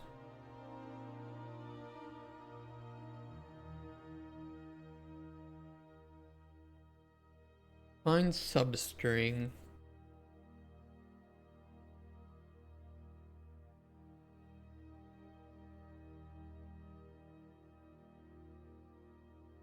Can you implement a basic command history with up-down arrows cycling through it? Yes, I would like to have that. I would indeed. We'll probably spend, I don't know, 2 weeks. I don't know how long it'll take for us to get done with the console and some of the mini games. We'll see. I think it'll take 2 weeks though. So this is just day 1 of that.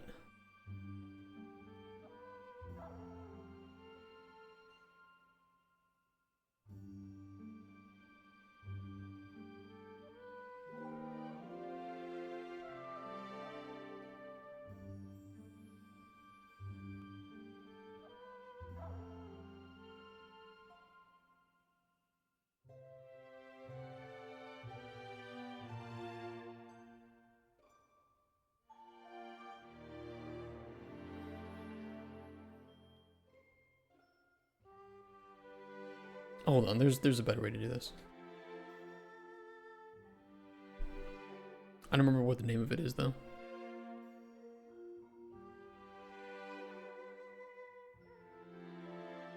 What contains would just return true or false. Get substring. There we go.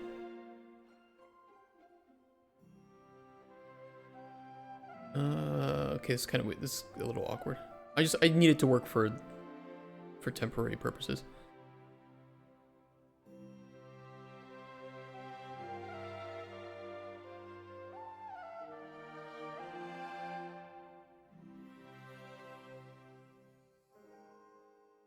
This is awkward, just bear with me here. Yeah, I hope we can learn something, maybe some things of what not to do. We certainly learn a lot of methods that are not the most helpful.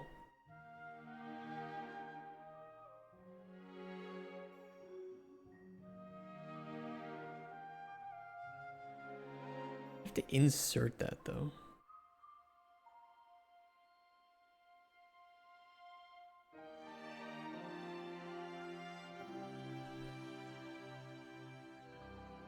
That's the annoying thing.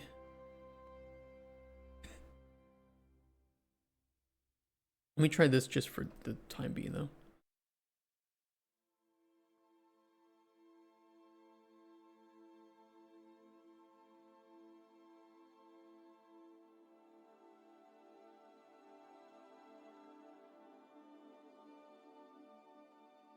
Yeah, I know I did that. You know what? It might fix itself if I just do this properly. Oh yeah, it's gonna look for that space after it. You can't really notice the text update. Okay, that's pretty good then.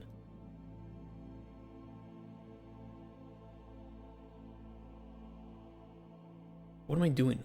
We have a replace in line. I'm so fucking retarded.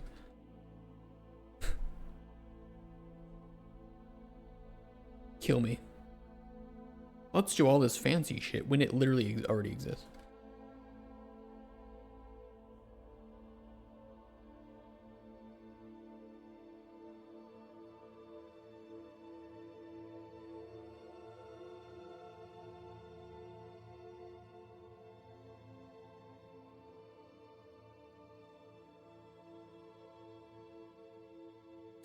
Oh, like it's a reference.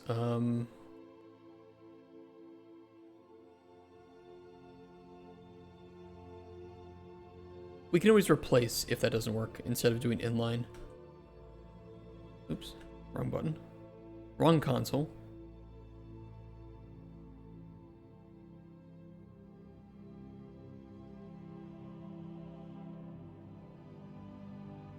Okay, that does not proper. Oh, I know why that doesn't properly call back to it. It's because we actually want to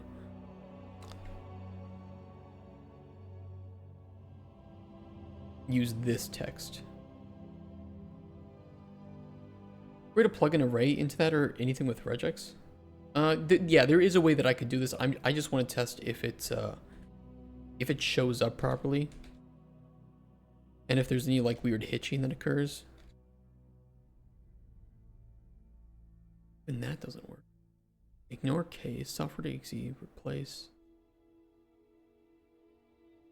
That should do it, but I'll just do a regular old replace then.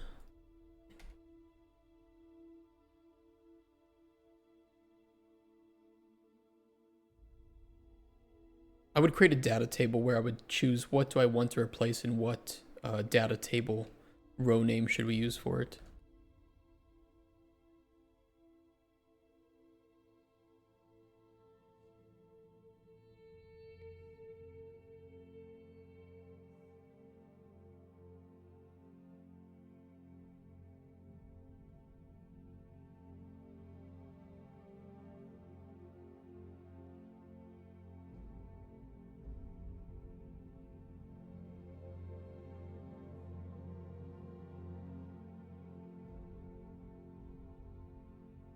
That'll work.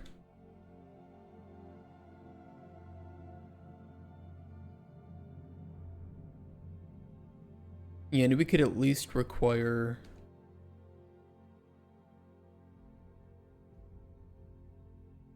no character after that, right? But I'm gonna worry about that once we actually have that functioning. Okay, I'll keep that here for testing.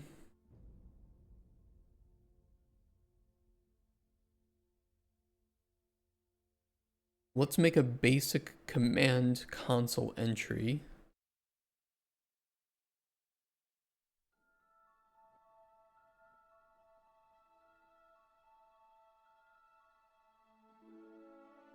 And we just want this to be a text box.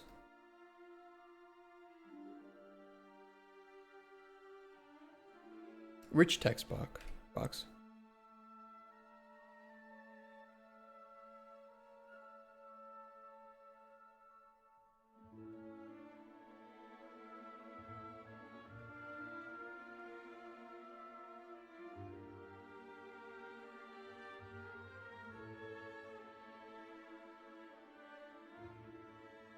I could throw it in a canvas panel.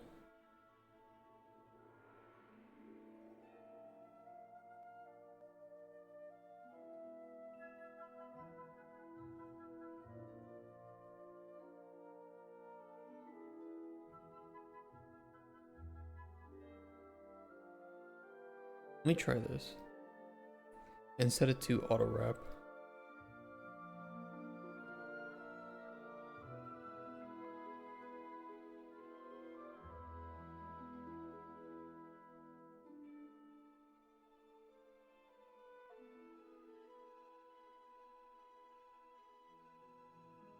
And we'll call this T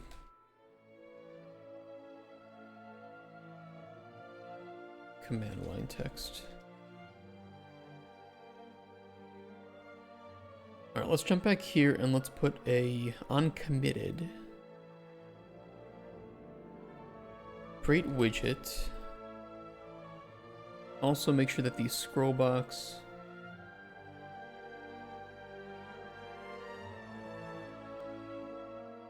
is a variable. We're going to create command console entry.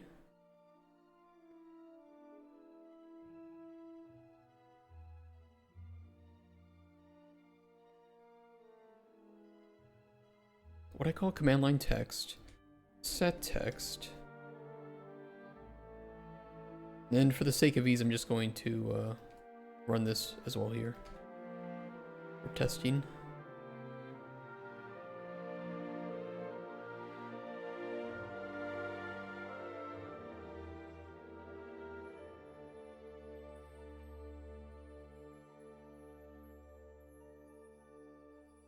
And then we'll add the child.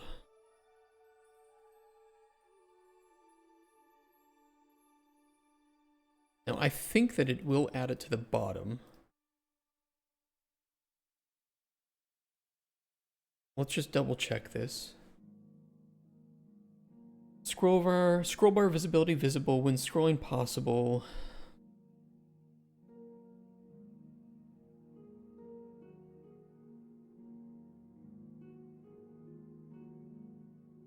Blah, blah, blah, blah, blah.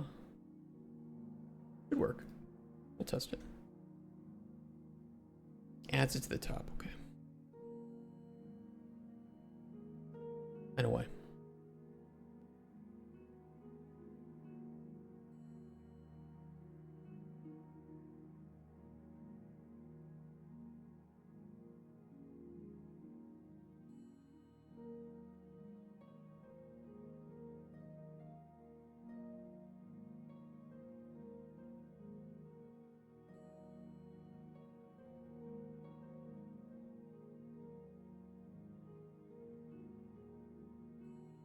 Scroll to end.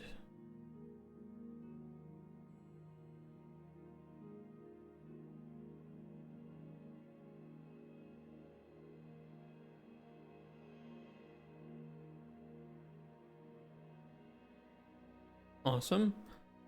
And then finally, grab the input box and clear.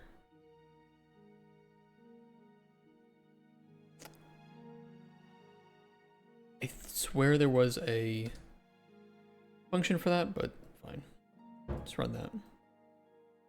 And I think that will trigger on text change. That should also wipe the rich text box. It didn't.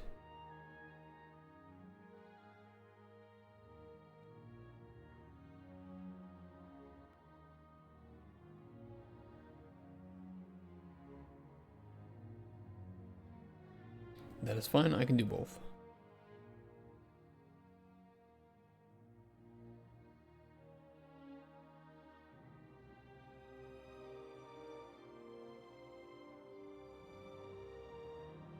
It does work.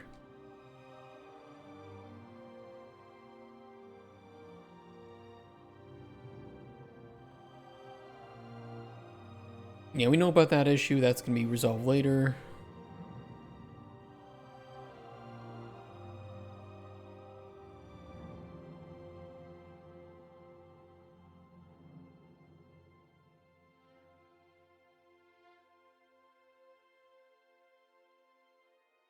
I mean, do we prefer this setup or do we prefer the actual, like, command prompt setup where you're kind of typing within that whole thing? This would be a little bit more annoying to get working this way.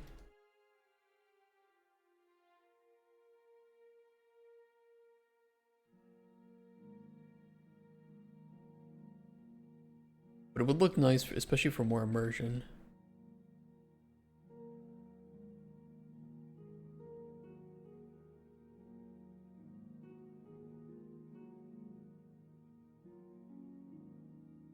In which case we would have this scroll box with a vertical box. And it will always add responses Well, no, we could do we could do... Yeah.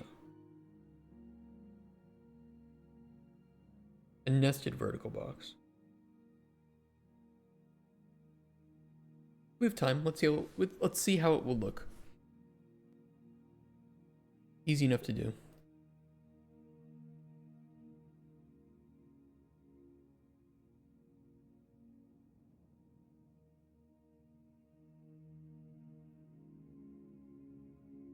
So we still need the scroll box.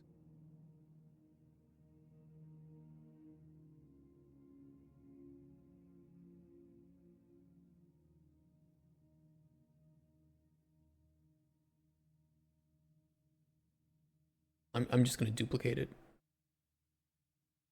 So we can get that back whenever we need it. For the time being. Or I could commit what we have now too. Hold on. I'm going to do that instead.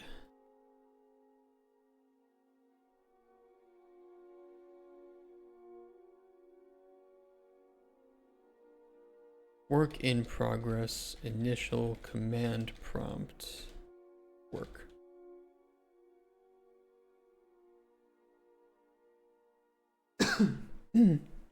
Do that way, could you make it so that if you press any key, it scrolls to the end so you can see what you're typing? I'm gonna make it so that you always see what you're typing. I'm gonna try to mirror the... I'm gonna try to mirror this as closely as I can.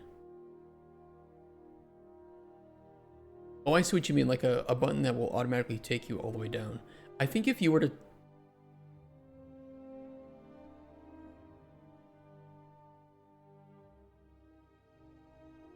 Out of curiosity...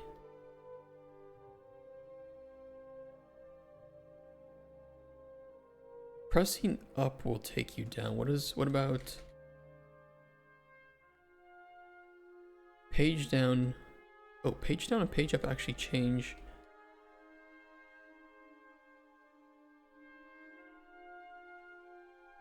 Oh, interesting. Pressing right on the keyboard key also takes you down. So maybe we could do it with some fancy... Like I said, I'll try to mirror the functionality of command prompt the best, because I think that'll be really what gets you immersed in the feeling of it. It'd be funny if you could send the commands from in-game to an actual command prompt and make people shut down their computers. That would be wild. Sorry, the music is relaxing, but sometimes it's a little bit too relaxing.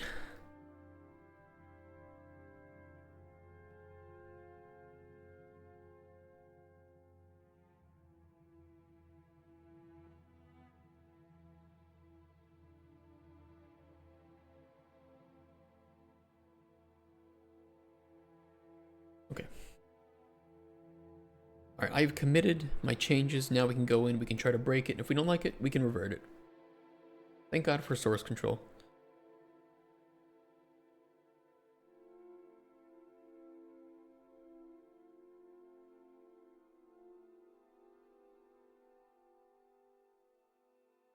Oh, by the way, I should mention, you know CoinDozer? That's one of the games we were working on previously as a game jam. We're going to try to finish it up, but there's still quite a bit of work that I have to do unrelated to the gameplay, but more related to like the user interface, enabling, you know, pushing all the text to a string file. And so I was wondering if we could just add a day per week to work on that, or even maybe one or two, or just take a week out to finish that up so that we can get it up on Steam. So we might be doing that later this month or something. I need to schedule that. So there might be a month that we take off or not a month, a week that we take off to finish that up. What is a game jam? Always hear about them? They are periods of time where you're given a prompt or a goal or making a game, and you work either alone or with other people to make that idea or make a game with that prompt in that set amount of time. That's forbidden, what, to finish a game? Game jams are a really great way to learn how to communicate with other people, how to work with other people. and make some small games, learn how to scope well. And there's a whole bunch of them. There's a Godot Wild Gem, which 593 people have joined. We don't know the theme yet.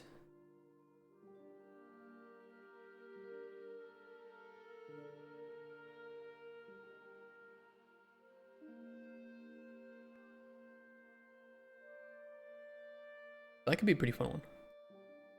What else is coming up soon?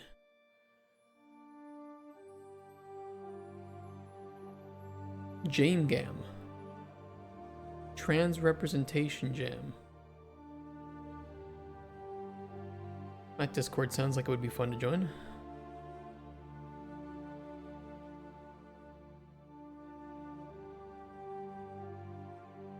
Platformer Jam. That could be a fun one. That one is a week long about.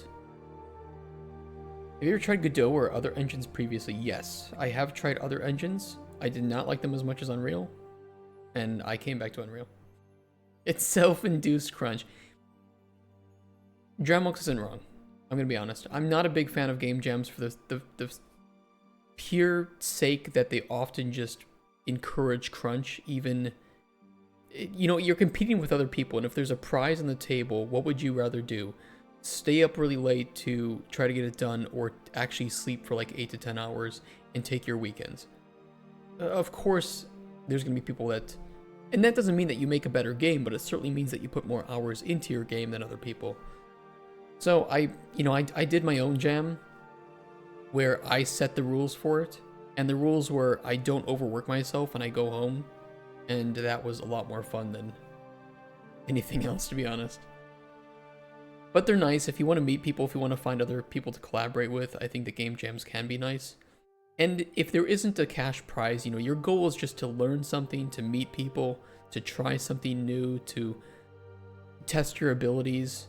And I think that is very good. But overworking yourself is never worth it.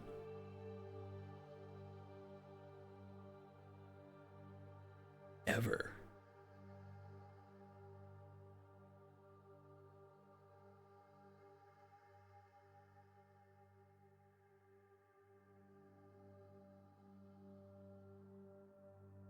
Okay, plus 3D, I will, that thing we talked about earlier, it should be okay. I'll make the channel for it. You know what, I'm gonna make it right fucking now. That's right. Duplicate.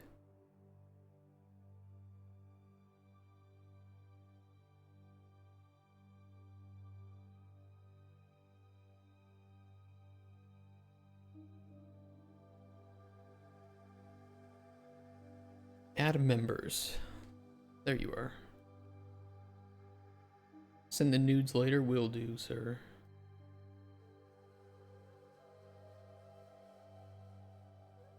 Give me 1 second, guys. There it is.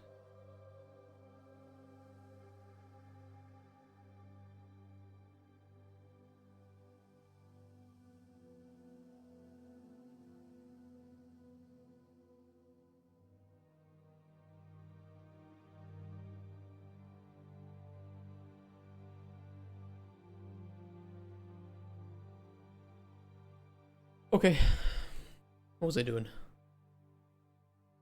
Oh yeah, we gotta change the view of this.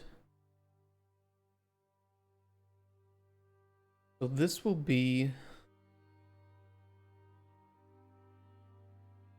scroll box, vertical box,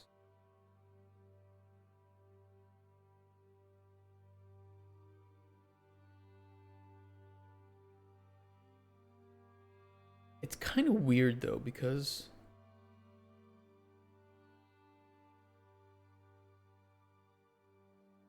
yeah, I'm not adding to the scroll box, I'm only adding to that vertical box. This is set in stone there.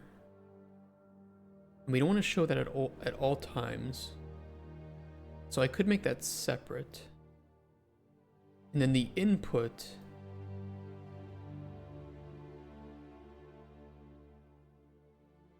is the last thing there. Okay, it's a little bit weird.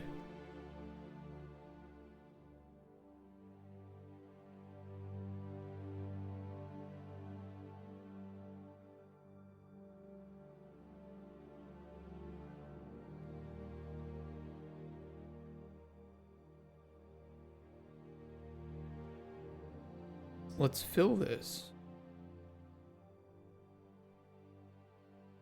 Text block here. No, we do have to put the vertical box in. Like I thought. Oop, not wrap. Not wrap.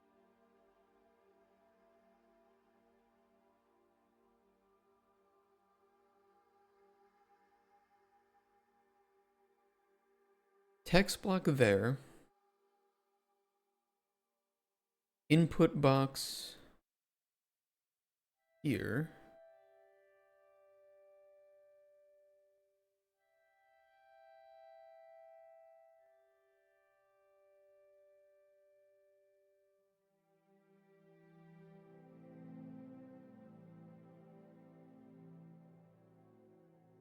Fill this.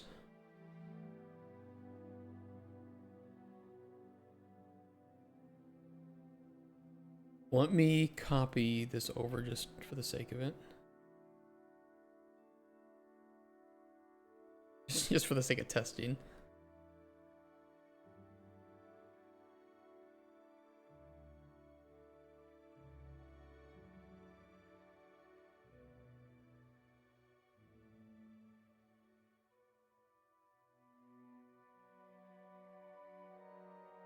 I'm not gonna put like the C users, you know, whatever.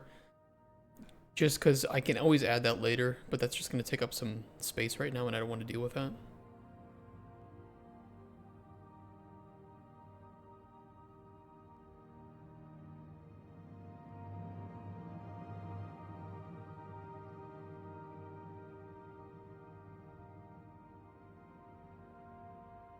We'll change this to the command entry box.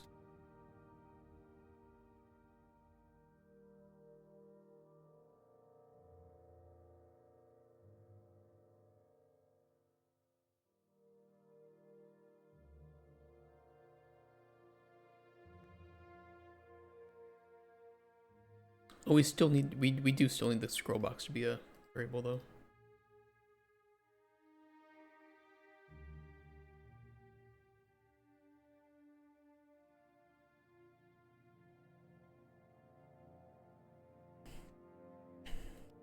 Um,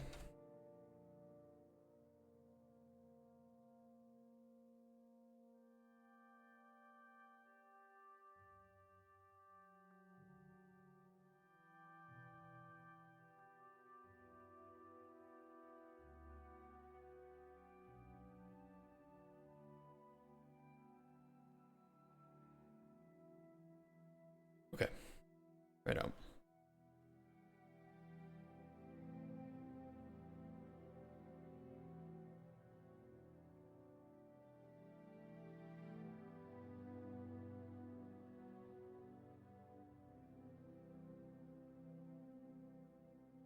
Okay, okay. That is working.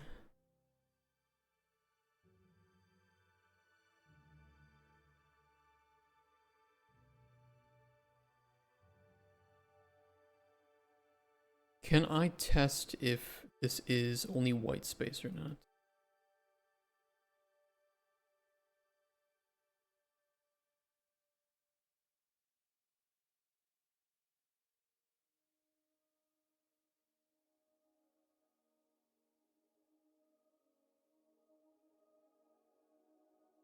I mean, I could make a text validation macro, I suppose.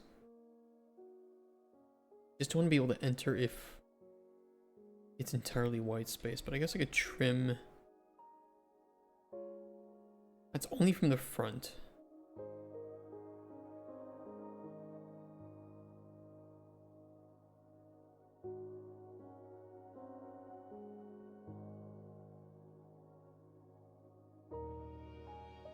I would do some text validation, but for right now, I can do this and check.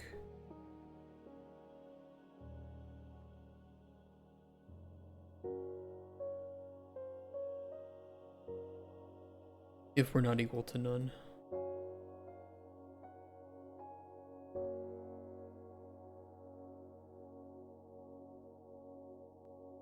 Okay, so it's a little little bit dirty. Let's get that fixed.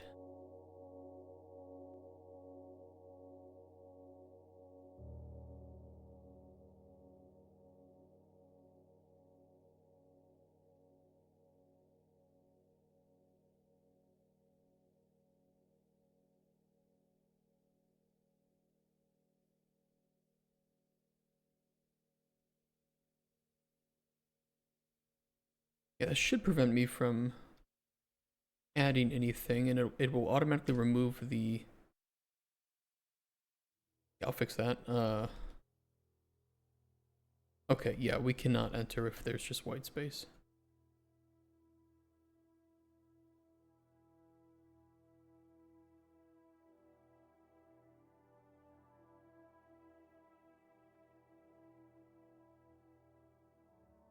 And we do that test before...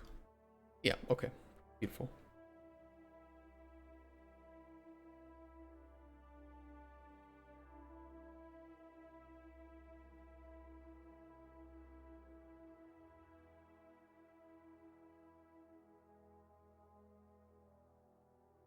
Obviously, we would want the console to respond to what you're typing too, but that's easy because then we can just say, okay, parse, respond, and then add that to, but after the entry that gets added for what the player ran. So that works. We definitely want some padding on that box, so let's add that. Yeah, I don't know which one I prefer. I kind of like both versions, but we'll go with this one for now. Like Command or PowerShell, then the user shouldn't be able to send anything whilst console is waiting for reply. We'll worry about that later. Right now, I don't care. Right now, I want to test the responses and see how that's working, and then we can parse it, and then we can deal with that. Because if we don't have replies, we can't test if it's replying. Cart before the horse.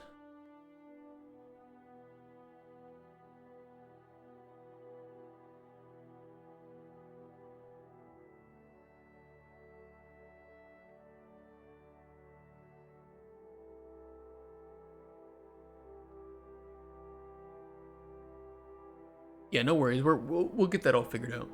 First thing is just parsing. One thing at a time. I could just put full padding on that.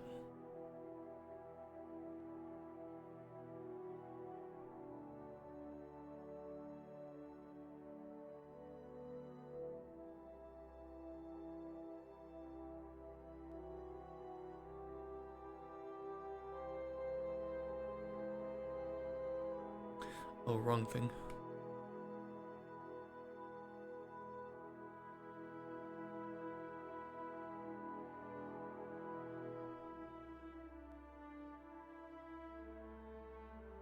Yeah, we can get rid of that image too then.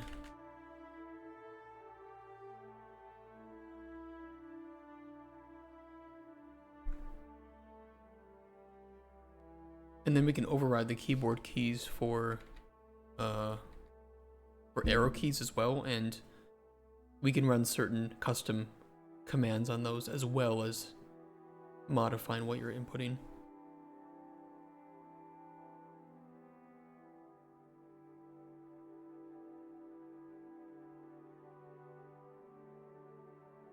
Very workable though, very, very workable.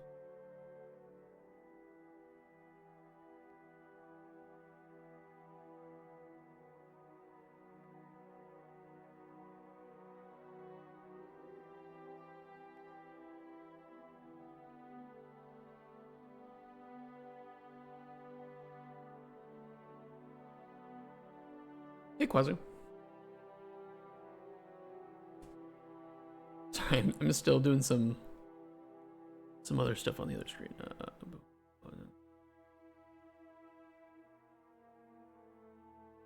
Cool. Okay. What can we implement now? Do we want to implement some of the basic parsing? I feel like the parsing could take a long time, and we would have to know... we have to know all the commands we want, but I could at least do some initial parsing. with like clear screen. You like the terminal? Thank you. I usually don't make things that look good when it comes to UI, so this is a fresh experience for me.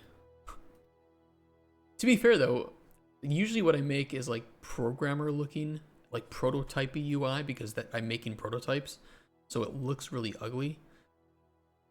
But this is exactly the kind of game where I can make prototype programming looking UI, and actually it fits the theme perfectly. Imagine that. It's terminally ill. Get out of here.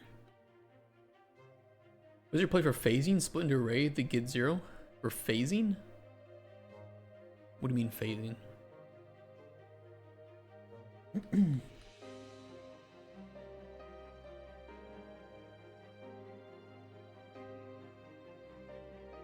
Send UDP messages?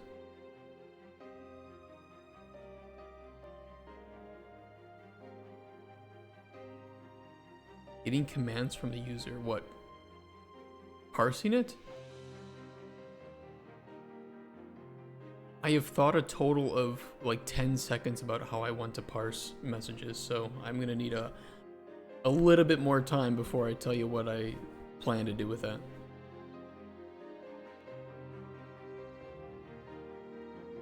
But we can safely say that anything before the first space is going to be the actual command, and then we can run the syntax check after that. So I really don't think it'd be very hard at all. I'm just kind of wondering, do I want to spend the next 3 hours of this stream starting with that?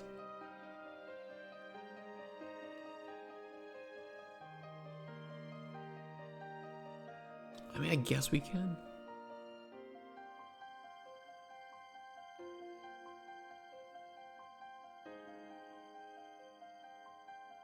Yeah, no worries. Sometimes Twitch thinks everything's a link sometimes. Oh, you mean the delimiter? I've never heard phasing element.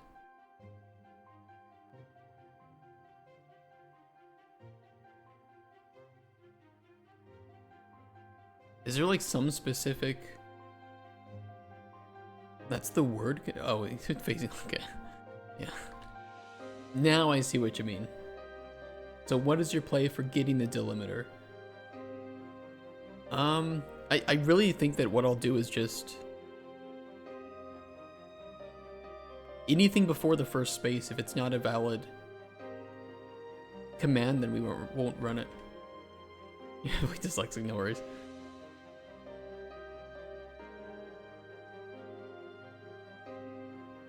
Parse command will just bring in the string directly, or the text, it doesn't really matter. We have to take it to string anyway. I guess it saves me one node.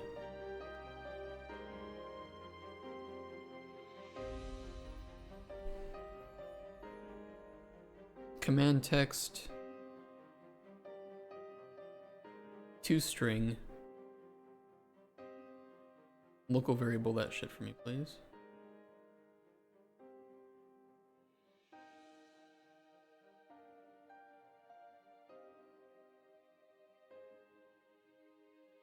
I guess we'll make like a data table.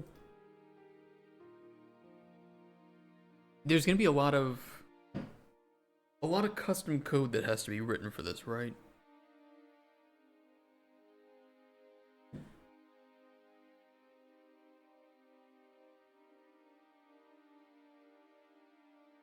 Let me think for a couple seconds on this. We have components. Components are where we store the logic.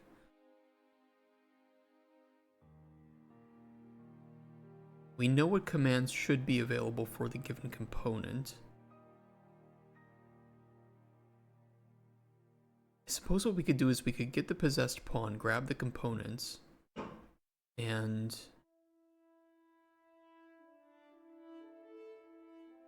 in every well, what I mean is that we would have to write custom code for every single fucking neighbors command. I just want to know where we want to run that, and I think we would do it in the functions themselves. It's the fucking upstairs neighbors moving furniture around without those fuzzy things on the bottom. And so it's literally chair scoot noise every time that they move something. And because of the frequency of it, it triggers my microphone. Yeah, it probably sounds really loud. It's not as loud for me, but it's right at that right frequency. You, Bale! Even Bale is quieter.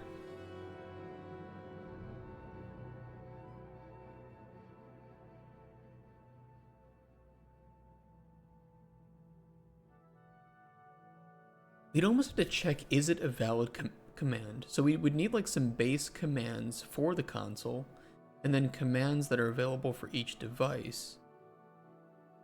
I'm wondering if it's better to store all of the because we have device row names in a data table. We could put them there, but we could also put them in each of the components, which I think would be the smarter play. So the components themselves determine the commands that are viable. And we could run like a receive command function.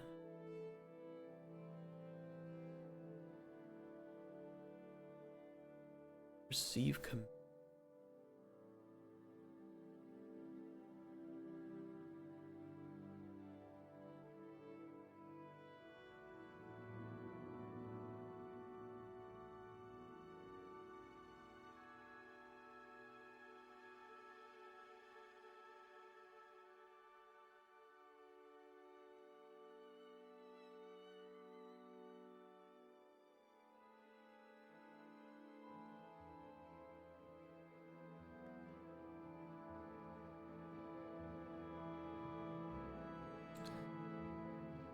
Could do interfaces, maybe.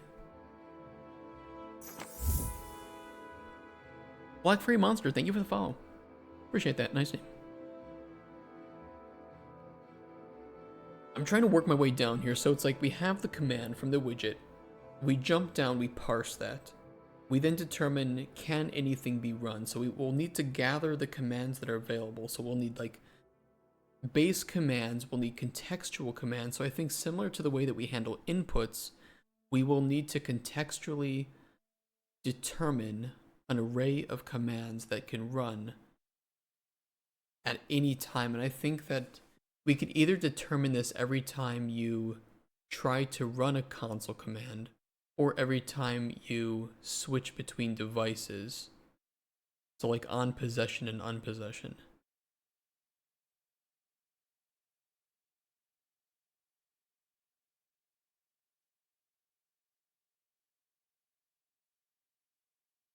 And I'm wondering if there's a quick way that we can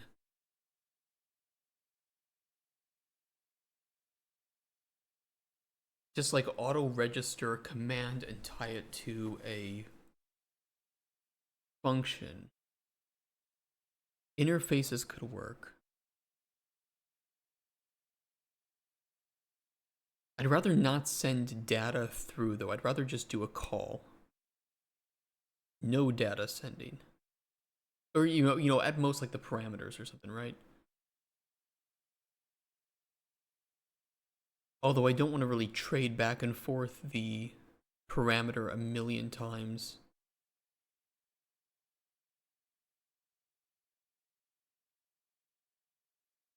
But you know, like fire weapon means two different things depending on what you're firing. So we can't parse the command and run the command right then and there, all in the same function. We do need to pass some info around.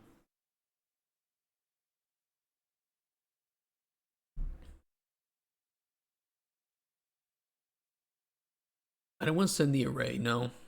No, that wouldn't be good. We would have we don't have actors, we have pawns, and we would have potentially hundreds of different, and I want to make it as modular as possible because of how many devices we might end up having. So I don't want to send the data. but we would probably just need to send certain parameters.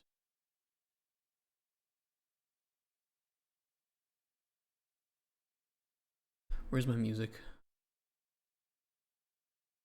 Thank you for not playing music. I appreciate that.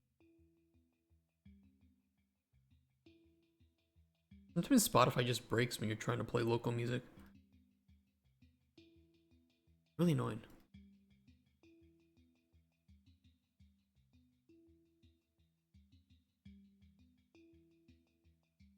I mean, yeah, so what I can do is I can check if the actor has the component. So I'm thinking that we could tie viable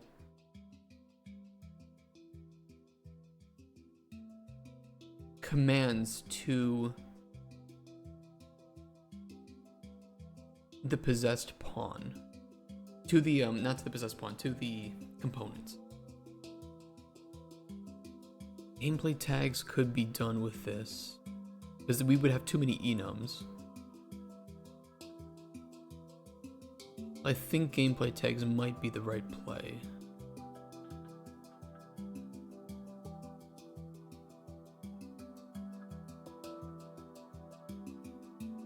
Let me think here. So from the widget, I mean, we could make a manager for it too.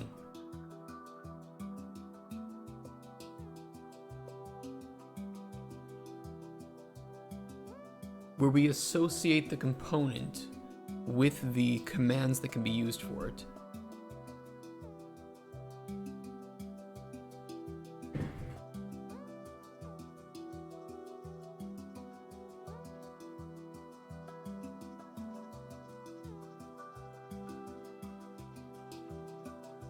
No, I'm not gonna use enums.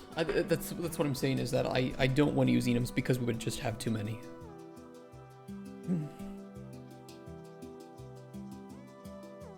No, we don't want to check the pawn. We need to check individual components.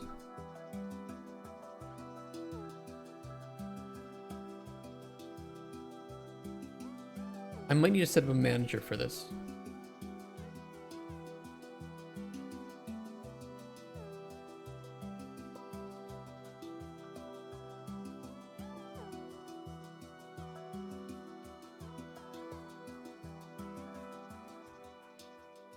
For right now, we just use the possessed pawn as the commanded pawn, and every time on possession, we update the viable commands for it.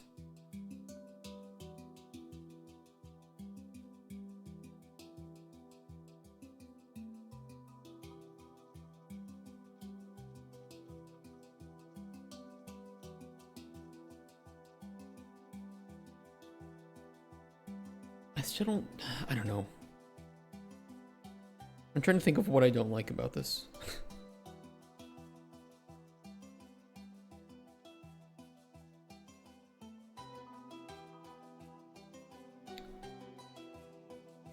I think it's fine. I'm trying to just figure out ways to get around as much manual work as possible, but I think it's okay. I think gameplay tags are okay. I don't know. They have some nice uses, but I think they're also a little bit overrated in some cases too. I could show you a list of 1,000 great games that were made without gameplay tags. They're just some use cases where they're better, some use cases where they don't really do much at all.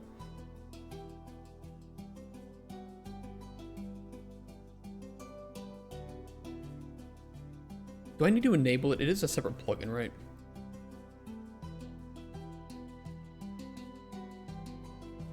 Oh no, it's already there. Okay. Cool. Where's the editor for that? Where is this shit? Where did they move that to?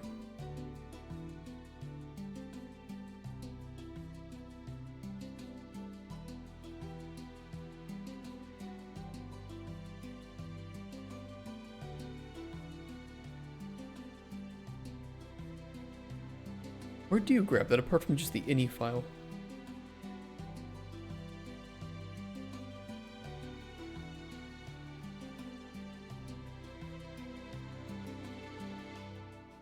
did they move it?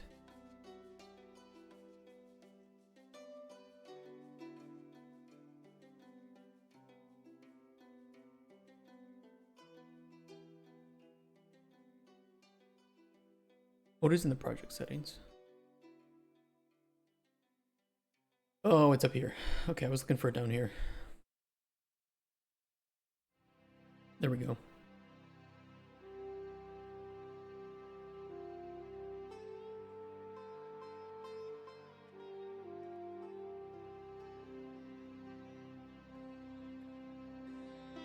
All right, let's see. System break.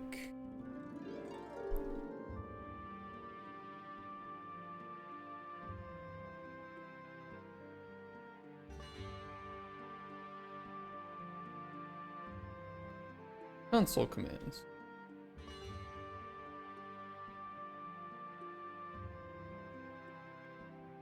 Core.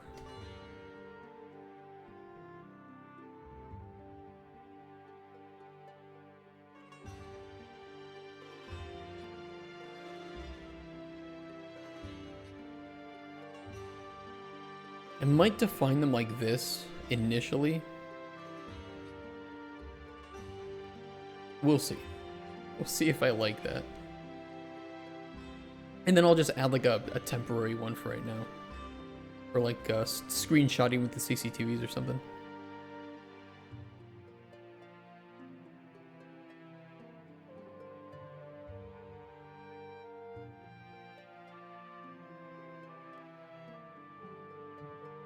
This is a way to set permissions per pawn or something. Kind of. What I want to determine is when you possess a pawn, run through its components, associate a component and its tags. And so when we run a command, we know which component to run this to. That's my hope, is to use that as a manager. Now, I don't necessarily need to set up a manager, but the thing is, you might, in our game, you might be able to have a pawn that you're possessing. I don't know, we might not need to do the manager, but there might be multiple devices with that command in use, and having the manager would at least let me... We at least need a way to check that and to report that, if that's an issue. I'm gonna see. Can I talk to the manager, please? But because like the camera is a component, and like a gun firing, like a fire component. Well, fire can mean different things, so we would need to add that component and then maybe override some of its aspects, or make a child and then run some extra code from that. So we just need to kind of like put out feelers, try different ways to set up this base, and then refactor where needed before we add any art, before we go, you know, add in asset packs and start building up the first level. Primary function A? I don't know what you mean by that.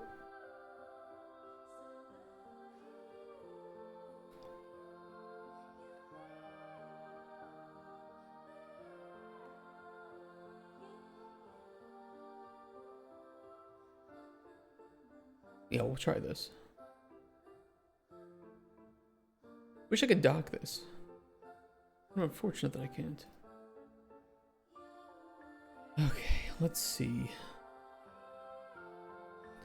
Parse command, we're gonna want one for...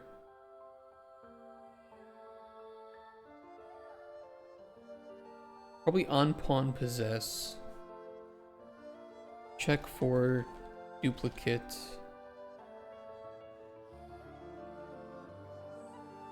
Commands. Don't make its firing ability or car's starting engine. It would oversimplify everything. Well, that's what the component is for. The component is the simplicity.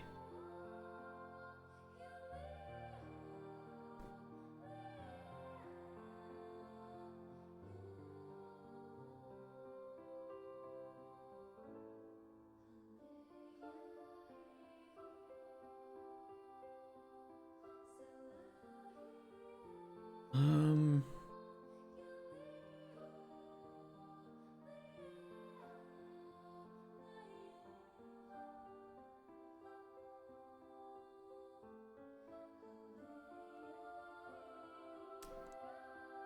Let me think here. I want to do... Yeah, we'll do this way.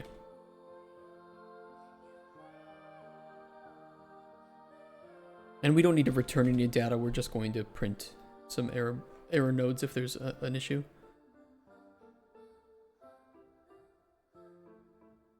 Let's go into our devices. BP device component. Let's add a variable here for...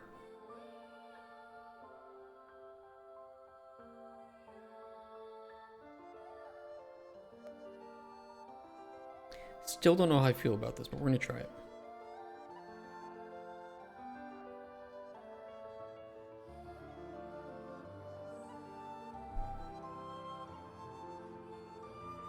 Command tags.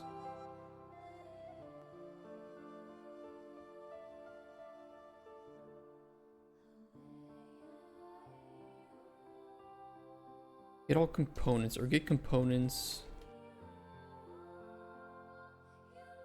by class.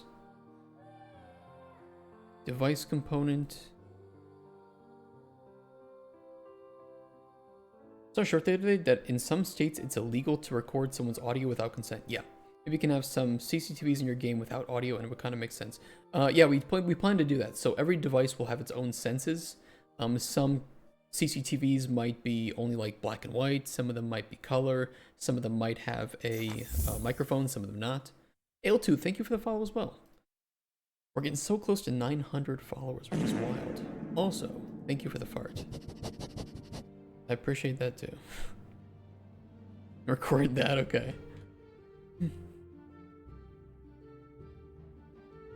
Disable pawns. Don't worry, we're future shit. Future shit. That's easy to do either way.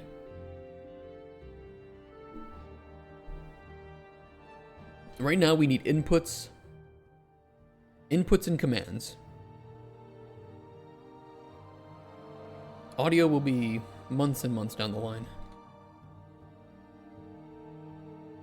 Our goal, by the way, is the end of the year is to have a playable for loop. And June next year will be the vertical slice, ideally.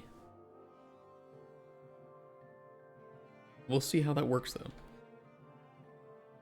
Depends how much scope we add because we want to do things. But we can afford to do that. Get components by class for each as long as it is not empty.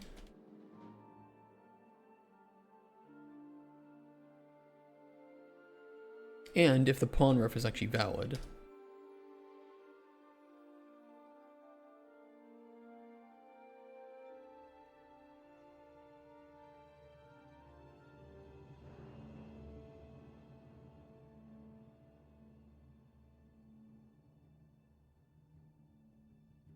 Well, that's annoying. Oh, there we go.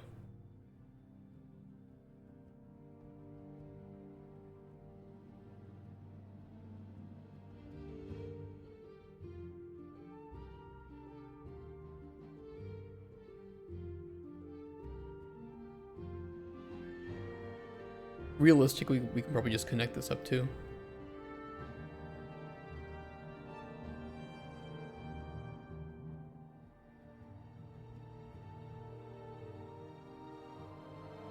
A little awkward, but it works.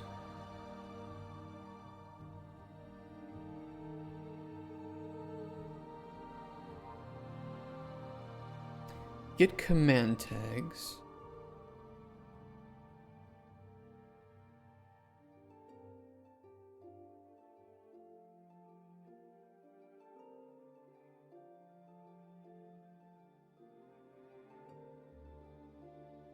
In out tag container, in tag container.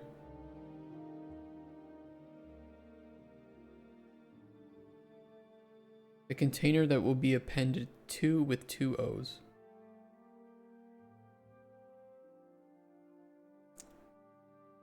Nice.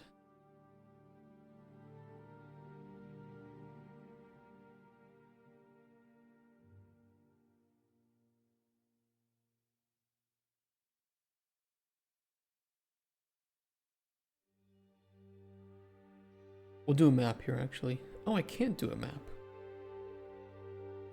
Okay, can I do... I could do a custom structure, to be fair. Because I'd like to tie that to the actor. Or to the component, just in case we put duplicate tags in the same component.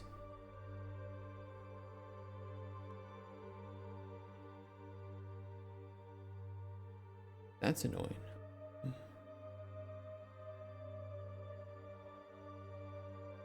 I'll just skip it for right now. I will skip that debug.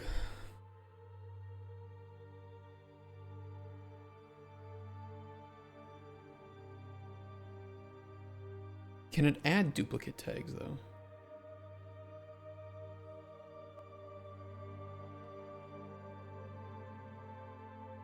No, so how can I test? As tag.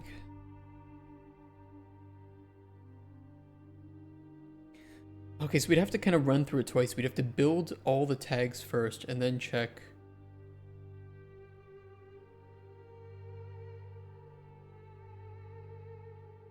I think I should just make an array and check for duplicates.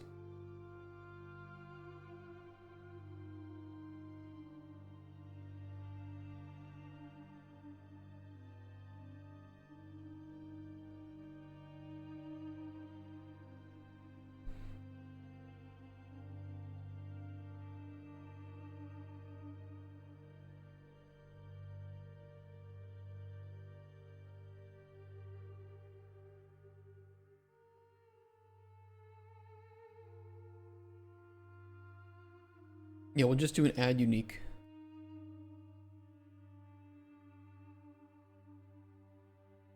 Oh, we'd have to for each through these two. Hold on. Break. Or just query. Oh, add unique will do it too, right? Because that'll spit out. Yeah, this is fine.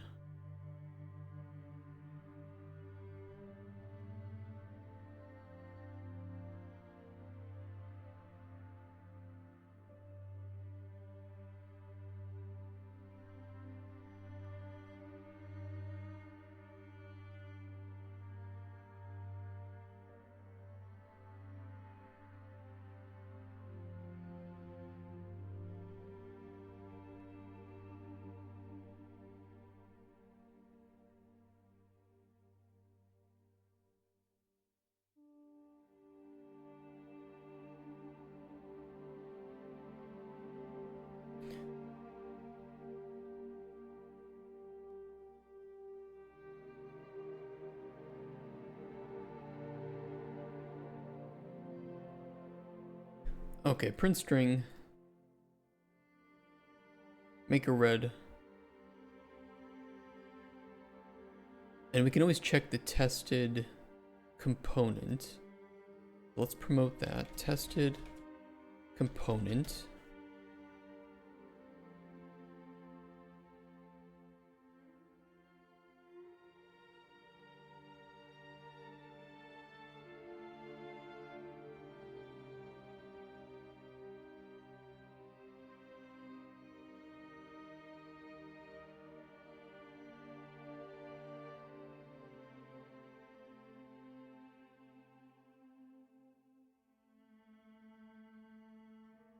Okay, pawn ref, tested component.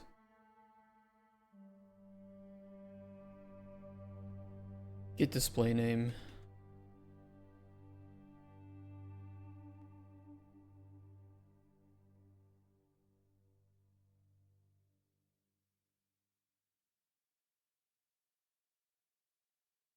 Duplicate command tag found.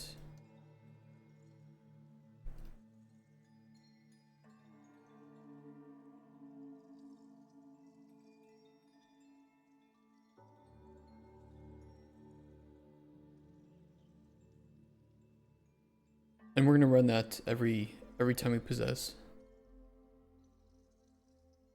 but only on the base pawn.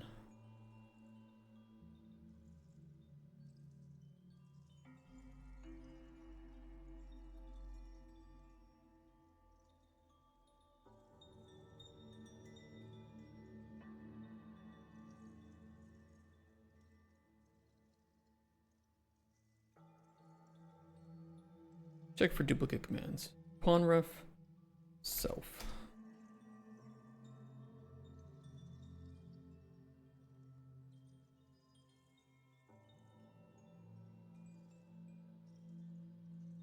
And that is on each component individually.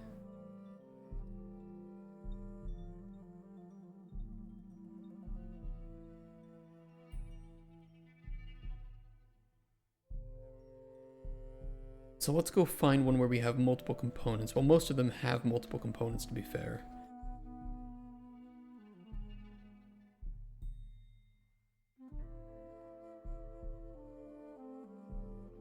The mouse input command tag, let's just pretend that this is...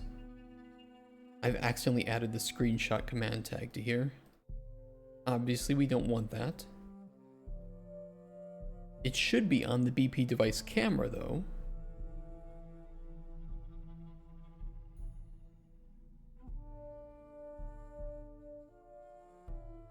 Well, that does not pull from...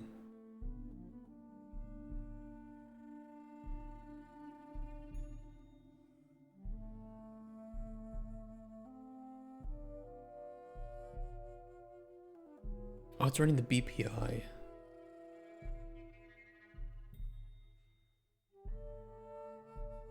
Oh, hold on. I know something. Different camera modes might have different command inputs.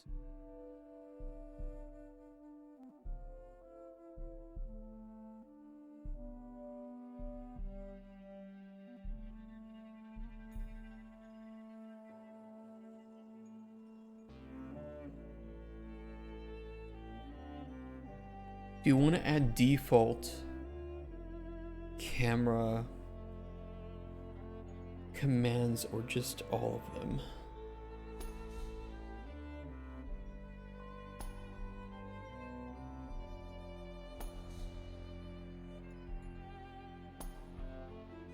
Let me think here.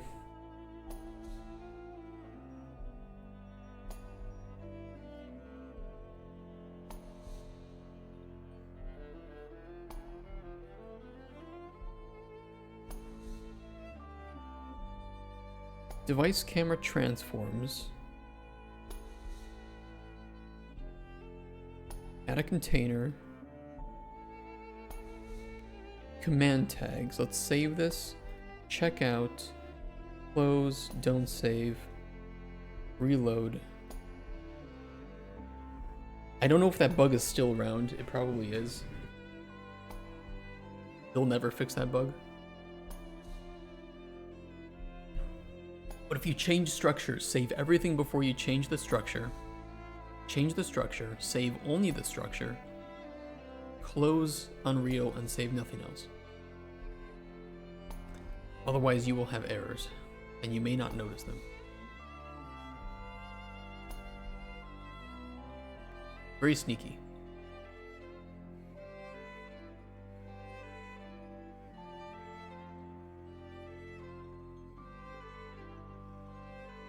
Alright, we'll add the screenshot command as default, which we should see in here.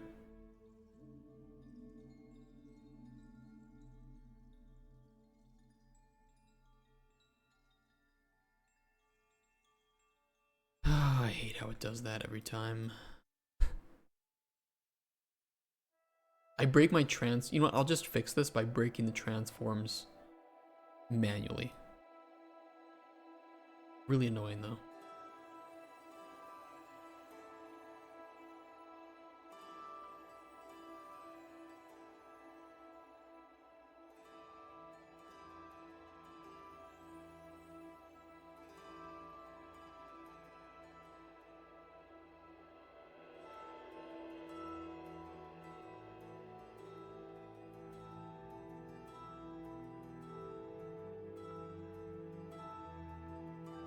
What?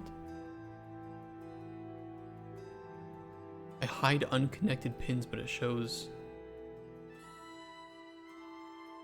Okay. Whatever.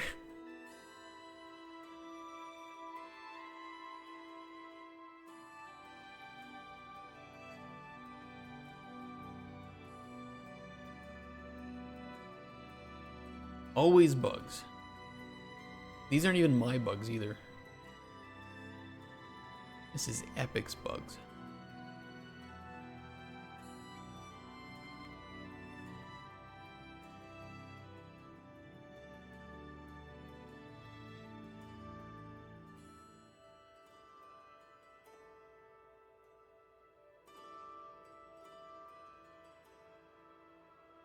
Okay. Let's get out of here.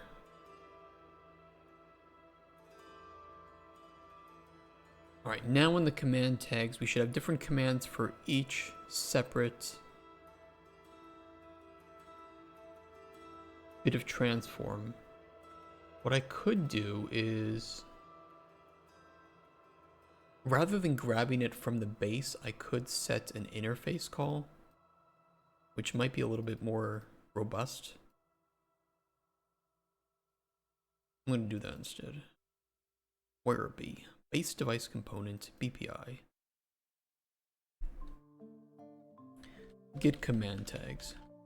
Because it's not unthinkable that we might store this in different areas and might need to specify specifically where to grab that for each different device component. Components are where we should spend most of our time working.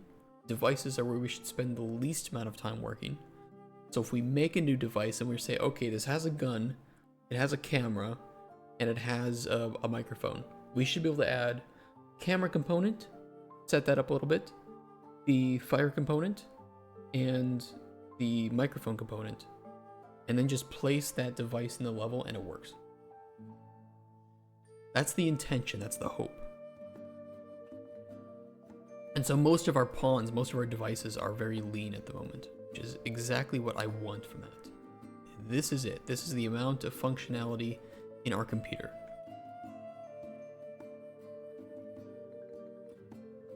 The big goal, though.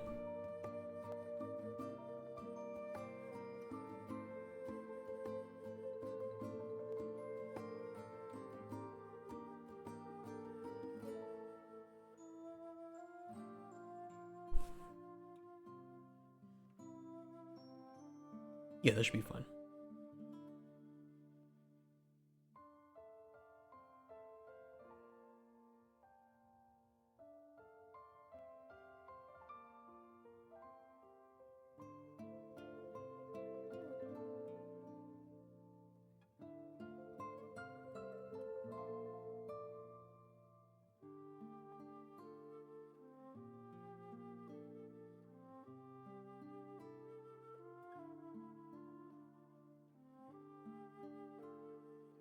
We did add that to the base, right? I'm not going crazy? Yeah, we did. Okay, so there's a base variable. That's cool. So we'll set up a base function.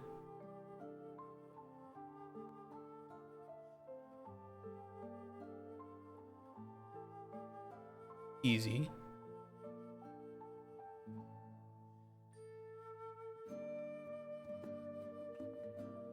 Some components this is okay for, like the mouse input. I mean, we probably wouldn't have anything in here anyway, but it exists. The device camera is not deriving from base component. I don't know why though. Is there a reason we didn't want to do that?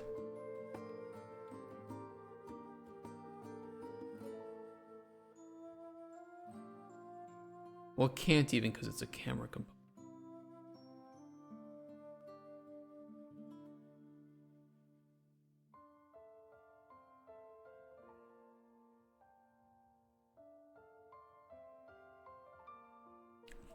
I'm not going to worry about that right now.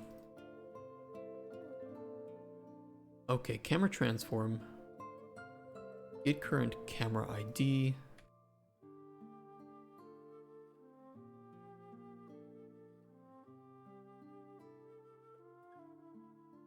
And we can send that through.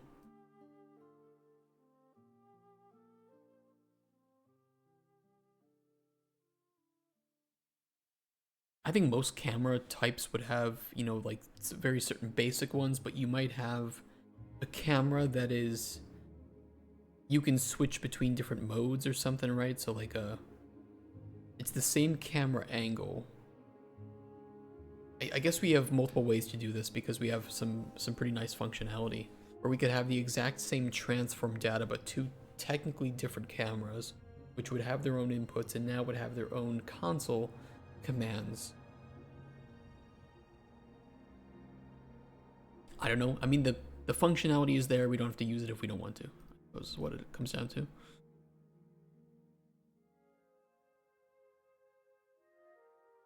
Okay, each component class, let's instead grab get.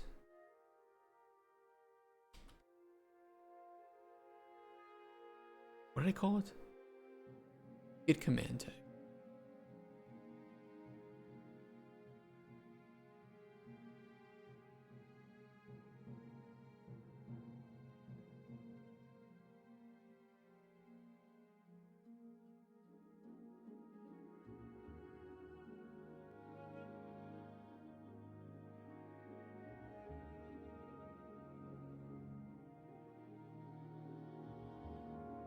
And anything with the interface will return that. Anything without the interface, it should do nothing. I guess I could do a quick test if the tag container is valid. Since I don't think if this fails, it will jump back to the next one.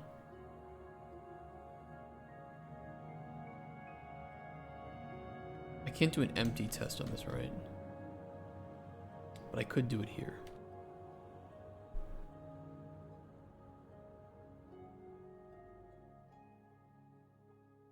Hey, Greg.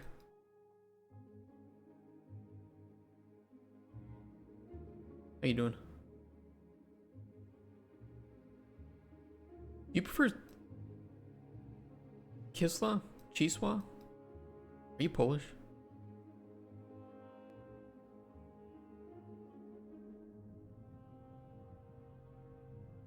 You're Italian.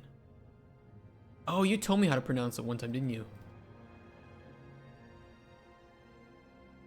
I totally forgot how to do it. Tell me again how to pronounce it.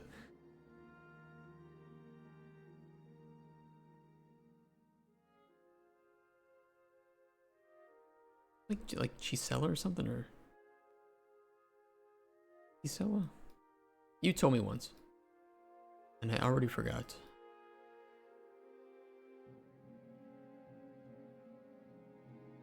We'll see if this works.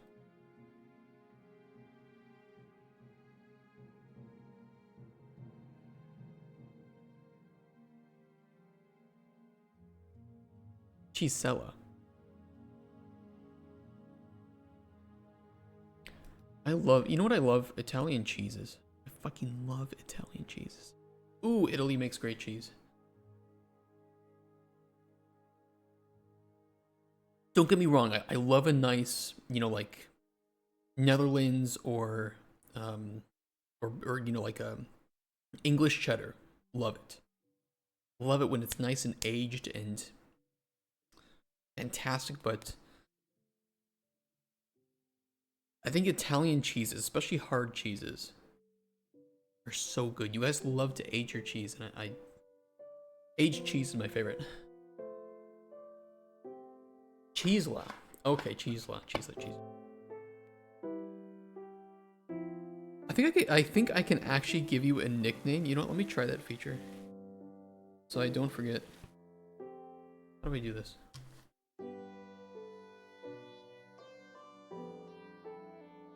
I can edit. Edit the updated nickname.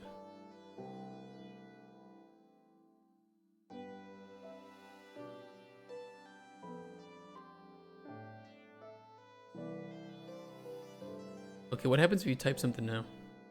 Wonder if it shows.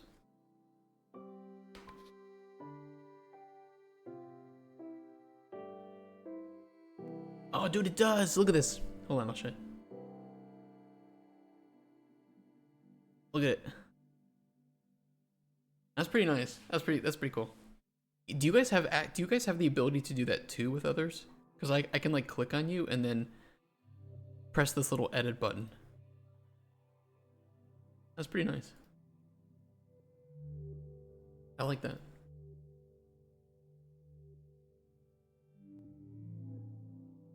All right, pawn ref.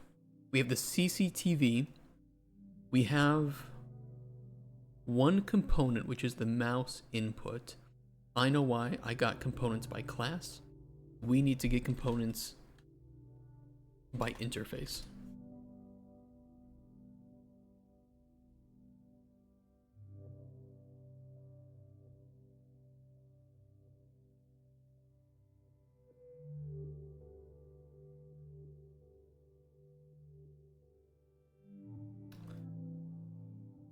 Hold on.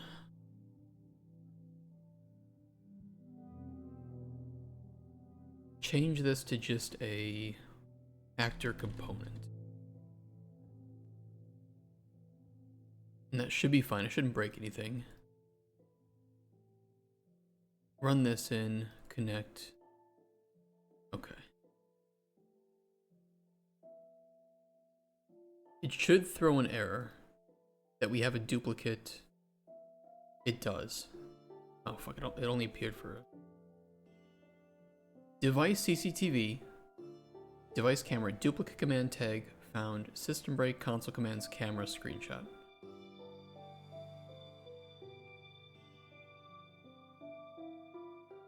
Very nice. Ooh!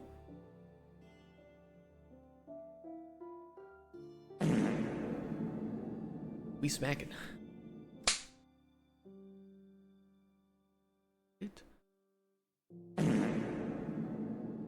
The one thing I don't like is that it... what you like? The one thing I don't like is that it doesn't tell you the first one that had that problem. I'm gonna come.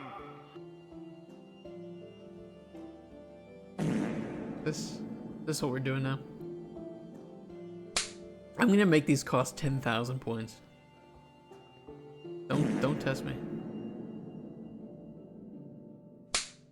With how much you watch Twiki though, you could probably still afford thousands. How many channel points do you guys even have? I don't think it shows me. No, it doesn't.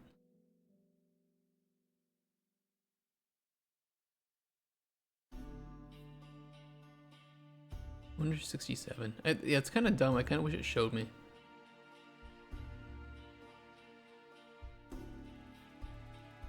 You're down to 3K.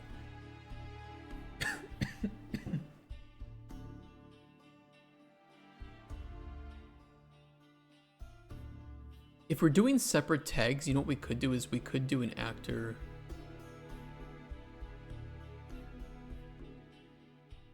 Yeah, this is what I'm gonna. I'm gonna change the local tags to a map.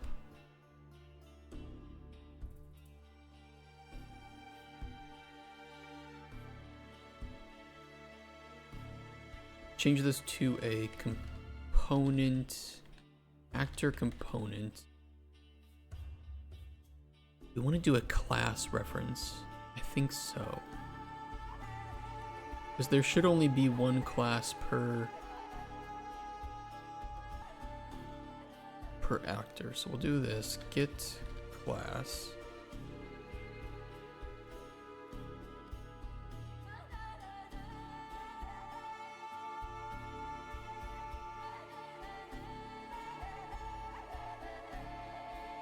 First I want to test if it already exists.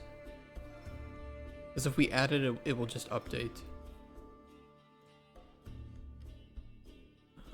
Find.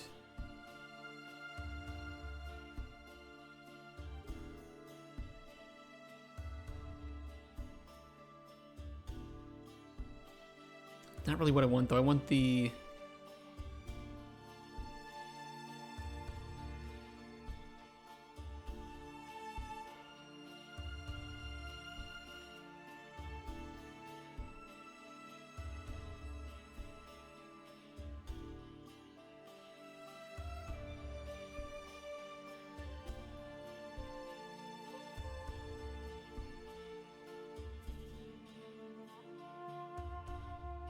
Get the values.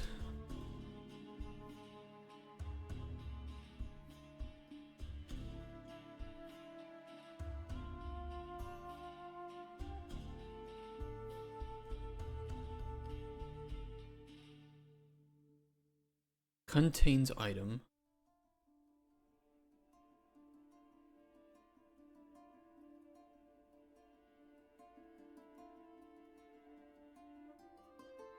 Current tag. Move this over here so I have some space.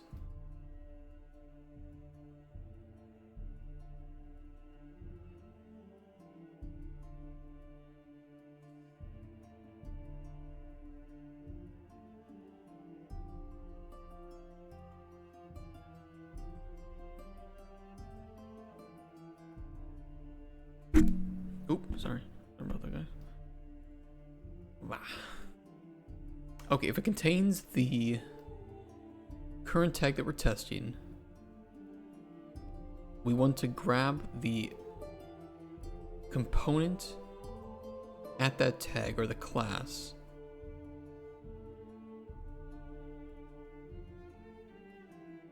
Although it would be nice if we actually stored the problem actor, especially the one in the level, because you would be updating the instances of this, so maybe yeah, but a key can only exist once. That's the point of a map. Let me think.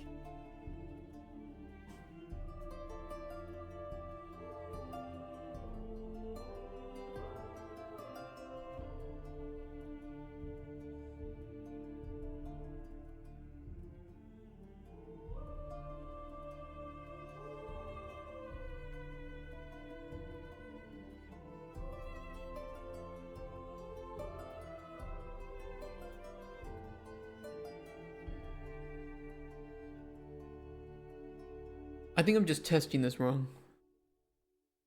I'm doing it in an overly complicated way. What if we do a map of pawn reference, or I'm sorry, component references?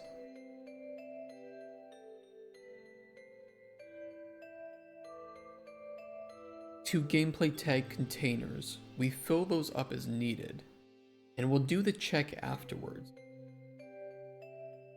Because then we'll have unique keys, we'll have all the values filled. The initial setup of those should be very quick. And then we can loop through those map items.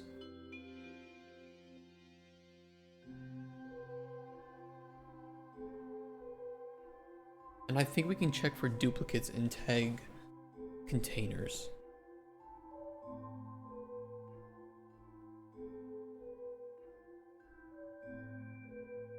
I think.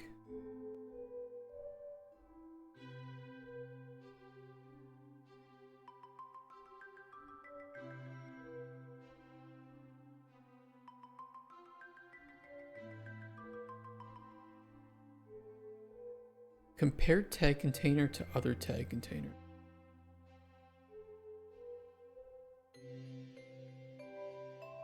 What does that mean? What does case 0 true mean?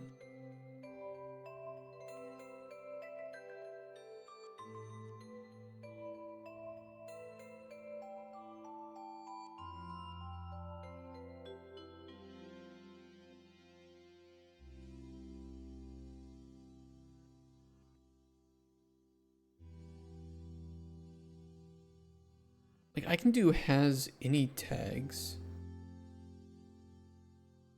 That won't tell me which one though. This is kind of more annoying than I thought it would be for checking for duplicate commands.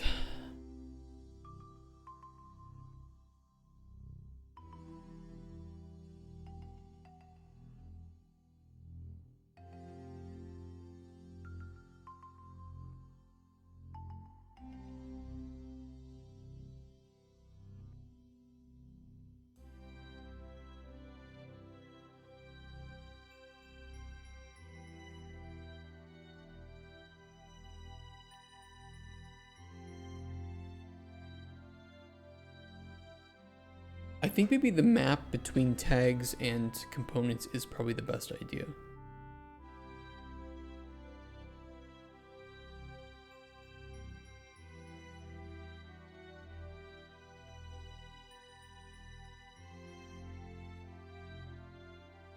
But not a class reference, but an actual object reference of the component.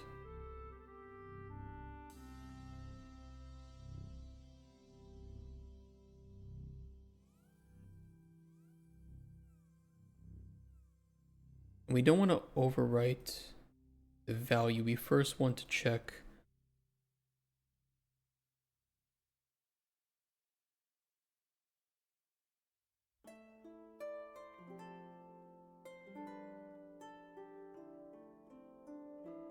find is only going to be checking for the actor component object. Yeah, but yeah, that's why we can't do that. We would have to do to gameplay tag containers. Oh, it's fucking annoying. Yeah, work computer.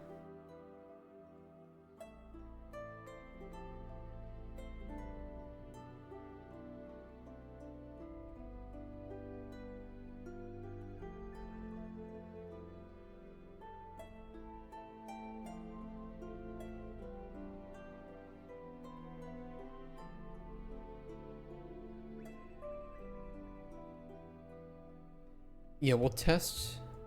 Does it have the tested component? If so,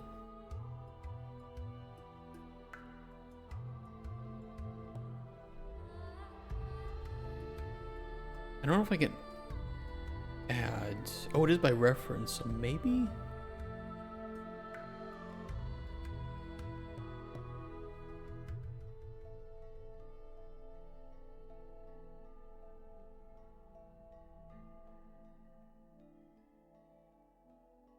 As tag, current tag, exact match.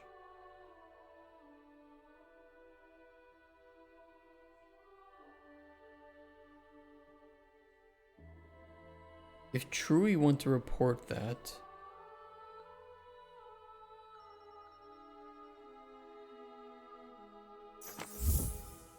Beans, thank you for the follow. Appreciate that. 888 followers, wow. Thank you so much, guys. I hope you're enjoying the stream.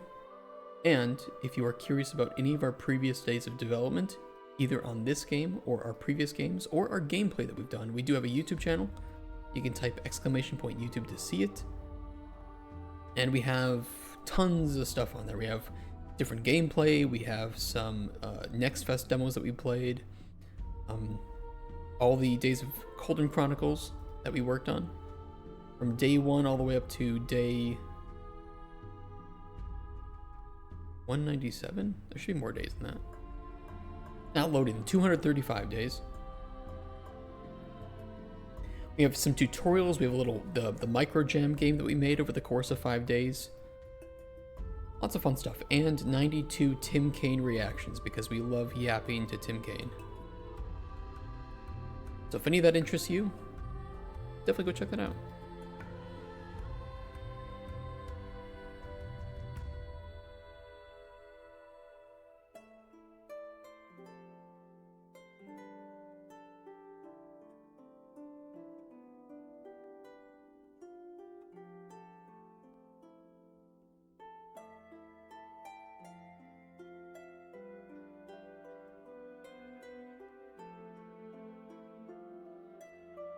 This is really awkward.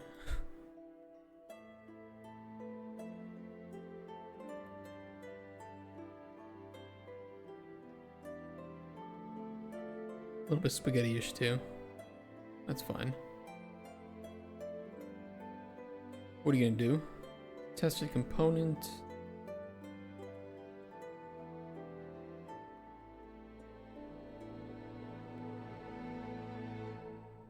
Make a literal gameplay tag container. Oh, we can't do that from tag.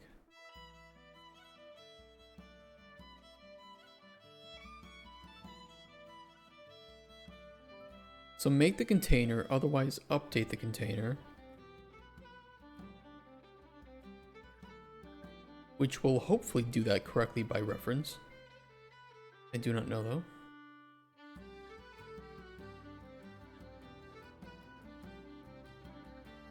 I mean, it should. It should. I don't know if there's any way to get a reference anyway. Okay.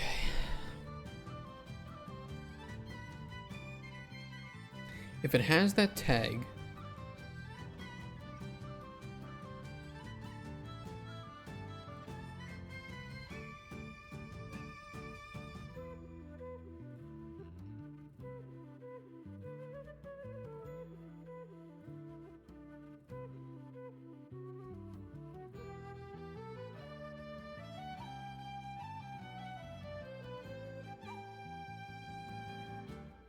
we would still want to, well, we wouldn't add the gameplay tag because it's a duplicate. But this will check it for in its own class. We then need to check it in the other classes. So we would need to for each through local tags.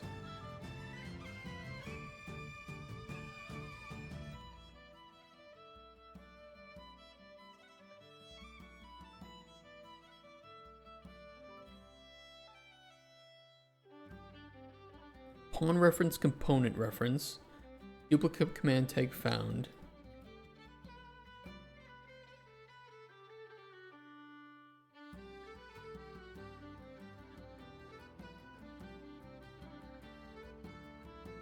For each through the map.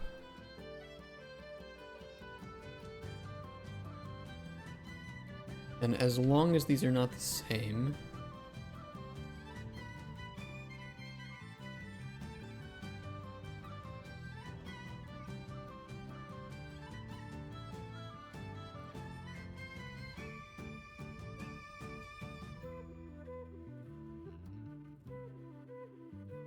because this should handle them being the same.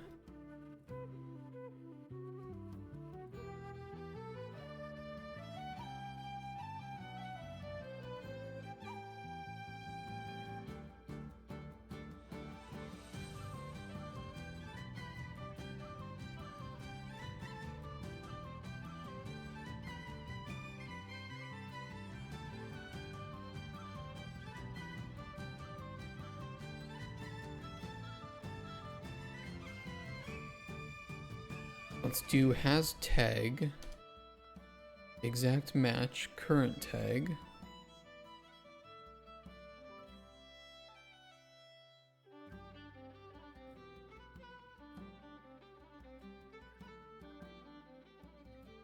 I think we can just do an and check there.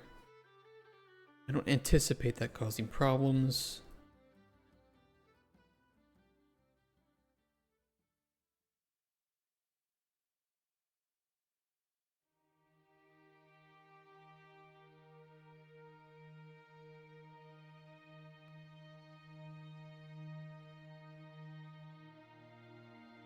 In this case, we don't want to check the tested component, but rather the map key component.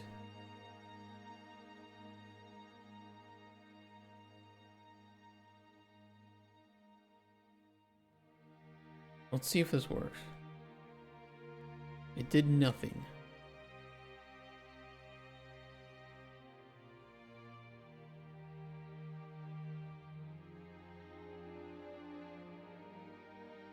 Only printed it once. It should print that twice.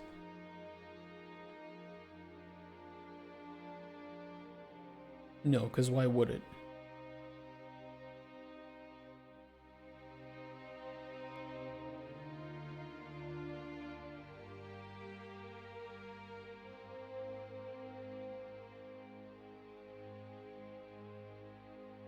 Let me take this off.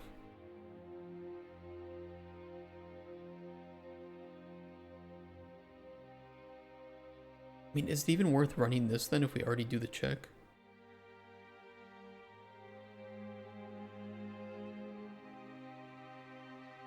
Yeah, it's still printing the 3 times.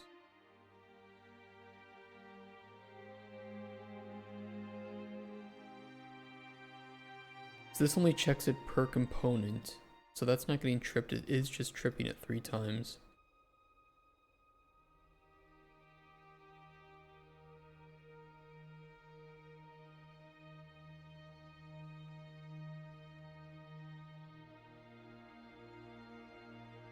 Is that actually correct though?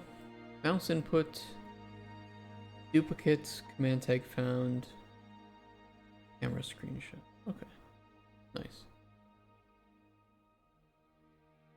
Very nice.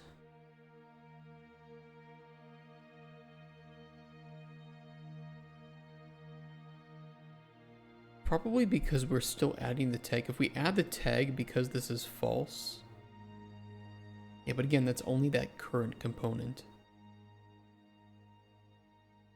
What I could do is...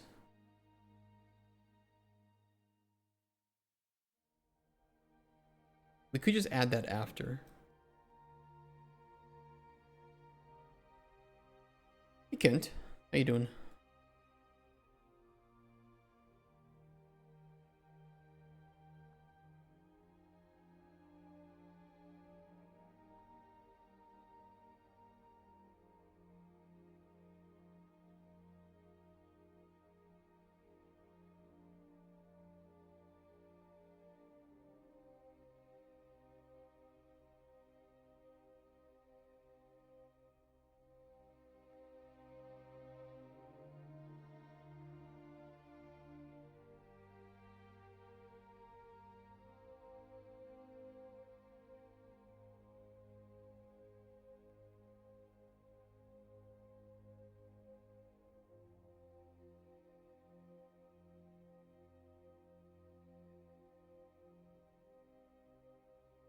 Hold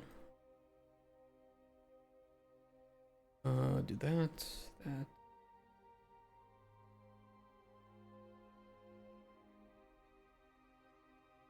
Delete.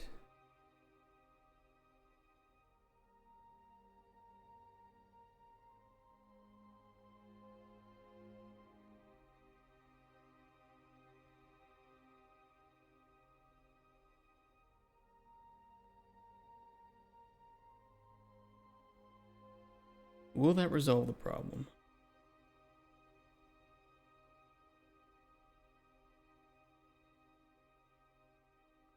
I only did it once. Fuck. What am I messing up here?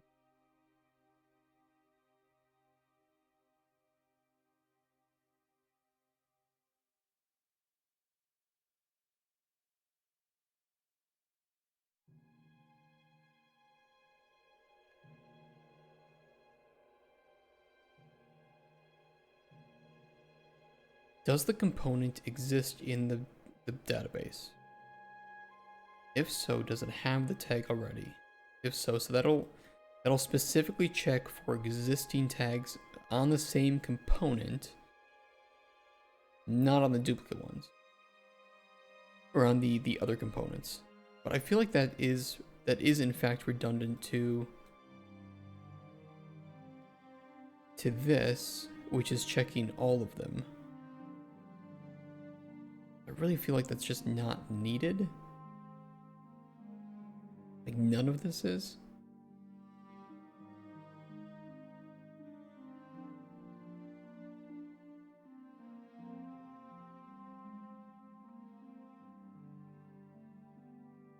Let me see what this map looks like and if it's correct.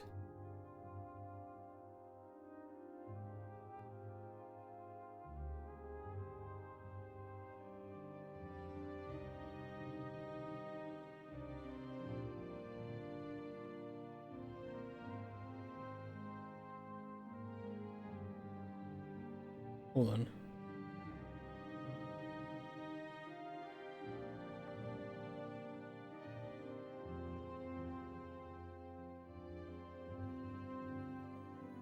Sometimes you need to step through one node in order for it to actually populate those. This time though, it is not. I don't know why.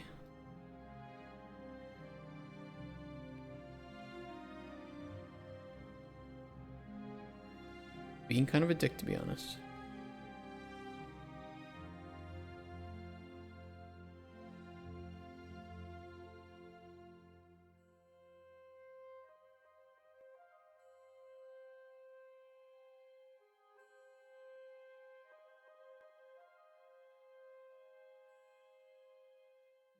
Oh, there it is. It's because that one was unhooked. I thought it would show me either way, but we're fine.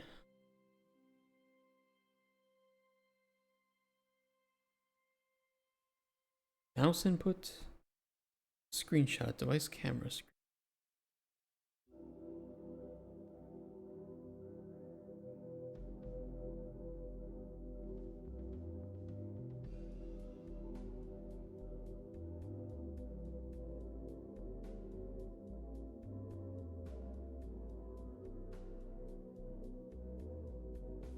Why? Because we want to print them both.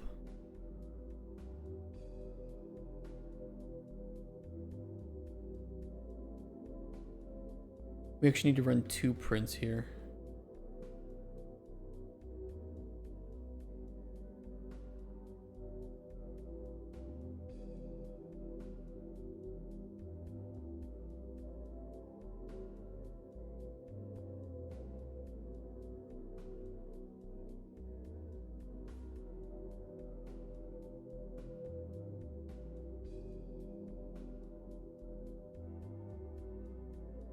It could spiral out of control though, so.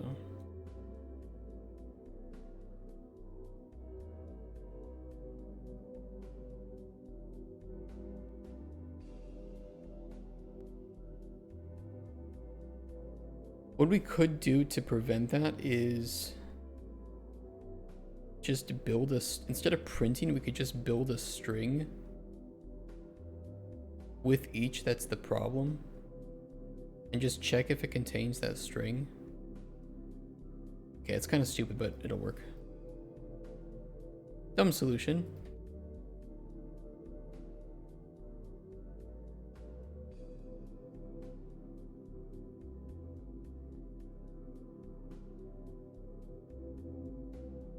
You see your friend Elon wants to start a party for the 80% in the center? I did see that, yeah.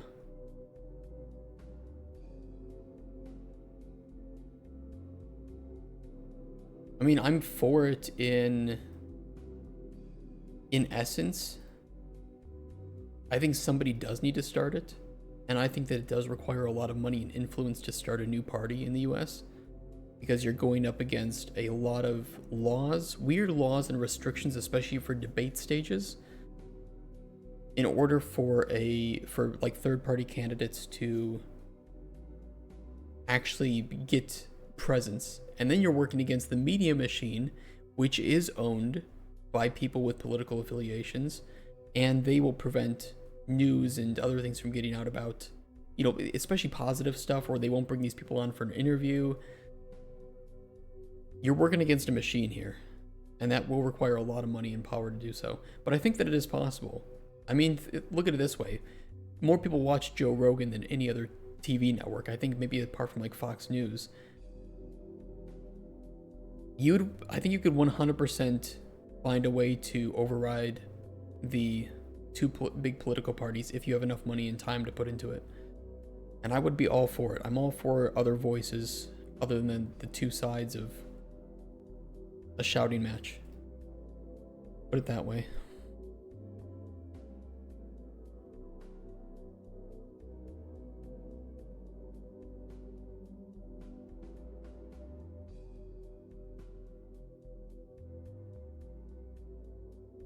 Your party's position on crunchy peanut butter. I don't think I have a preference. If you told me that I had to make my sandwich with only one, I might do the crunchy because I like crunchiness. I'm also somebody that adds chips to my sandwiches. I know that might offend some of you in chat, but I add, or crisps if you're British, I add chips/crisps to my sandwiches. Go ahead, call me crazy.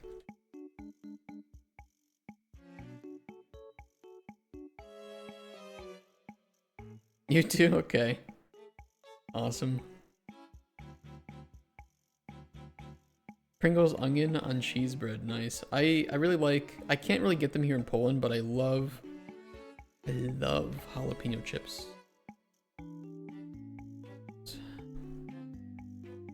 So adding some nice jalapeno, ooh, especially Miss Vicky's, great brand. Love it. And chips and sandwiches is peak Midwest. All you need is some potato salad on the side. Not a big fan of potato salad personally, but I will absolutely add it. Or, you know, if you... Good classic, just add some Doritos. Good old classic Doritos onto your sandwich.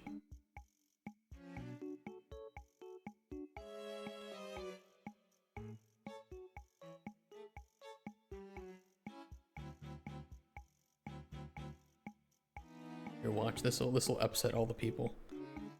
Ooh, all the Europeans in chat are mauling at the sight of 2 pieces of bread on a sandwich and then putting chips on it.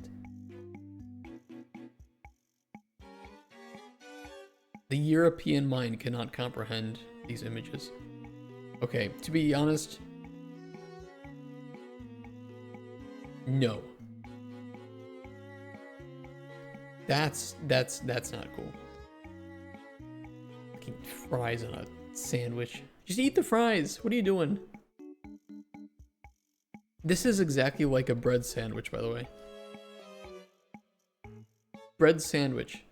Toast sandwich is a sandwich in which the filling between 2 slices of bread is itself a thin slice of toasted bread. I just want you to know that that's real. Place of origin, United Kingdom. Are you surprised? Me neither.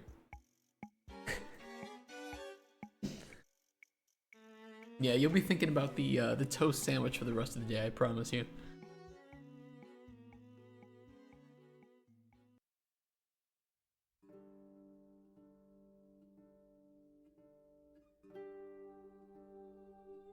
I could just append, to be honest.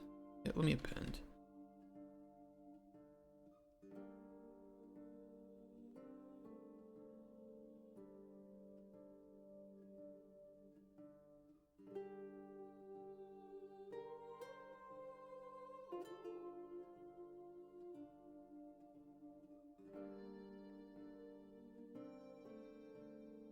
Okay, it's kind of weird, but it'll work.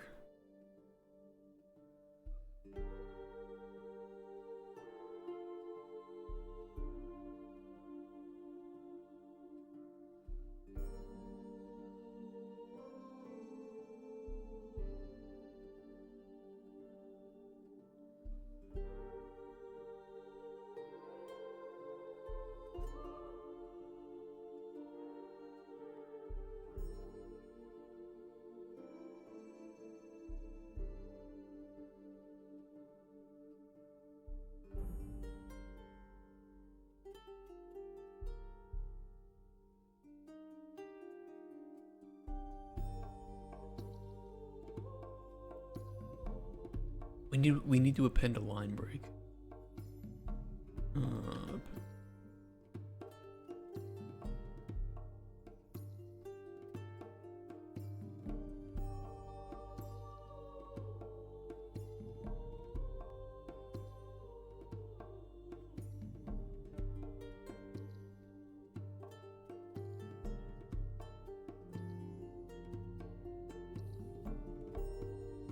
Those sandwiches are all the proof we need that austerity measures delay post-depression economic recovery.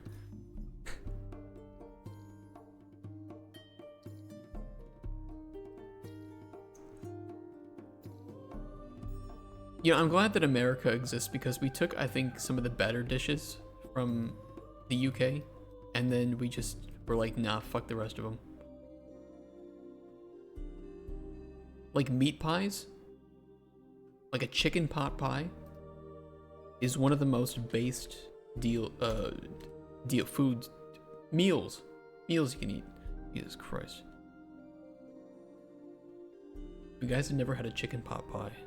I don't know where you guys live. Find a recipe. They're pretty easy to make if you can get yourself some pie crust or some tart. Like a roll of tart dough. Or just make it. Easy to make.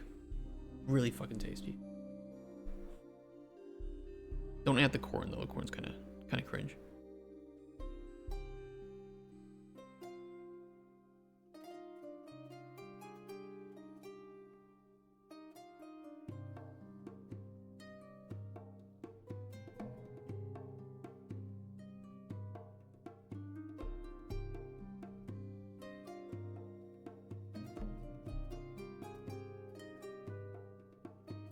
What about pies? Pastries, man, a meat pie without rutabaga is a sin. Hey, I can definitely agree. Meat pies are great. Savory pies in general, I really like. Not very big here in Poland. They'll eat pasztet. What is that called?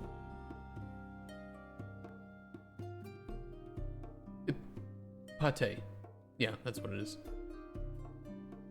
They'll gladly eat this, which is just like cold, condensed meat, before they'll have a savory, warm pie. And it's kind of gross. And it's not that I don't like cold meat, like cold deli meat, but there's something about pate that is just, I don't know. It doesn't really work for me.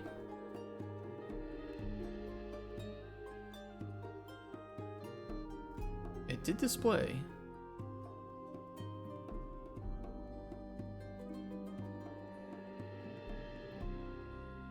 I think we're good. I think we made that.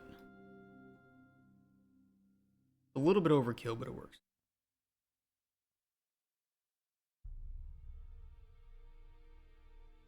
Pasty shops back in Michigan. You know, I actually don't know if I've ever been to Michigan. I don't think I ever crossed the lake in that direction. Maybe as a kid, but I don't remember it. And where are you gonna go? Detroit? What is there to do?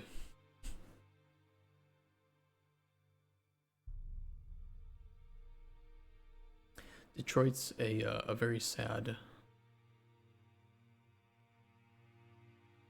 reminder of what the US once had. I do not remember what I was even implementing that for. Oh, I was implementing it for being able to fire commands. Okay.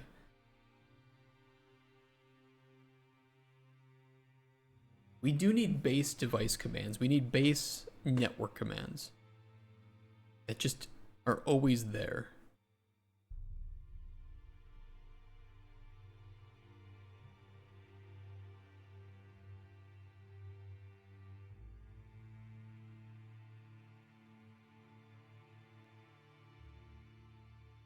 Parse command.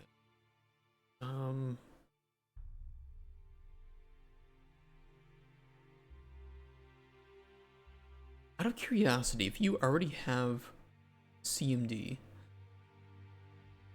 like clear screen will clear it, right? So if I do this, run CLS, it clears it. What happens if you put something after CLS? Oh, it still does. Okay, so it'll discard, if there's no parameters that it needs to worry about, it'll just discard that. Now we have parameters. I only have about an hour and a half left to the stream. And then tomorrow we're doing Steam Next Fest demos, tomorrow and Thursday. So I don't want to like get halfway into something and then forget where I left off.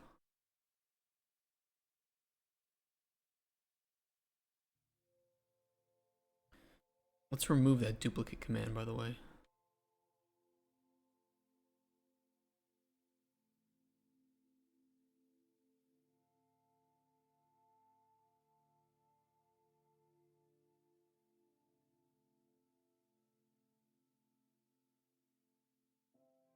Cleared hot?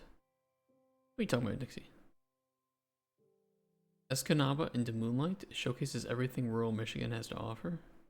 Oh. I mean, I'm from Wisconsin. There's no doubt that I would love rural Michigan as much as I love rural Wisconsin. Steam Next demo cleared hot?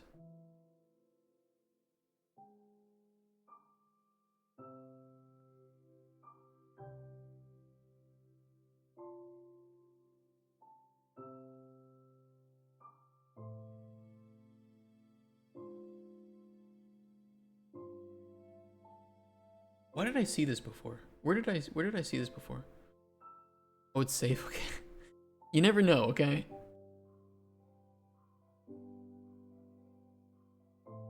Somebody, I know somebody I know made this, didn't they?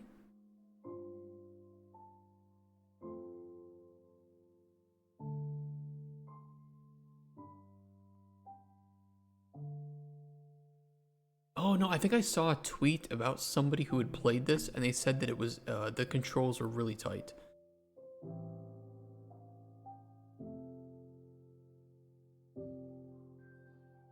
To be fair, it does look really nice, like really, really fast paced. Oh yeah. No, I'll make sure we play that. That looks cool.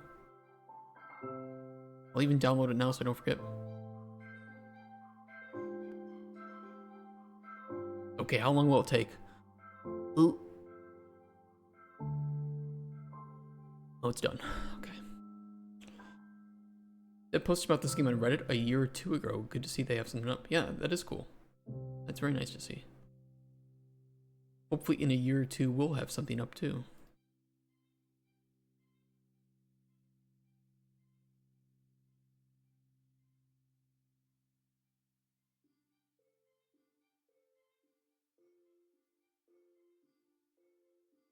Let me think here.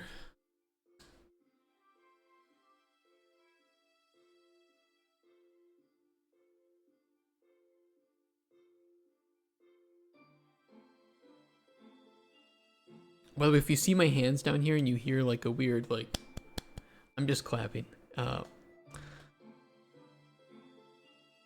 For your awareness, it's not something else. It does kind of sound like fapping, but I don't know if the camera or if the microphone can pick this up. Does it pick that up? Or are we safe?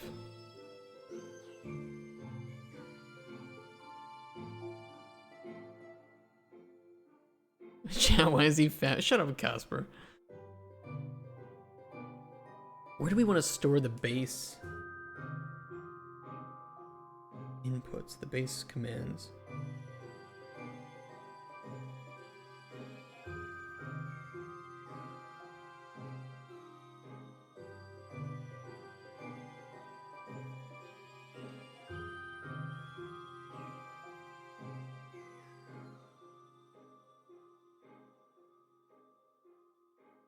I mean, I can store them anywhere. It depends if we want to have a current, like, holder for all this stuff. I don't know how to word it.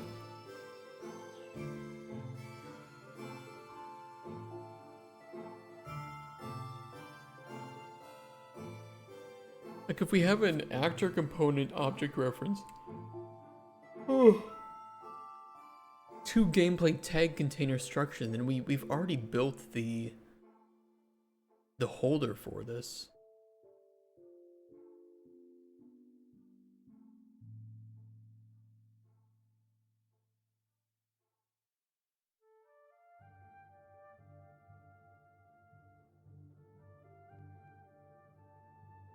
In which case we could just store it in the game instance, and when we fire something we just run through that and we check which component does this apply to. So maybe that is, maybe we, instead of doing check for duplicate commands, we just change this to,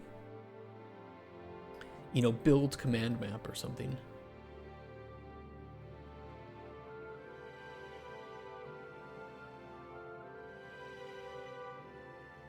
With built-in debug. Only thing is, if we find a duplicate tag, we do need to mark that. And not add it. Hey, so Fanny, how's the game coming along?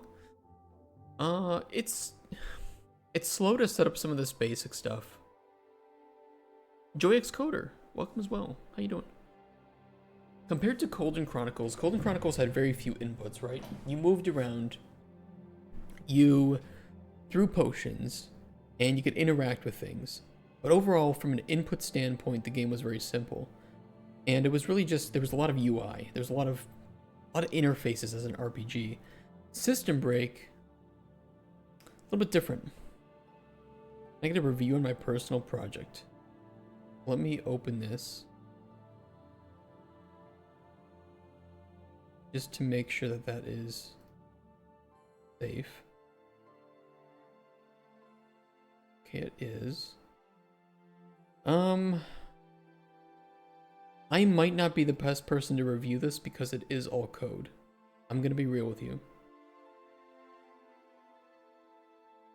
But if anybody in chat is a coder and might be able to recognize good or bad practices, good or bad things, I'm not the right person to help you with that. As much as I wish that I could.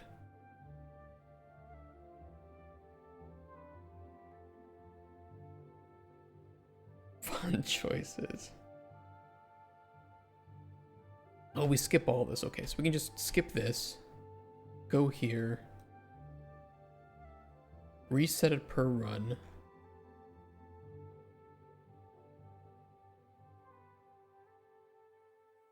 Move this back.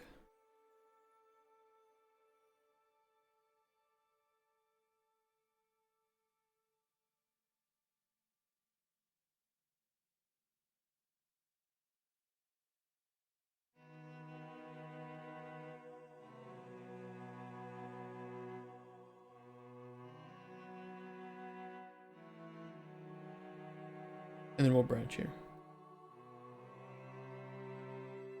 You have a game in Steam Next Fest? I do not.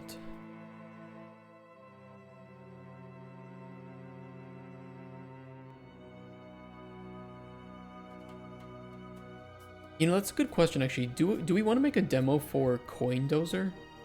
Is there... The game doesn't really have that much gameplay, right? It's like 2 hours of gameplay. Is it really worth making a demo?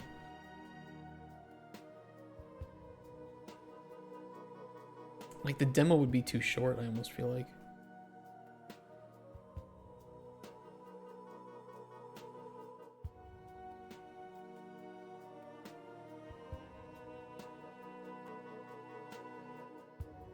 Five-minute demo? I don't think so. I mean, I don't know what other games do that are pretty small like that, or like Vampire Survivors. The Vampire Survivors has more gameplay than that. And they could make a demo, but they don't even need to. No, I don't think Coin Dozer needs a demo. If anything, we can put the previous version, the one without any art, up on like itch for free.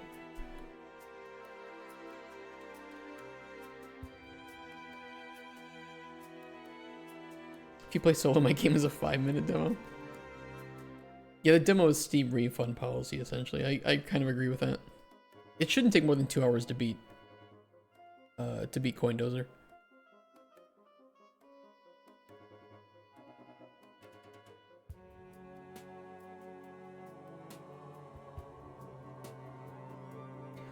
Get command tags. Update command tags. I love it. All of today's work just so that you can clear the console screen. Beautiful.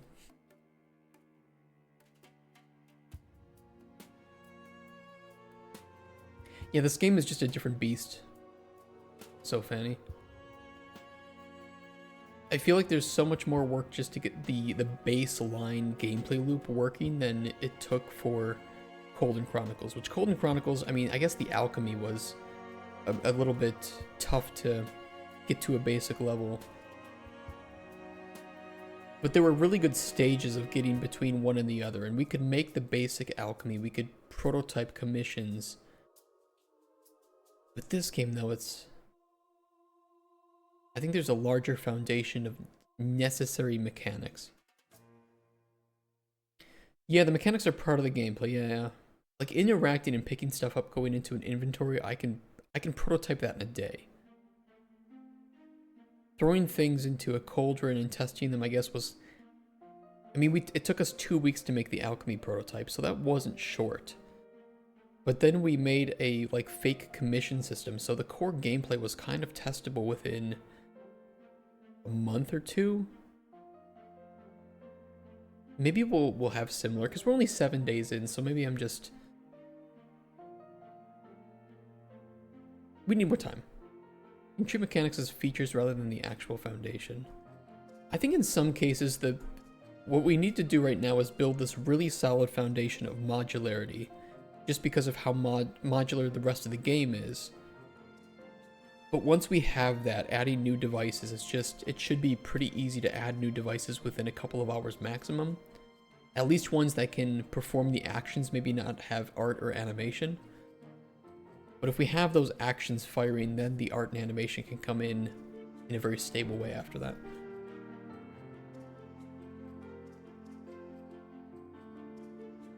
That's what I'm hoping, at least. I don't know.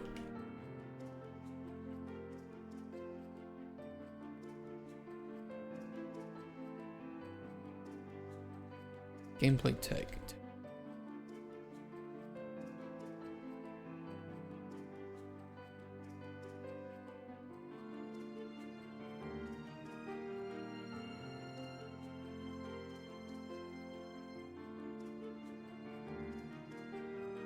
Alright, where's my game instance?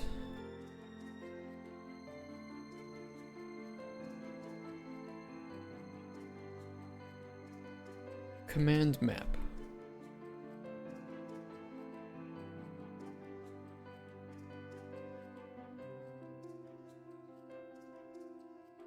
Actor component, object reference, map,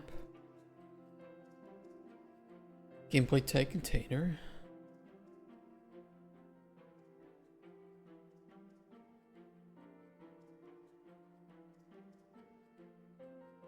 Game instance.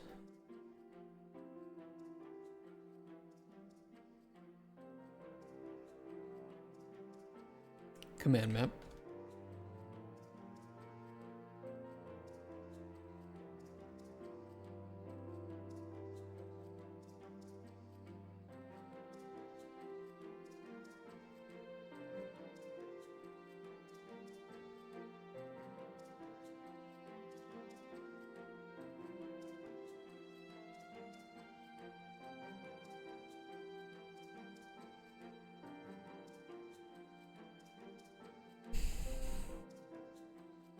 I'm wondering if it might not just be better to throw this in the build command map.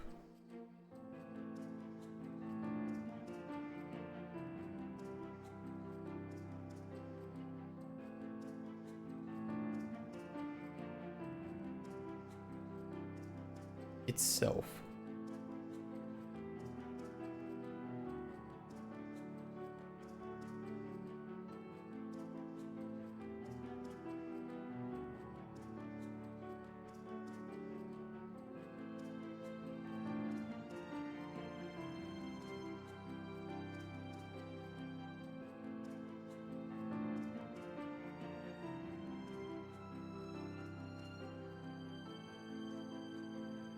I think that's fine. I don't want to print the string though if the string is empty.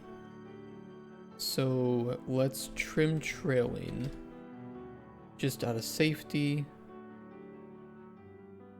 Not equal case insensitive to none.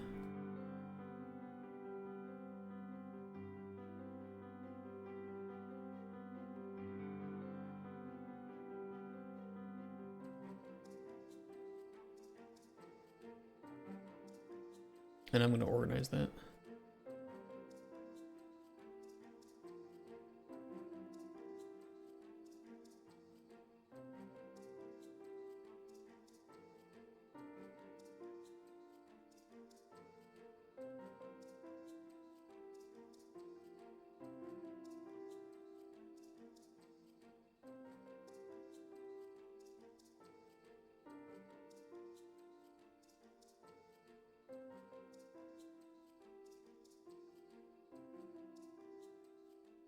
And I'll just use a separate return node for these.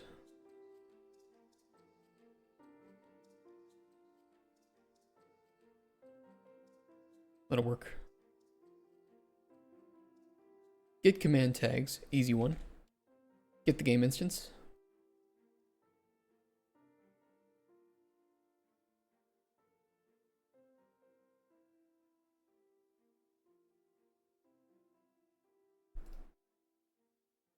We can make this a pure.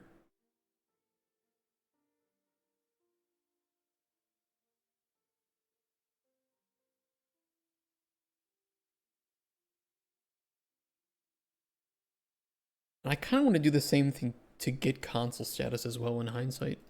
Forgot to do that.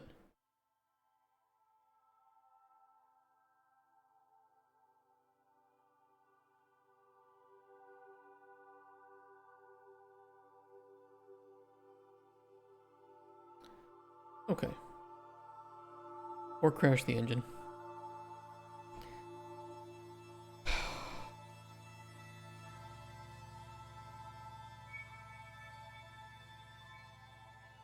Yeah, it's one of those days.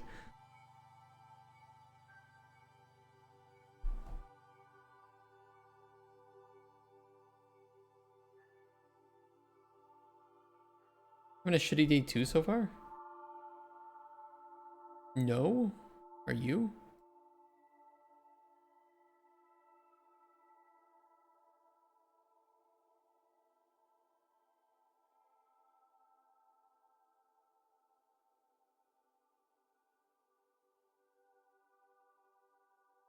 Yeah, with all those in console.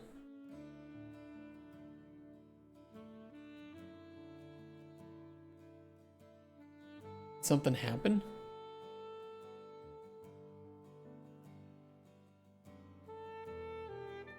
Alright, let's save all.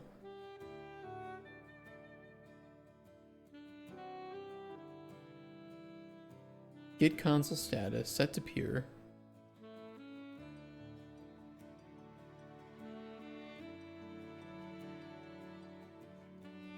Okay, now it's okay.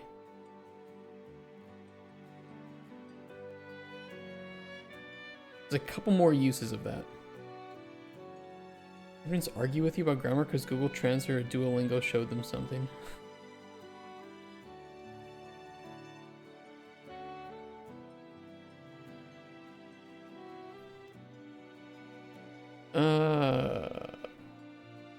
I mean, some of that stuff happens sometimes.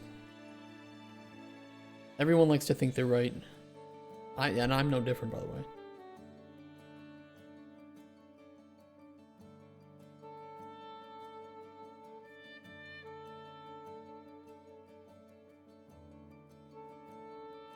Students think they're ChatGPT. How do you deal with ChatGPT? Yeah, I mean, I think that's a really good thing to bring up. I feel really bad for teachers. Cannot be easy. Thought I used that more, but I guess we're okay.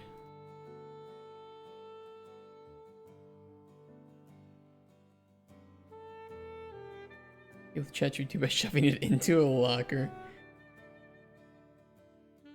Eat a turd, ChatGPT. What if you told ChatGPT to eat a turd?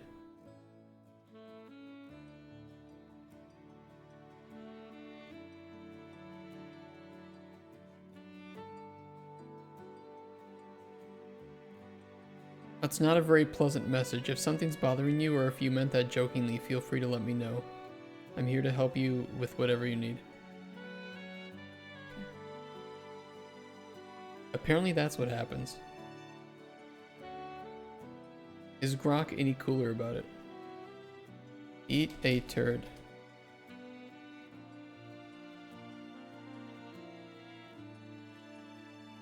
Really thinking hard about this one. We've broken the GPUs. The tensor cores are tensing. Yo, that's a wild request. I'm just a digital assistant, so I don't need anything, let alone that. How about we switch gears? Got any fun or interesting questions I can help you with instead? Okay. It's a bit cooler about it, to be fair. Arguing with the machine.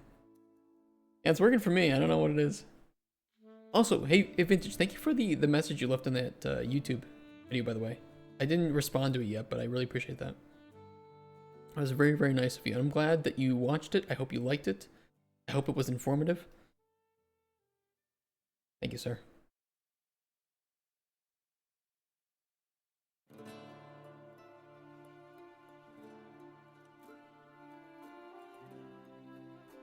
Update command map. We need to grab base commands. Where can we grab base commands?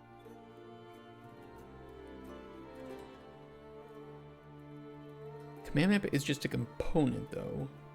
But I could make a component.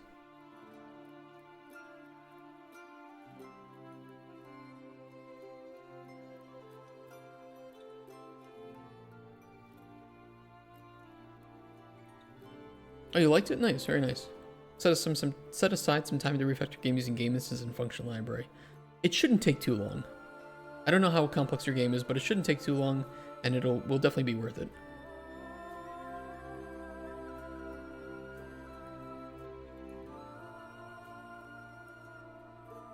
I think I still got the chat logs with ChatGPT making shit up, and I have to sit and explain that it doesn't exist in engine. I once asked ChatGPT to write me a function for XP per hour, and it did that wrong when it's literally just XP divided by hour. He explains to me and tells me Google Translate Duolingo showed them something else, and I'm so tempted to say, well, if you trust it more than me, then I guess I can't teach you anything. Let Google Translate Duolingo be your teacher. Go with Christ. What was the issue? Was it with English or with Japanese?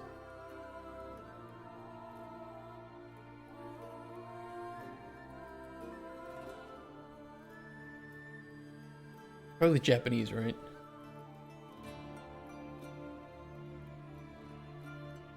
Especially trusting Google Translate. Like, I guess like Duolingo might be a little bit better than Google Translate, but I'd honestly trust LLMs, but more than I would trust. Oh, particle in Japanese basics, really? I don't know what that means. It looks like a pretzel. That symbol looks like a pretzel. It's not a pretzel, is it? It looks like a pretzel.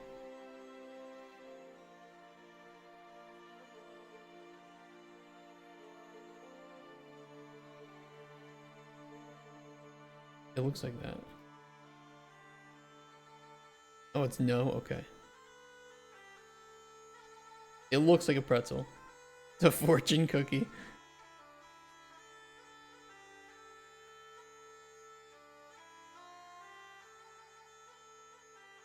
There's an AI called Ludus that is designed for Unreal Engine. It works as a plugin for UE5 and can look at your screen/blueprint as well as generate assets. I guess it's worth trying. I don't know how I'd feel about it. Because here's the thing is when you're sitting around and you're designing like a system, right? Or you're thinking how you want to prototype something. Nobody in their right mind is going to be like, so guys, what's the plan? What do we want to work on? How do we want to resolve this problem? Oh, let me just go ask AI real quick and then I'll come back with the answer.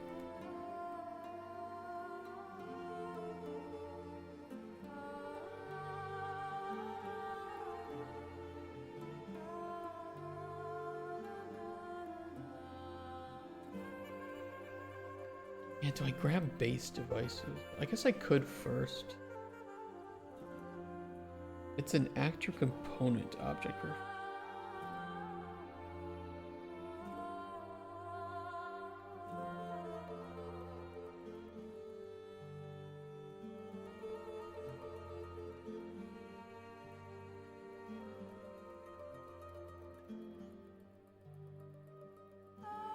Actor component probably inherits from object though, not from actor.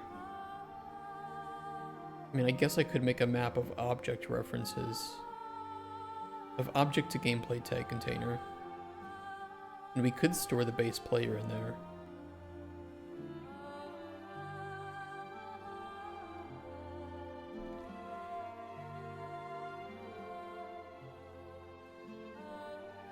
Shouldn't break anything.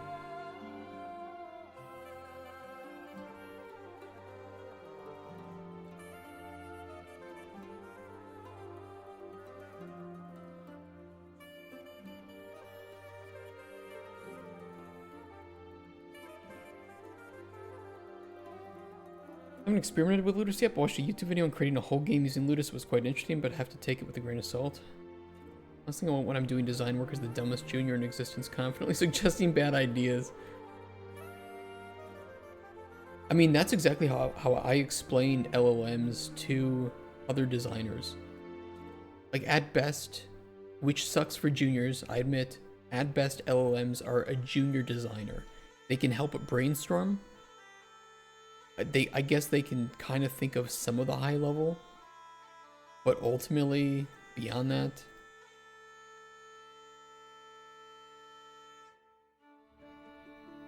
not really.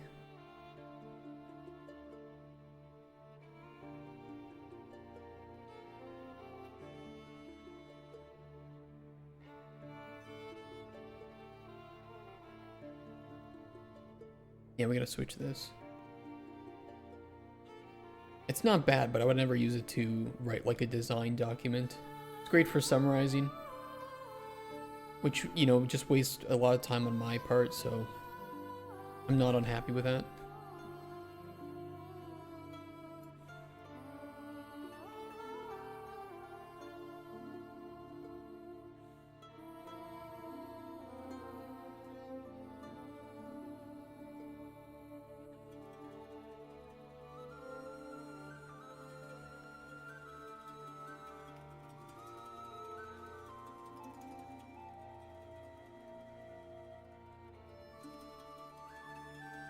And I mean, if you think about it, like if you're looking on Steam and you see, okay, the game was made entirely by AI, right? All the code, all the writing, all the voice acting, all the art, it's all AI. Would you actually buy it? Even if the gameplay was good, would you actually buy it knowing that? And I'm not talking about like one gimmick game where it's like, I want to see how this plays. Would you actually look into it and say, oh, no human really had any impact on this game? So, you know, what is the message of this? You think a lot of people would? I think a lot of people say they would, and a lot of people might buy one or two, and then what would it become after that? Yeah, but are there any fully AI Twitch streamers that are actually succeeding more than a real human being? Are there any games right now that are succeeding, any AI games that are succeeding more than games made by humans? I think that people, it's a gimmick. Everybody, you know, thinks that they might want it, but will it have longevity? Will people actually prefer art made by computers than art made by people?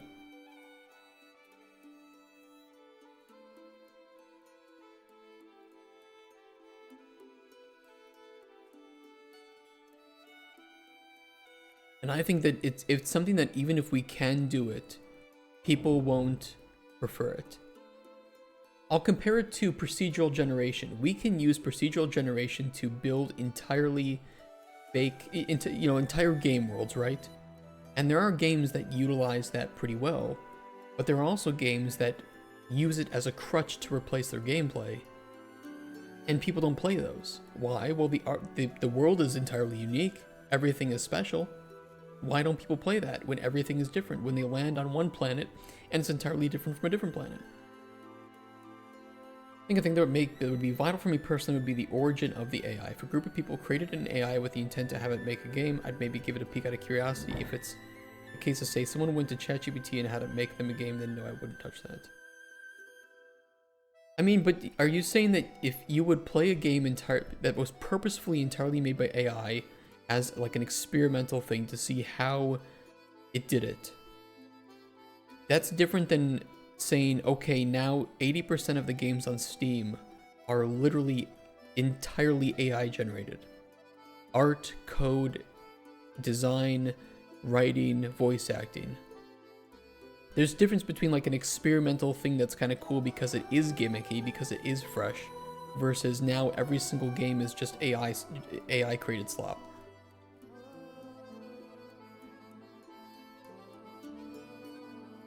I don't know if that makes sense. It seems to be usual where people stop caring and get all AI made stuff and then later get tired of it and want human made stuff. Yeah, I think that's how I see it going too, Rex. And I could be wrong. I think it'll be really cool for a while, and all of the developers, by the way, a whole bunch of developers, just like it was with VR. I remember when VR was popping off, you could get millions of dollars for your VR game.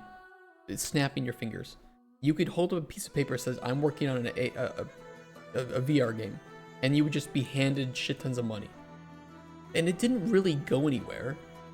It's not like it's not popular, but it's also very limited. There aren't that many people with VR headsets. And I think that AI is going to be similar.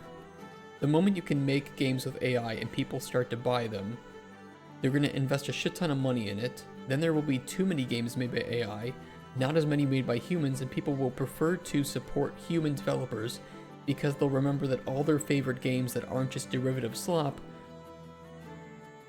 are actually made by people who take creative risks. What's the current version of that VR boom? I mean,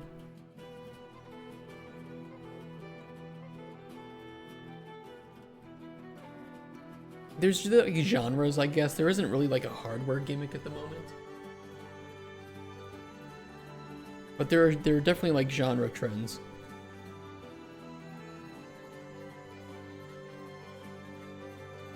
I agree with you, Zach. Tow rigs for VR chat.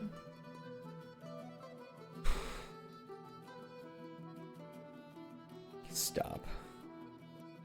Sir. Please.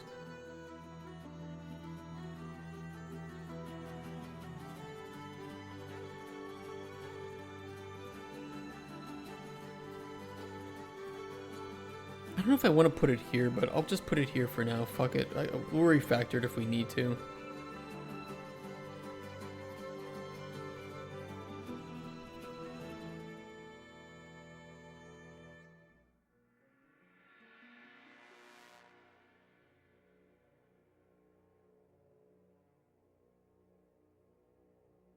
Okay, get player controller.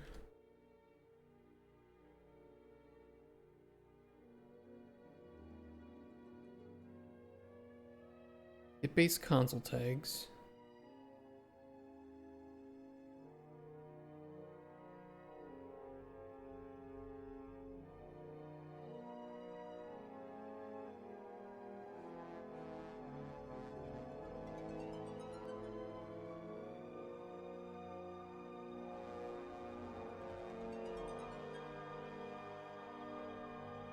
I mean, look at the way that people are using AI right now. Most AI uses are not to, like, nobody gives a fuck about AI created films, even though it's possible with like VO3. What are they using it for now? To make memes.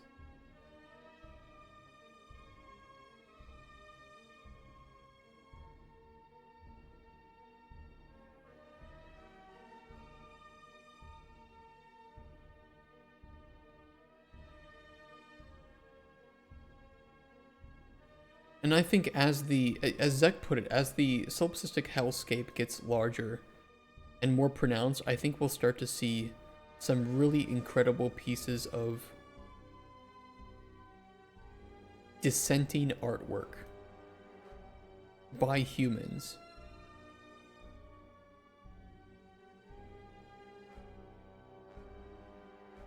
I mean, I kind of hope that we see that.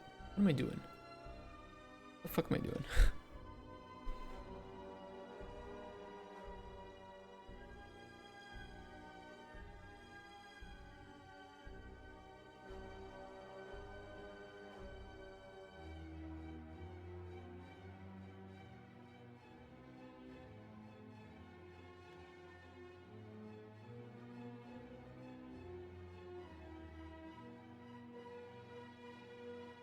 As we have the controller and then CLS, and we're in the CCTV, so we have screenshots available to us.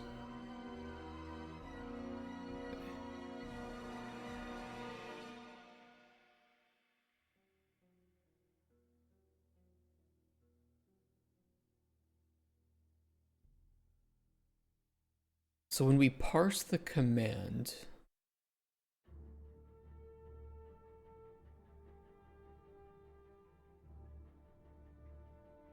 I think for the time being, what I'm going to do is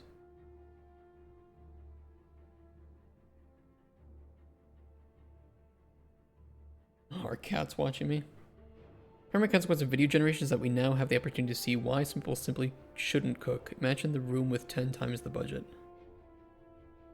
there is some truth to that. I think, I don't know, it's just there's so much time, effort, and money and energy, really. And I don't just mean like human energy, but quantifiable energy being spent on generating things that won't exist. And they're not really helping us be more productive as a society. I mean, a lot of it's being done for entertainment purposes, which is not a bad thing. I mean, I'm making a fucking video game. Where's the productivity in that?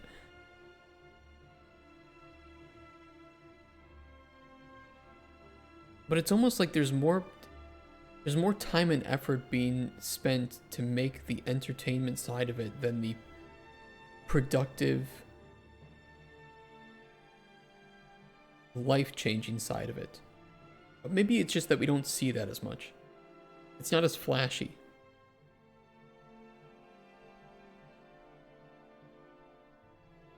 I bet that is the case.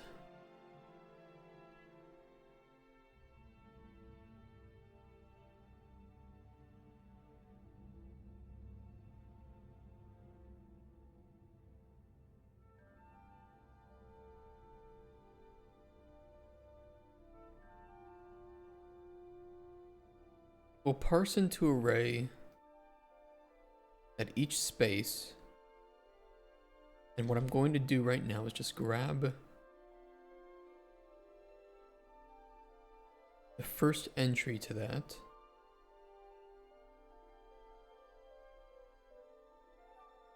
And print that.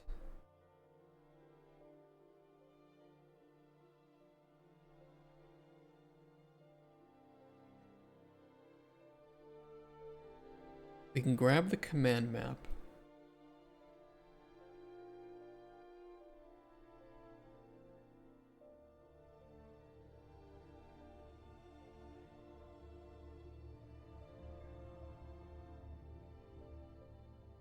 Not keys, values.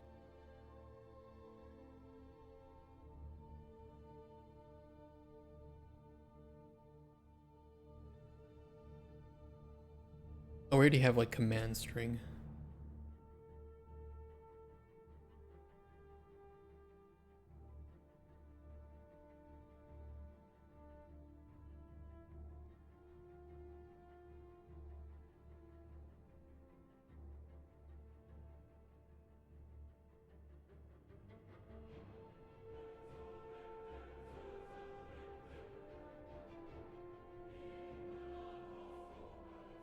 Rapidly approaching an era where you no longer need to be dumb and rich in order to subject the world to your bad taste. Every egotistical fake auteur who should have been bullied hard will flood indie film festivals with the worst cinematography the world has ever seen. Yeah, I think that's very fair. I think that that's the exact same trend that like social media has taken, right? Where previously, if you wanted to get your voice known in a local community, you had to get on like television or in the newspaper. And to get on television, they usually did filter out the crazies, right? Especially, I mean, I guess like local access television, you could pretty much get crazies on. But if you wanted to get on like a local news program, you had to be consequential to something. And if you wanted to be in a newspaper, you had to go usually through an editor, which would filter out the crazy shit because it didn't fit with the paper's vibe or the point of it. So it was hard to be heard and hard to be known. With social media, literally everybody has a soapbox, which now made it so that we need to be able to filter out and prioritize people based on whether or not their soapbox is worth listening to, although those algorithms aren't always the best. And I think that AI might do the same thing. It's going to lower the minimum bar of entry to literally everybody. And so we're going to have to find ways to filter out all of that, to curate it based on users' preferences. And I don't know what to expect. I don't know if the average player is going to prefer to see AI generated content in any amount or in a you know, games that use it in a significant capacity, or if players will by and large prefer not to see that content. What I expect to see is that we have graph A and B, right?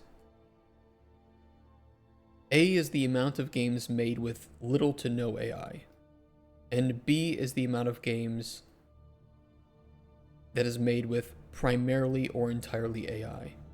This is starting to go down, and this is starting to go up. And I don't know if players are going to flood over here just because there's more games, or as there are more games and this starts to shift where it's just overwhelmingly this much, and now you have the like the bespoke, the unique, the actual artists behind the scene, if we want to get all fancy about it, if they'll say this is too messy and low quality, and at least over here I know that what I'm getting is now primarily higher quality and it's worth spending the money on. You know, if you have like a million Roblox shitty cash grab games, how much are people willing to actually just go and grab a curated list of Roblox games that are actually worth playing and worth spending your money on, made by people who know what they're doing? I don't know. Trend for small transparent desktop games recently. I've seen that as well, hey Vintage. This dynamic is what they mean when they talk about image, video, music generation democratizing art. By removing the skill aspect, it gets reduced to a fire hose of bad media chasing trends and public appeal. That's a good way to put it, and yeah, I agree with that. Like, I guess it's great in some respect that everybody has access to it, but if everybody's special, then nobody is. Good movie, by the way. Hey, Rice Boyle. I'm sorry, I gotta go pee. Here be.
I'm gonna come. I think AI is going to become another tool at the disposal of creatives. Very little progress to the copyright laws in regards to AI. It reminds me of people working in print rallying against consumer level printers. Their adapter died out.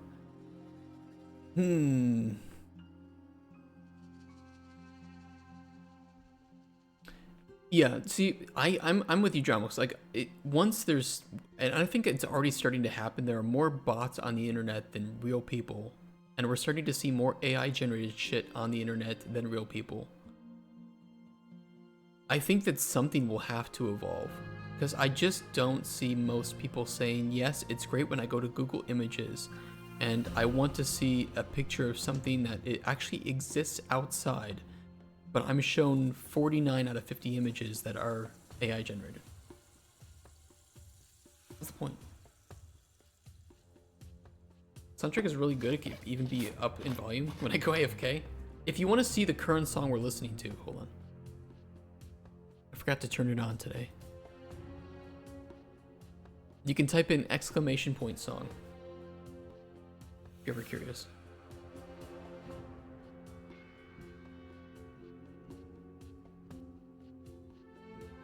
And you can type in exclamation point playlist to get a text file list of my playlist.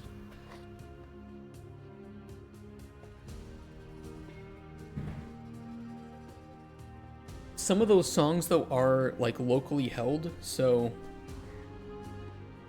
you might not have access to them.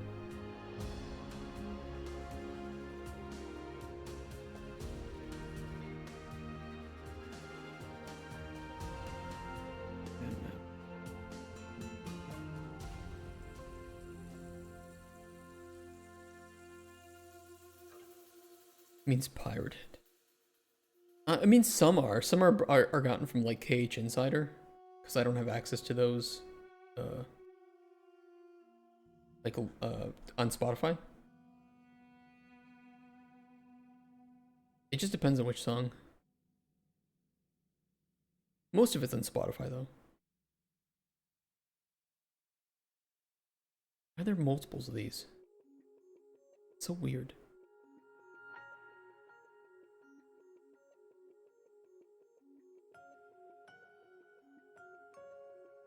What am I working on today? You can type in exclamation point game to see what I'm working on, actually. We have all the commands.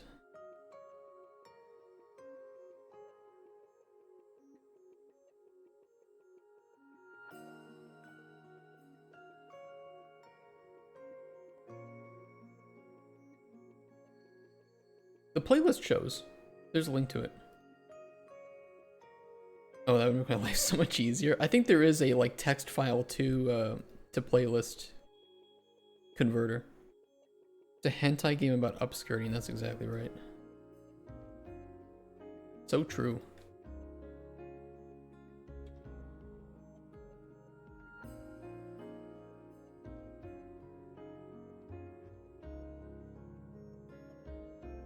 All of this will be refactored, by the way, so I'm kind of okay with it being a little bit dirty.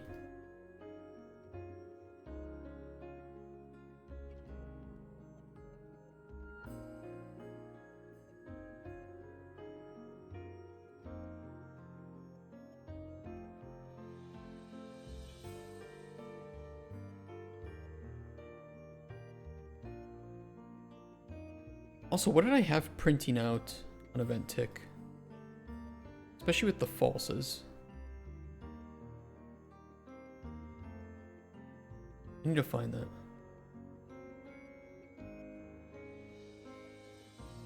You have a UE5 question? Is if you're creating a dialogue system, is it possible to create one that works from JSON file? Yes. Yes, it is. There might even be default JSON importers, but I know that there are two that I've used before.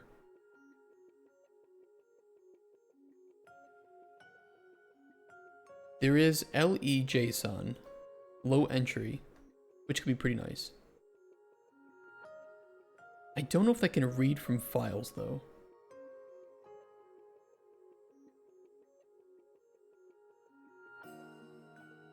And the LE Extended Standard Library plugin is also very nice.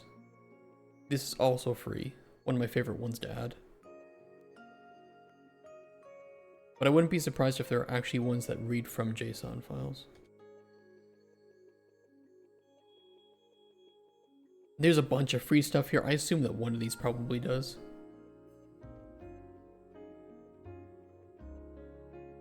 You can make your own structures, though. Oh yeah, take care, Rice Boil. But you can make your own structures to read from, like, data table files and such.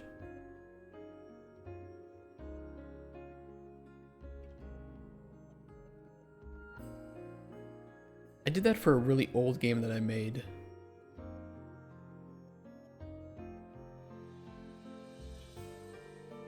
Yeah, I made my own custom structures for building lines and choices that pulled from string files.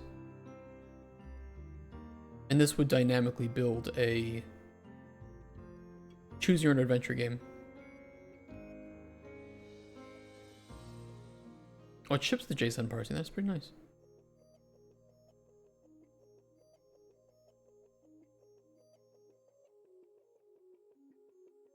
Oh yeah, here they are. We don't need these right now.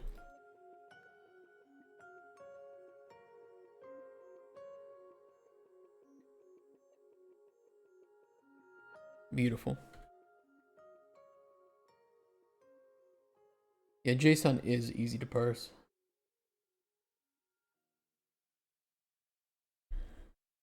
I like working with data.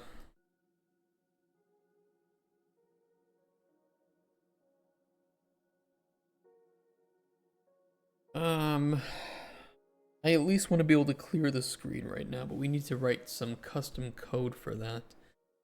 I could write separate console commands.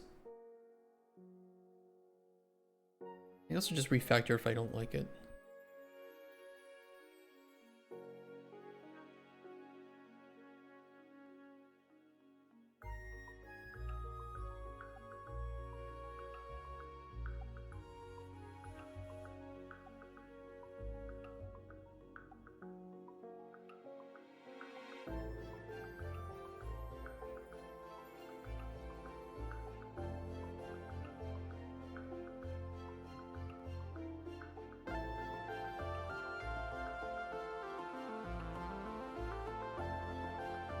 YMO.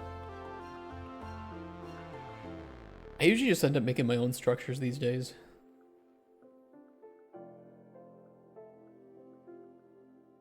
I don't know what it is. I guess I'm old school like that.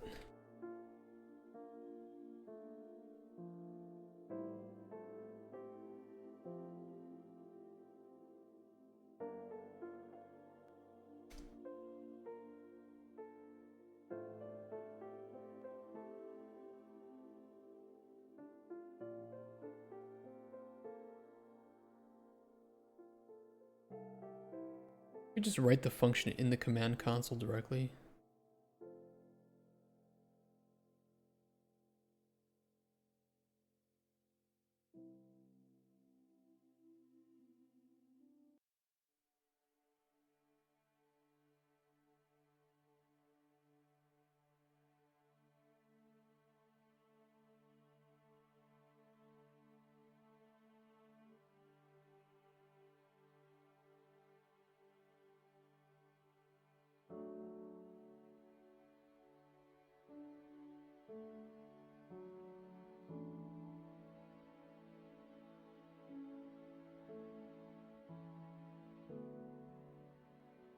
Works for now.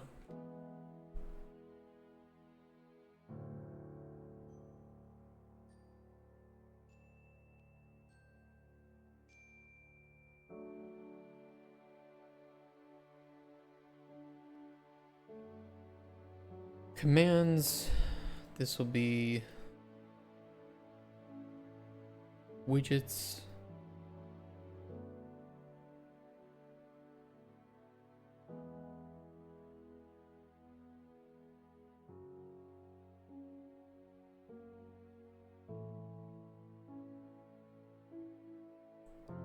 We'll still need some way to determine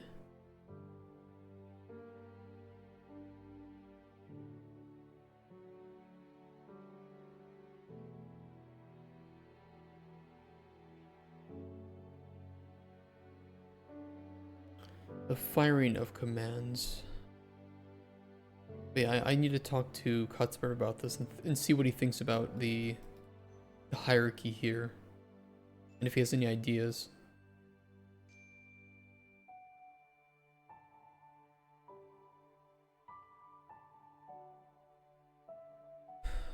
Can we parse this to a tag?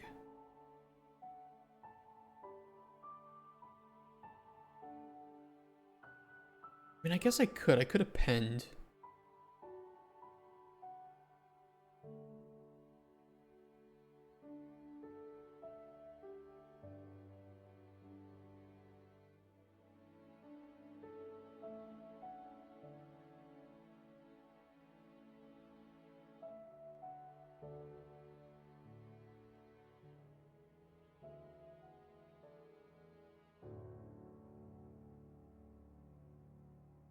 Hmm.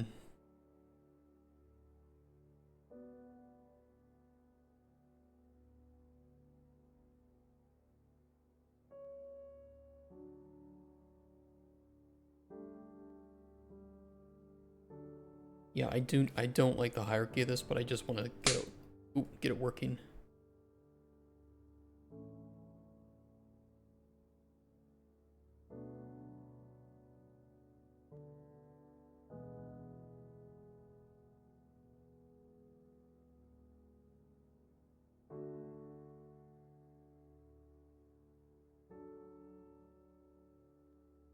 I could always make a data table to match the command string, which we could parse into an f name, into the tag. But again, it's like it's adding another layer to that you have to fill out in order to get a command to work.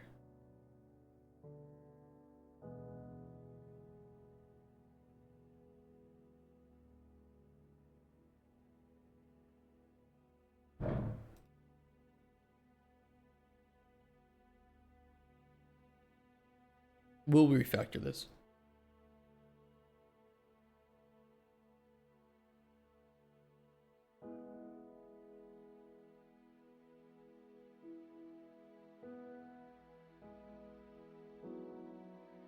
It's not like it's a complex one, and I always make export scripts anyway, so it's not a big deal. And we can just double check, does this command actually exist in the data table, yes or no? If yes, we don't have to print any error. If no, we can print that, and it should be a very, very fast fix.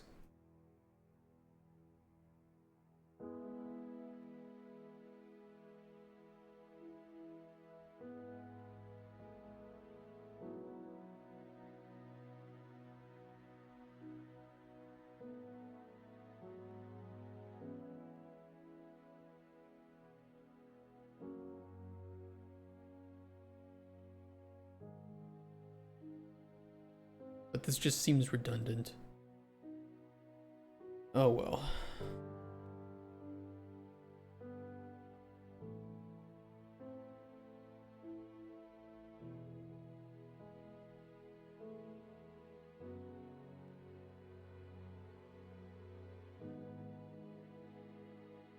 Wait, throw a Pratt parser in there too? Just to fuck a little bit? What's a Pratt parser? You're a Pratt. And also a parser, to be fair.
Match command to tag. Let's throw that in console.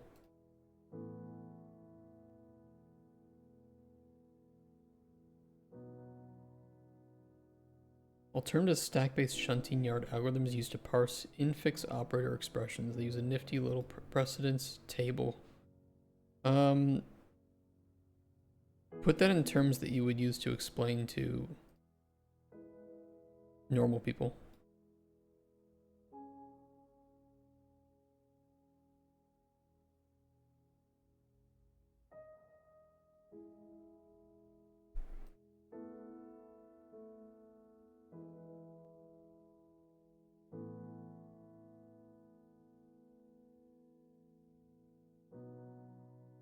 It do the thing to process expressions like 2 + 2. So it can math. Is that what I'm understanding?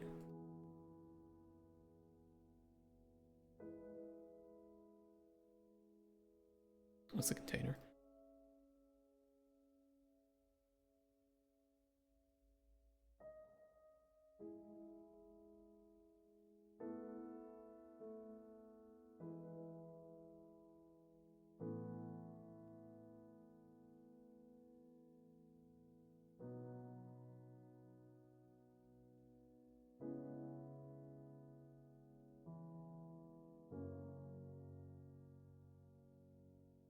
Yeah, I'll make something placeholder for now. Create widget. This shouldn't be here, but whatever.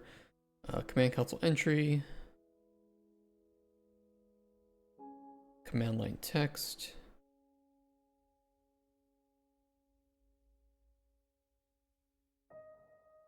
This is just where I'm going to leave off for today. See how it feels. See how Cuthbert likes it, and then we can dial it back again to refactor what we need to.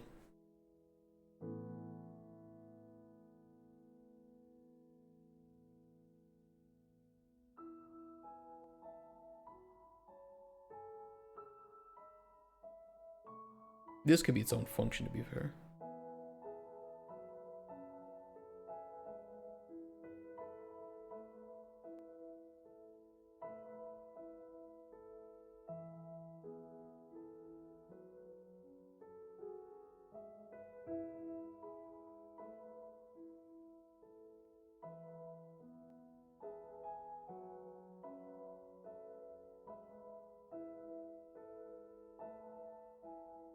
Append. Invalid command. What does this actually say in CMD when you do something wrong? Is not a recognized as an internal or external command. Opera program or batch file. Okay, we can say something similar. Could be kind of fun.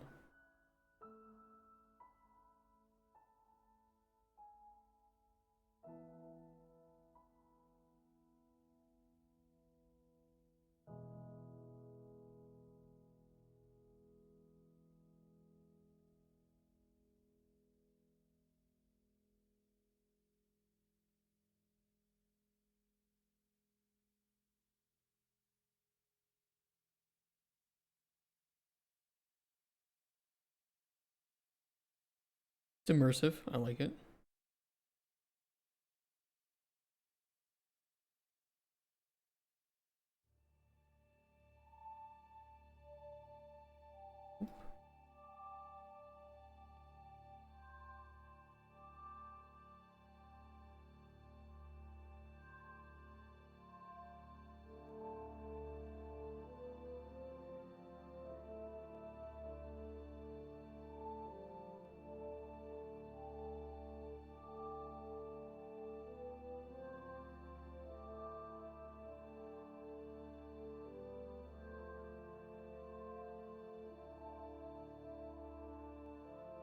Okay, if true, we need to actually run that. Right now it's kind of up in the air. The only working one we have is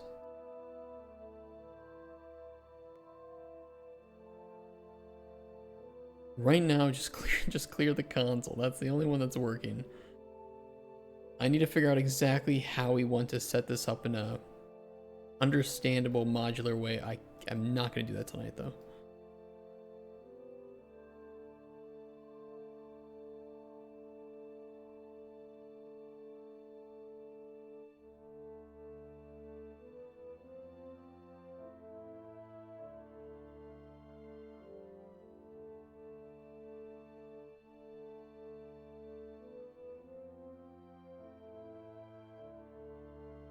Oh, it's the wrong box. Hold on.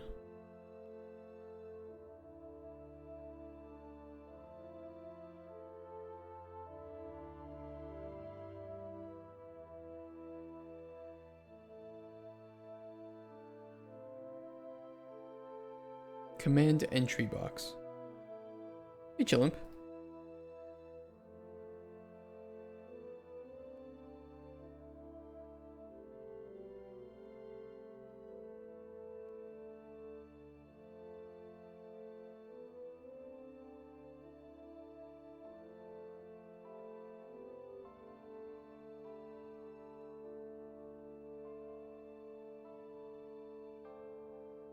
I don't like that it shows that second though.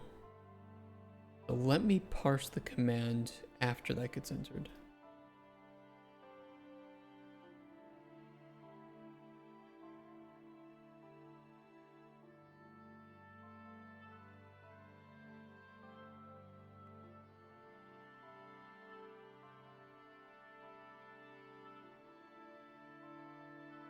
This will be pushed down to a function. This will be cleaned up. Ignore the dirtiness of it.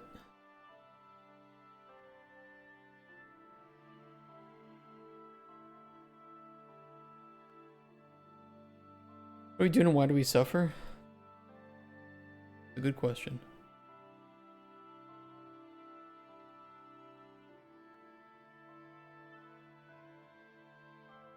Cleared everything.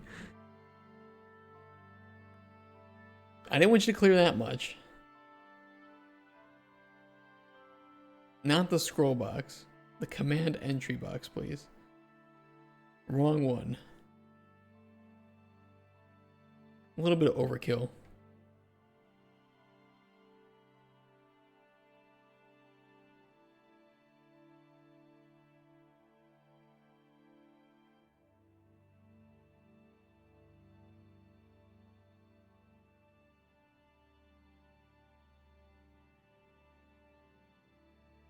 It's something.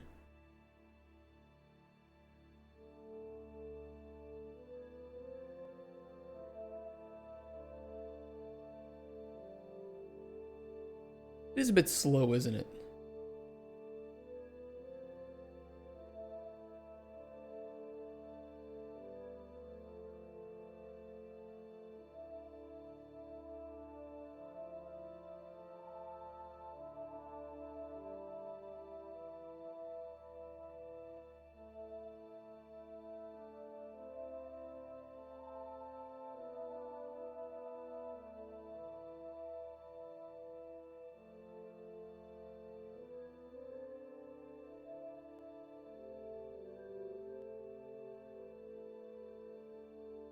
I want that not to be a minute or a second long.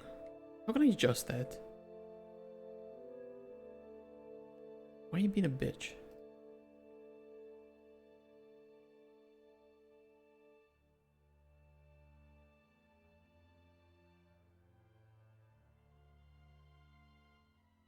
Yeah, take care, Bullshitty.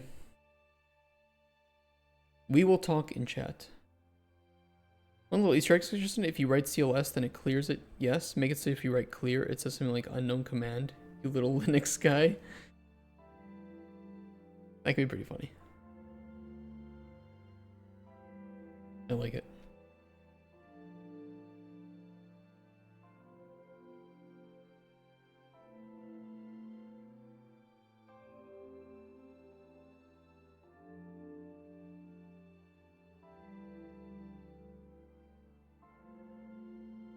Oh my god, why can I not change the end time?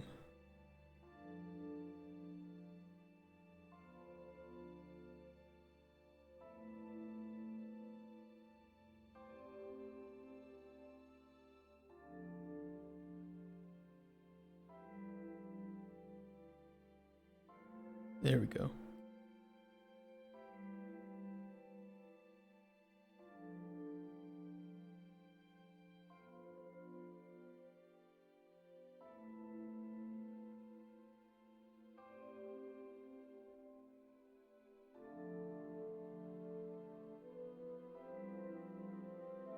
Wrong slash is a path separator. Oh my god, that would be really funny. I think it should have some of the quirks of working with command lines just so people can get...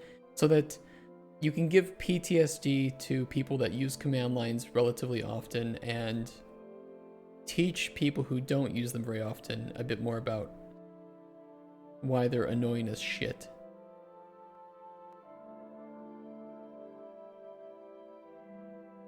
Especially fucking Linux. Oh my god. I don't know if it's just the Raspberry Pi, but the Linux terminal I hate. I absolutely hate. I hate having to do everything with the stupid Linux terminal.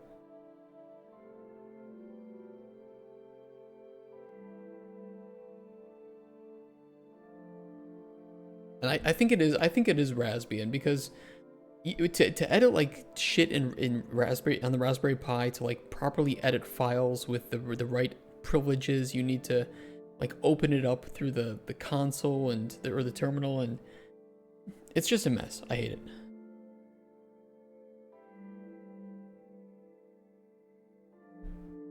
10 hours a week customizing your terminal experience.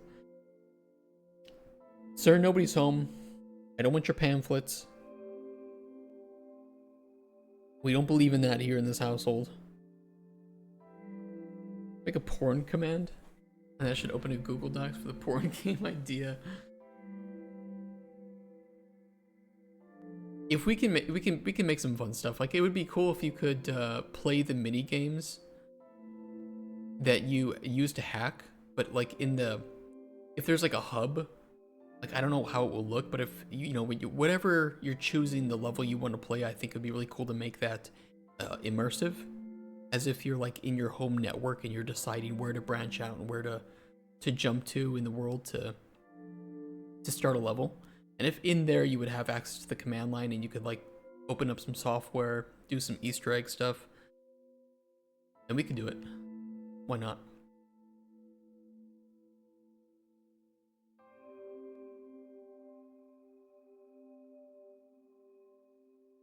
Yeah, like exactly, like a practice thing.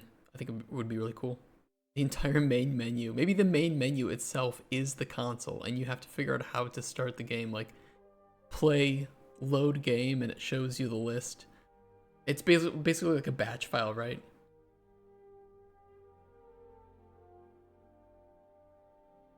It could be pretty fun. I think that'd be a pretty memorable main menu experience where it's just a command line, and you have to type like play, options, quit, credits, and the credits is all just done through the command terminal. That'd be fucking ridiculous.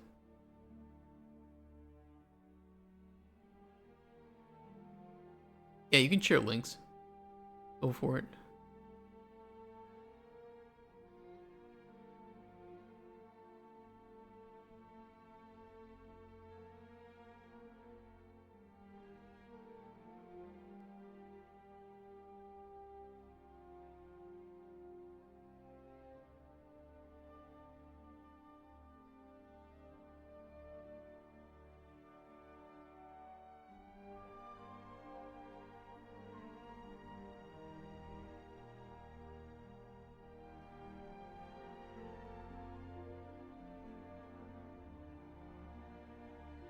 I need this game to impress girls at cafes.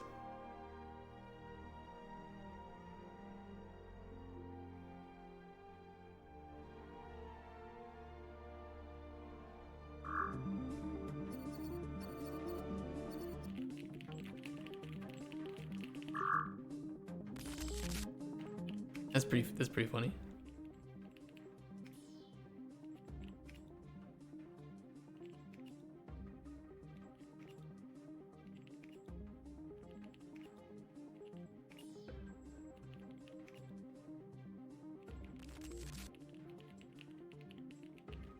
Too slow.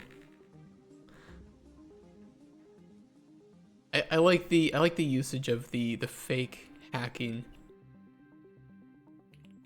Just spam your keyboard as fast as possible. I like it.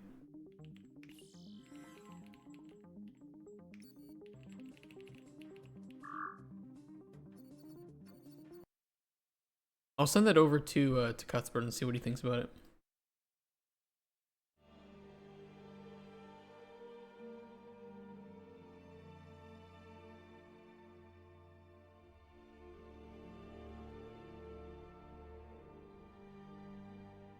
Okay, look, I'm happy with, I'm gonna end it here, but I'm happy with the progress we made today on the command console. I just need to rethink the hierarchy of how we want to trigger commands from that. Some of them are easier than others, but we need to make it component based. So we do have the underlying list of the components and the tags. We need to just match those and then feed that info to it. Especially the parameters. So I'll think about how we want to handle that. I can't end it. I have to end it now. I have to go eat. I'm hungry, and I have a lot of boxes to deliver today. I have more work to do. So many boxes and containers to deliver to everywhere you can think of. But I do like this.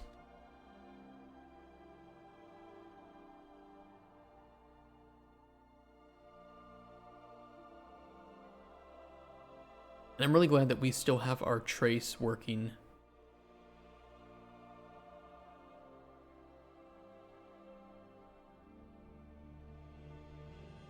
Even through the terminal.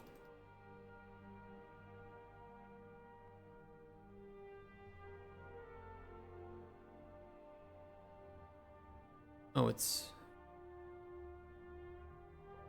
taking input again, or it's not adding input back. I thought I fixed that. Maybe it's when you enter, we lose focus. I can fix that. Lower box to California. I wonder if it's on commit.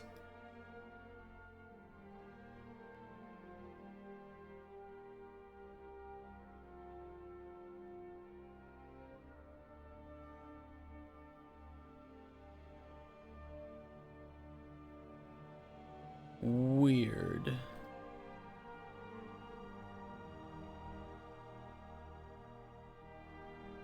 I swear I fixed that.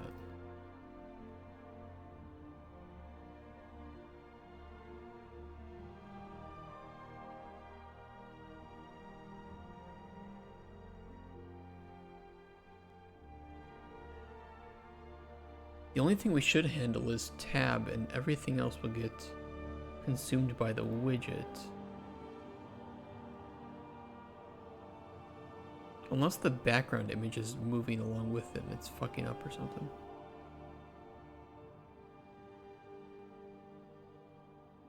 No leaving until you fix that, whatever that is. I also kind of feel the same way, to be fair.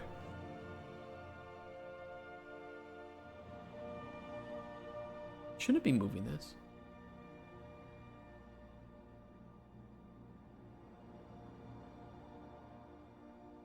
Oh, it's wrong. Hold on.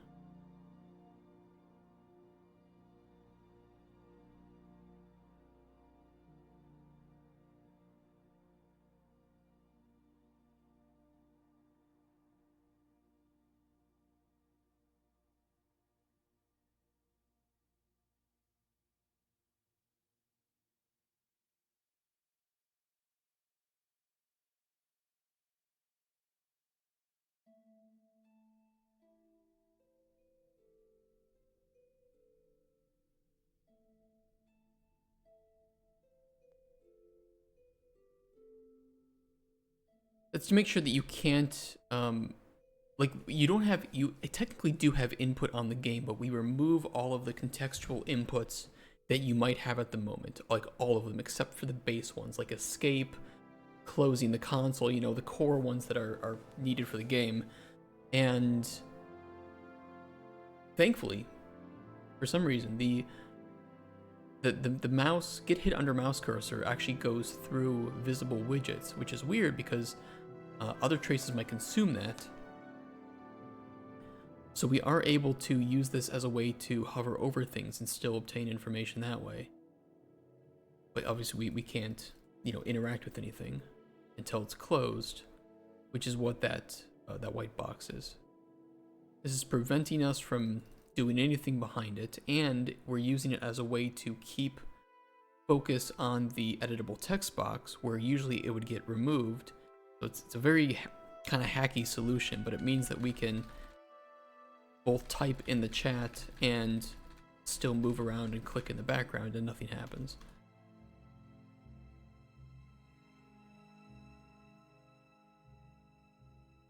And then we return the inputs that you would have. Oops.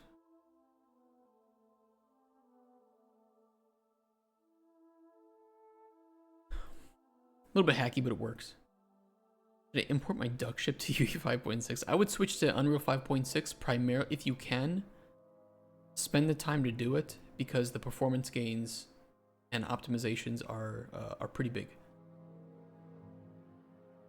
And I don't know if you're having performance issues now, but if you weren't, you're definitely not going to with 5.6. And if you were having some issues maybe with Lumen or with Nanite a little bit, go for it.